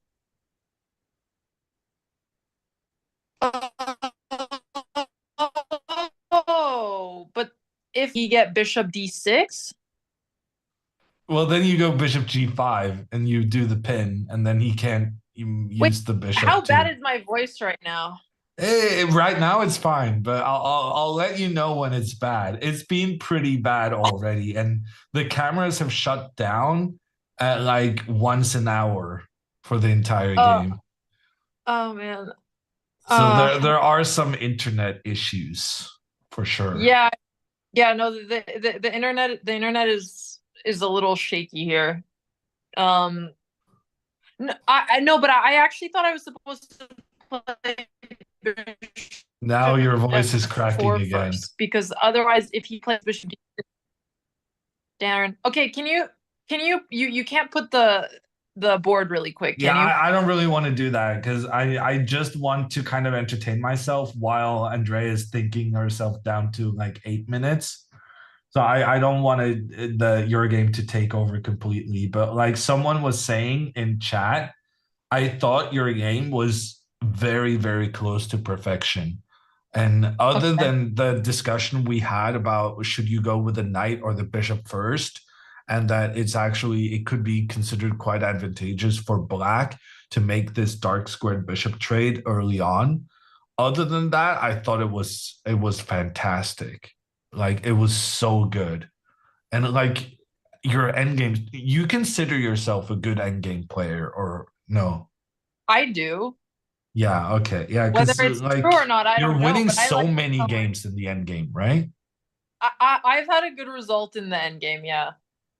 No, but here and also in Sardinia, I guess I didn't watch all your Charlotte games, but like the end games are racking in the points. I know. No, I've been really happy with the end games. I cannot complain. I'm also. Are you? What? Are you ranked number 21? Yeah. So. Just like your what age? In my head, I identify as 21, you know. I mean, I identify as 15. Most boys do, I think. We never grow up. That's true. No, I'm trying to look up the line because I don't know where this would be in my files. Yeah, okay. Well, I don't think it matters too much. Now it's just about resting and being ready for the morning round. No, you're right. Knight f3 is in there first. I don't know what I confuse it with. I guess I have knight f3 in the line where they play a6 first. Yeah, okay. I don't think it matters too much. I think what you did was perfectly fine and you executed it very nicely. You showcased some good plans. Your queen c2, it was so clear that you were just longing for him to move the knight so that you could get the double attack. And then the end game was very good. And yeah. Whenever I look over at Andrea's board and she has like 3 minutes on the clock, I panic a little bit. I'm glad, like, she's obviously better here, but Andrea was just still so down after Charlotte. She needs to get some good results. Otherwise, I'm afraid she's going to rage quit. So I am almost more emotional about Andrea's games here. Yeah, well, the good news is Andrea's opponent just spent 2 moves moving his queen further away from his king. And that means his king is even more poorly defended than it was. And now Andrea also found this nice bishop to e1 plan, which is good. She's trying to bring her queen into the attacking g file. And I'm very, very convinced Andrea's going to win this one. But, it's all going to be about tomorrow, how you manage to deal with the 2 games in a day. Yeah, I haven't not been waking up. I didn't wake up early today. I woke up at like 11:30. So tomorrow's going to be a little rough, but I'll try to take melatonin or something early. I don't know. I'll try to tire myself out somehow. Yeah. No, it's going to be tough. Am I playing a higher or both of lower you. rated in the morning? I don't know. I guess we're hoping for why not higher at this point? You're playing so Thank you, well. Joey. I mean, I'd rather take a lower rated in the morning because morning round, I'm just such a sleepy girl, I'd rather play the higher rated after I've taken a nap. Yeah. But then if you play a higher rated, maybe, yeah, you don't really do draws, do you? I mean, They if I can be super intimidated by your more recent results. I mean, oh, that's great. 99% accuracy, will take it. I'm okay with draws because the other thing is I have now gone on a 15 game classical chess undefeated streak, and draw still counts for the streak. So it is what it is. So you're not going to be super aggressive and overreaching your position's value. Look, Hammer, I don't make promises I can't keep. But I'm gonna do my best.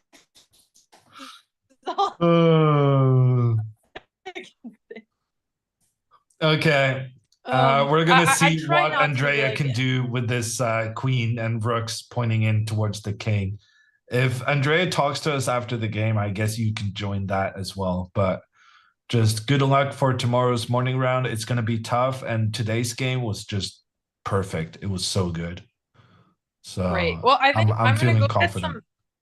I'm gonna go get some exercise while it's still sun out because I think that will help me sleep. But I'll have headphones and I'll keep tuning in on the stream.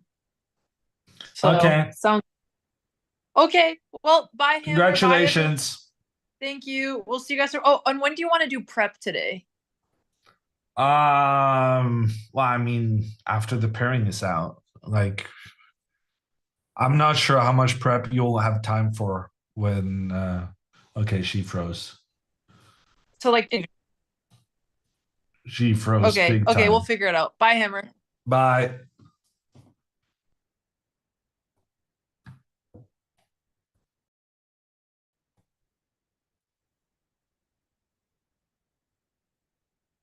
I'll have headphones and make sure a hammer is actually working and not silent. That wasn't the implication I understood, but maybe you have a better understanding. My Wi-Fi is a little sus. Yes, we noticed. You are the only one who did not know how sus it was. You're the only one who couldn't hear what we heard in the. I can't. That was terrible.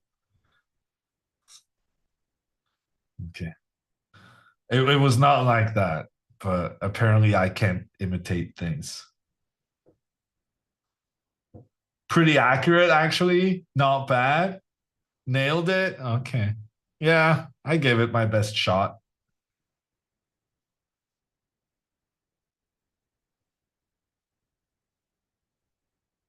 And Hammer just nodded like he understood every word. I mean, I understood, like, if you hear the first half of a sentence, you can usually piece together what the second half is going to be. I felt like I understood most of it.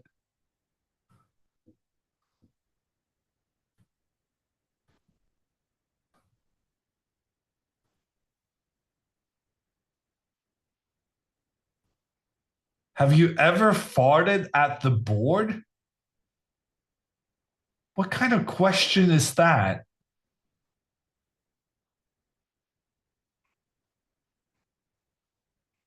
Of course I have.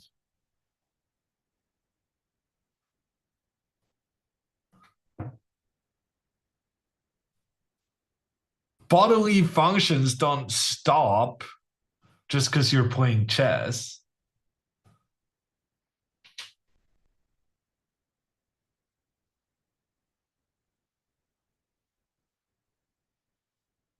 Unexpected question to read. I mean, I do set myself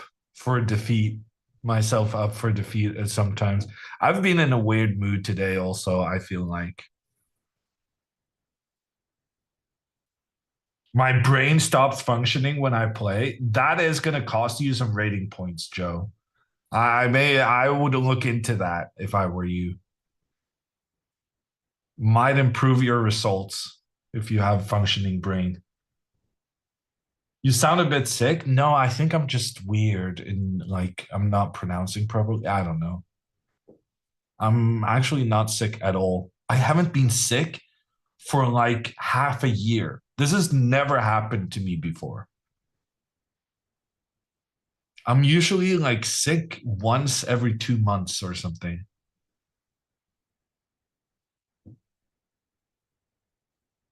Is there a rook g6, rook h6? Oh my gosh.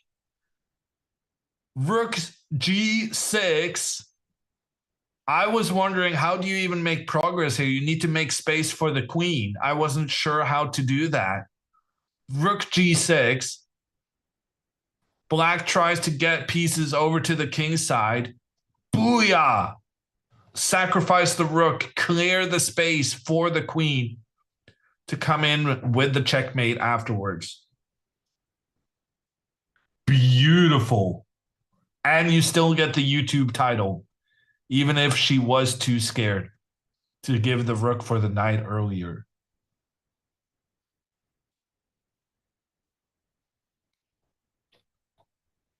Will she do it though? I mean, why wouldn't she?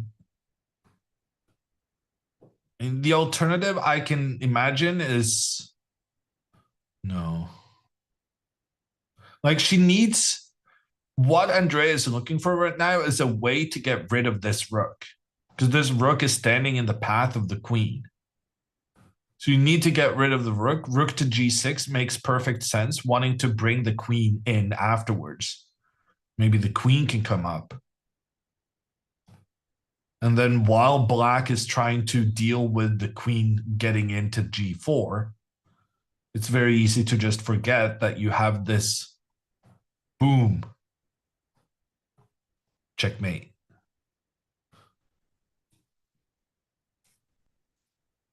Can he just sack his own rook with rook g8 instead? Well, rook to g8, I take it. And I got 2 protectors. And so you can't recapture. That's just a free rook. Rook to g6, that's GG's. And Andrea has been up on time for 3 hours straight. I'm not sure Andrea's ever been up on time for 3 hours. Sometimes she's up on time, like for a brief period, and then she has a 45-minute think. But she's got it working right now. Romania about to pull off a win here soon. Maybe even 2 of them, Danny.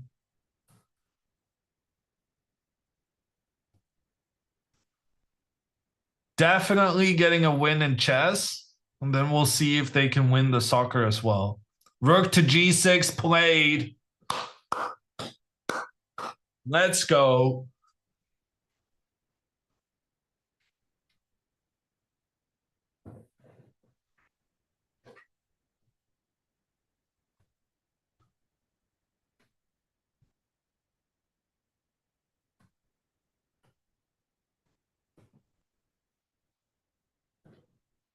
Is mate stoppable? I mean,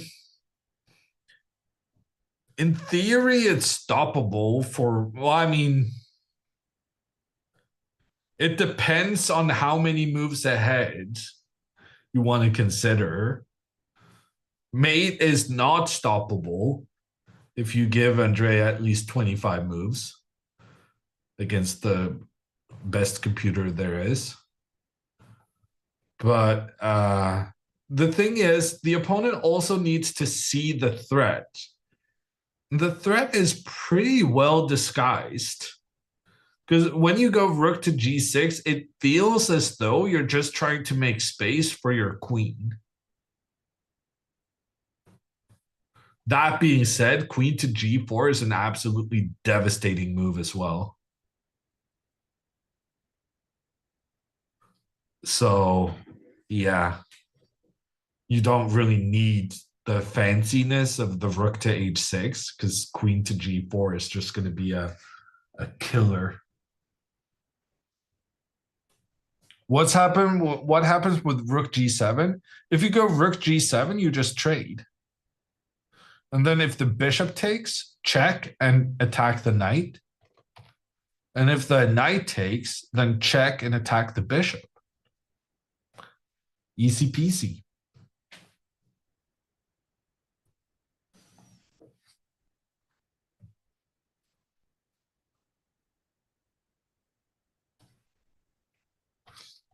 Five minutes remaining. For a second time in this game, Black has moved the queen unnecessarily over to the queen side. Both times he kind of got punished for it. Yeah, good observation, Star Golder. We were having the same thought at the same time.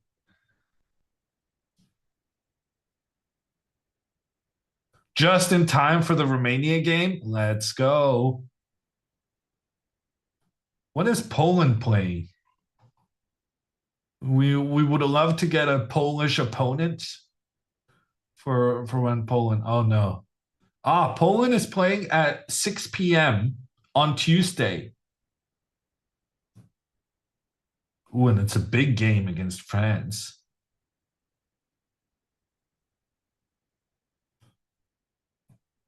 We got to make sure to keep the Poles. Have a long game on Tuesday. Poland is out already? Oh. Feels bad. I thought even the number 3 placed team in the group can make it.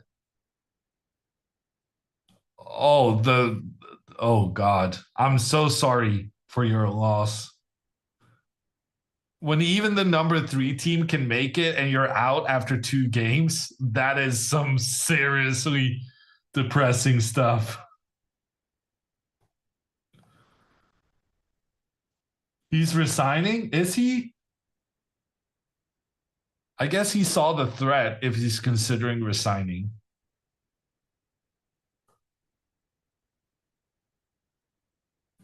Three minutes remaining on his clock.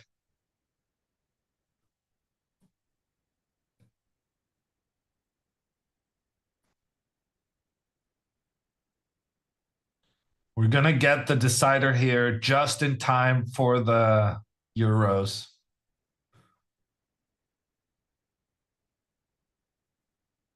Why not knight to g3? Knight to g3 is a decent move. But then Andrea will go bishop takes knight. And if the king tries to take the rook, the bishop can just move. And opening up for the queen against the king steps back, but queen comes in, check. And then check. Oh, we need to go back because he allowed the checkmate. No, he didn't allow the checkmate. Rook to g7. Offering the trade. A trade, Andrea should... Well, she can accept it, but frankly, also queen g4 is good. She goes for the trade. Straightforward. Good play. If bishop takes, then the queen comes in. Double attack.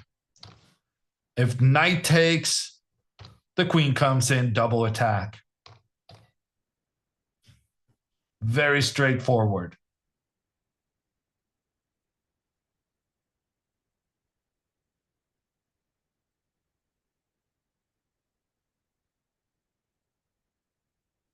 He should have allowed the cool checkmate. Would have made a better thumbnail, but this is fine as well.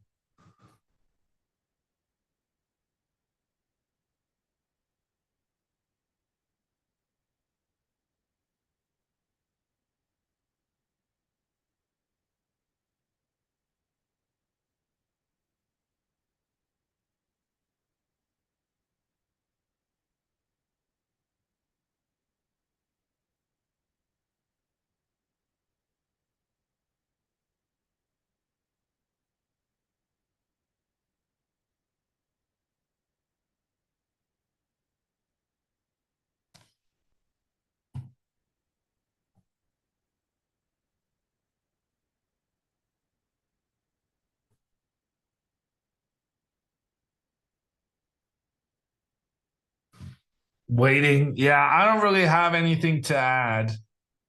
Andrea's going to get a good start to her tournament. She's going to get the win.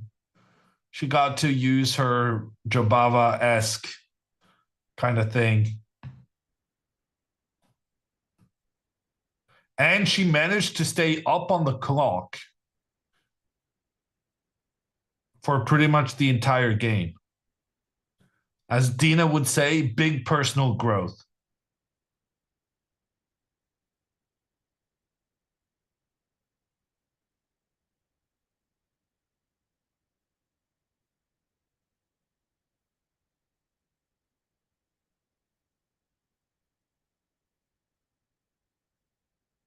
Haven't seen the game. Why is the black queen over there? That's a good question. You're not the first to criticize the queen's placement. Queen takes bishop. That's going to do it. Andrea's up a bishop, up a pawn. She's still got the attack going. The queen desperately tries to make its way over into defense. But now, well, if she's fancy, she'll sacrifice her rook against the knight, then get a sweet little double attack on the king and on the rook. That's one way of doing it. You can also do pawn h5, just use the pawn to attack the knight. And when the knight moves, then black's defenses will collapse.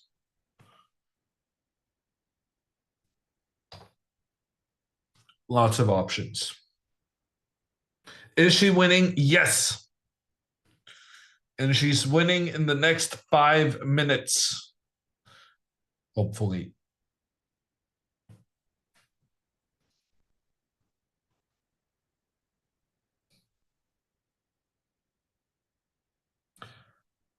What is Andrea and Alexandra's actual FIDE ratings when their latest tournaments are rated? I guess what you're asking, Petrosian, is what will their rating be after the Charlotte tournament?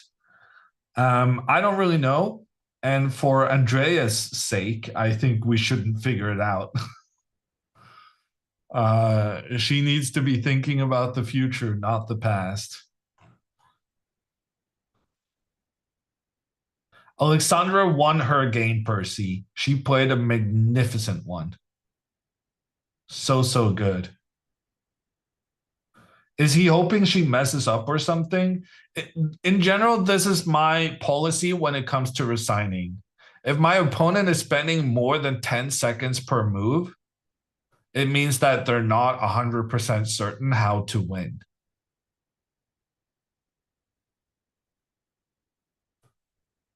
If it's so obvious, why aren't you playing immediately? Ooh, she goes for the classy. Rook takes knight. Getting to showcase some of those tactical skills. That's good for the confidence right there. Sack the rook for the thumbnail. That's how we do it.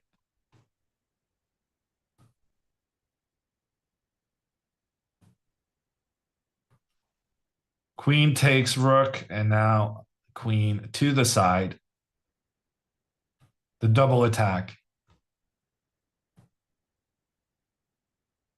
Isn't Queen G1 a little scary? Nah, we're fine. We'll be able to give checks to trade queens. So king moves up, queen takes rook, queen tries to counterattack, and then we go check, check, forcing the king over to this, and then we can go check, forcing the trade.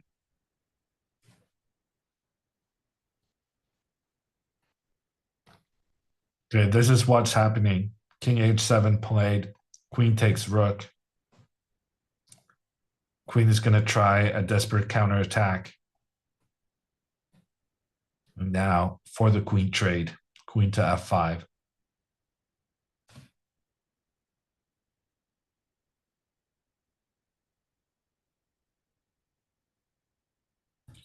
Queen to d7 instead. Shouldn't be a problem, but not the step in the direction we were hoping.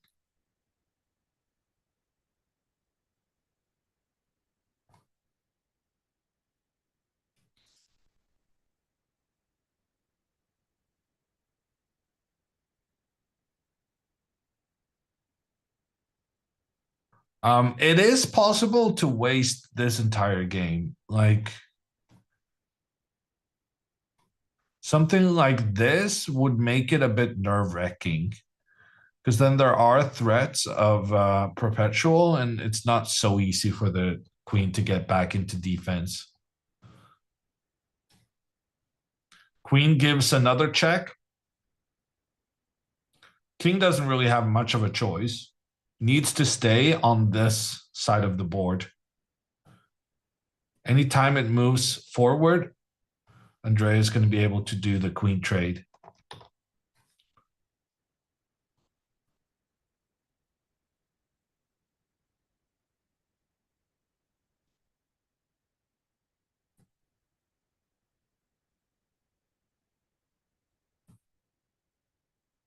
Bishop d7 is nasty. Ooh, I guess you can go for the checkmate and ignore your own bishop. It feels unnecessary. I would just go for the queen trade. Check, check. Well, I'm ending up on this square. I feel like this square is the way to do it. Andrea's slowly but surely inching her way closer. I guess now she can go queen f8 and then bishop d7, and then the queen and bishop work together to cover all these squares. And then it's a checkmate.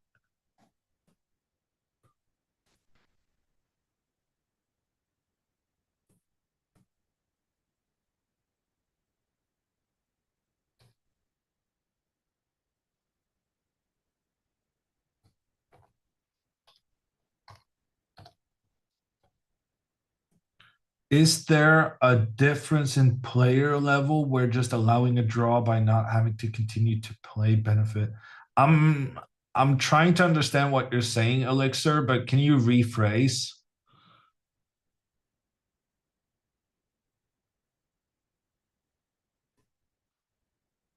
How do you fast forward a live content? I don't know.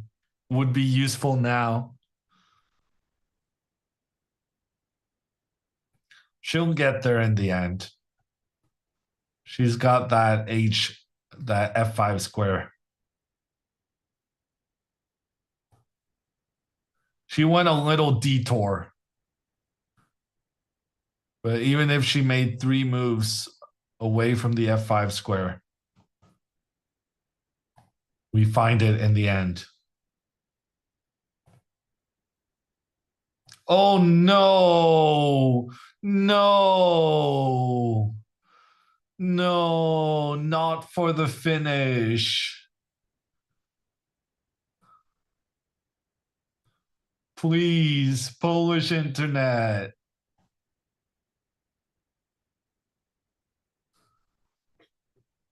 We shouldn't be on Wi-Fi. Ah, we made it. We made it. Let's go. –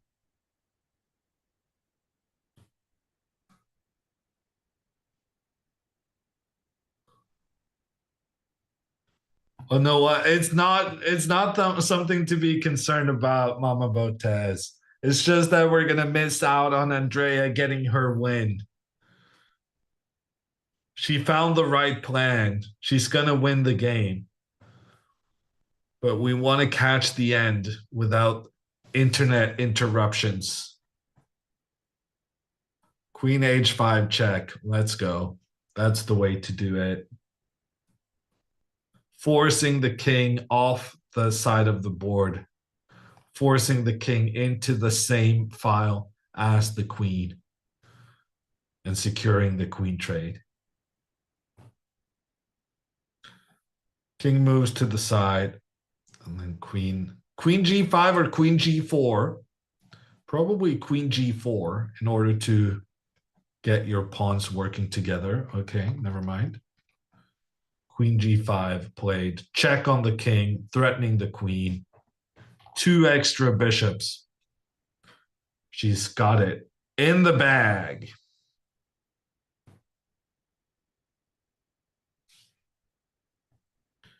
Trade, and he resigns the game.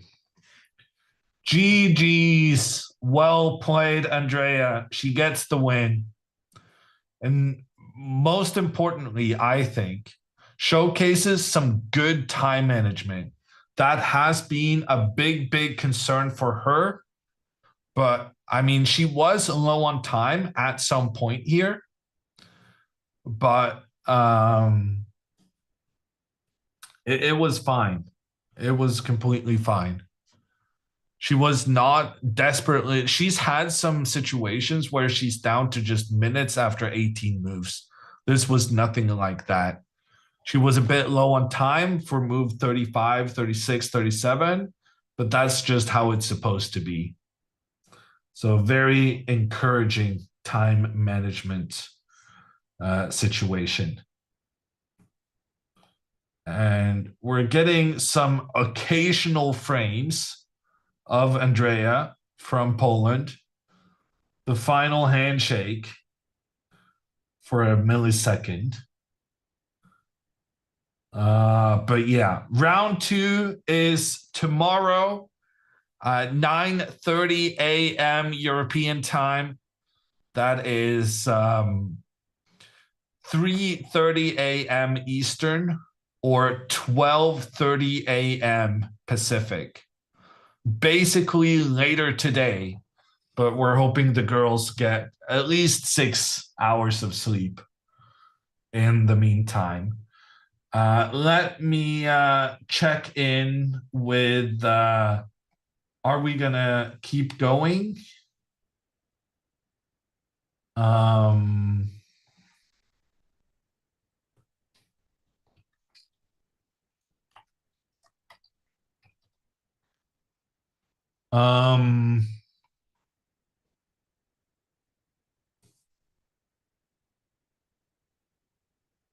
12 hours of starting soon. Yeah, I don't know.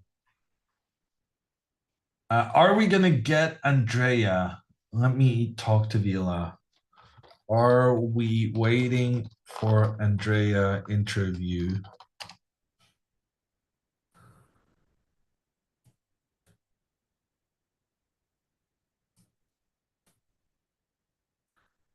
They basically, so Andrea needs to have dinner. It's 9 p.m. in Poland. She needs to have dinner, and then maybe she needs to run off some energy. And then she basically just has to go to bed. It's less than 12, no, it's 12 hours until their next game. And as far as turnarounds go, that's not a lot of time at all. So let's see if we can get her before dinner. It's only going to be very, very short. If we do get her.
This game did take 5 hours. Yes. A 5-hour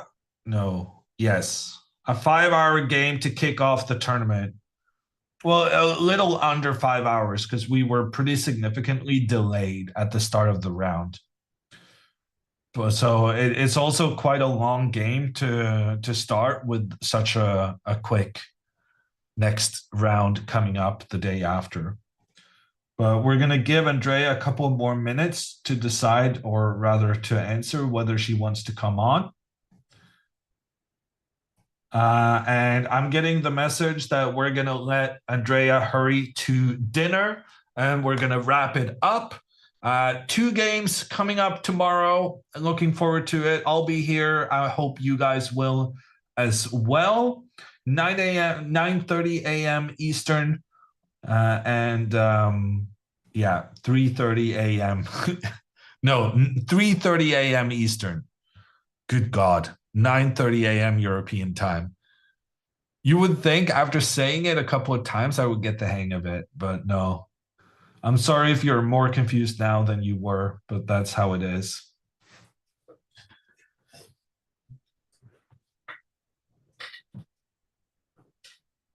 Bye, chat, says the Botezlive account. See you all tomorrow. Bye, everyone.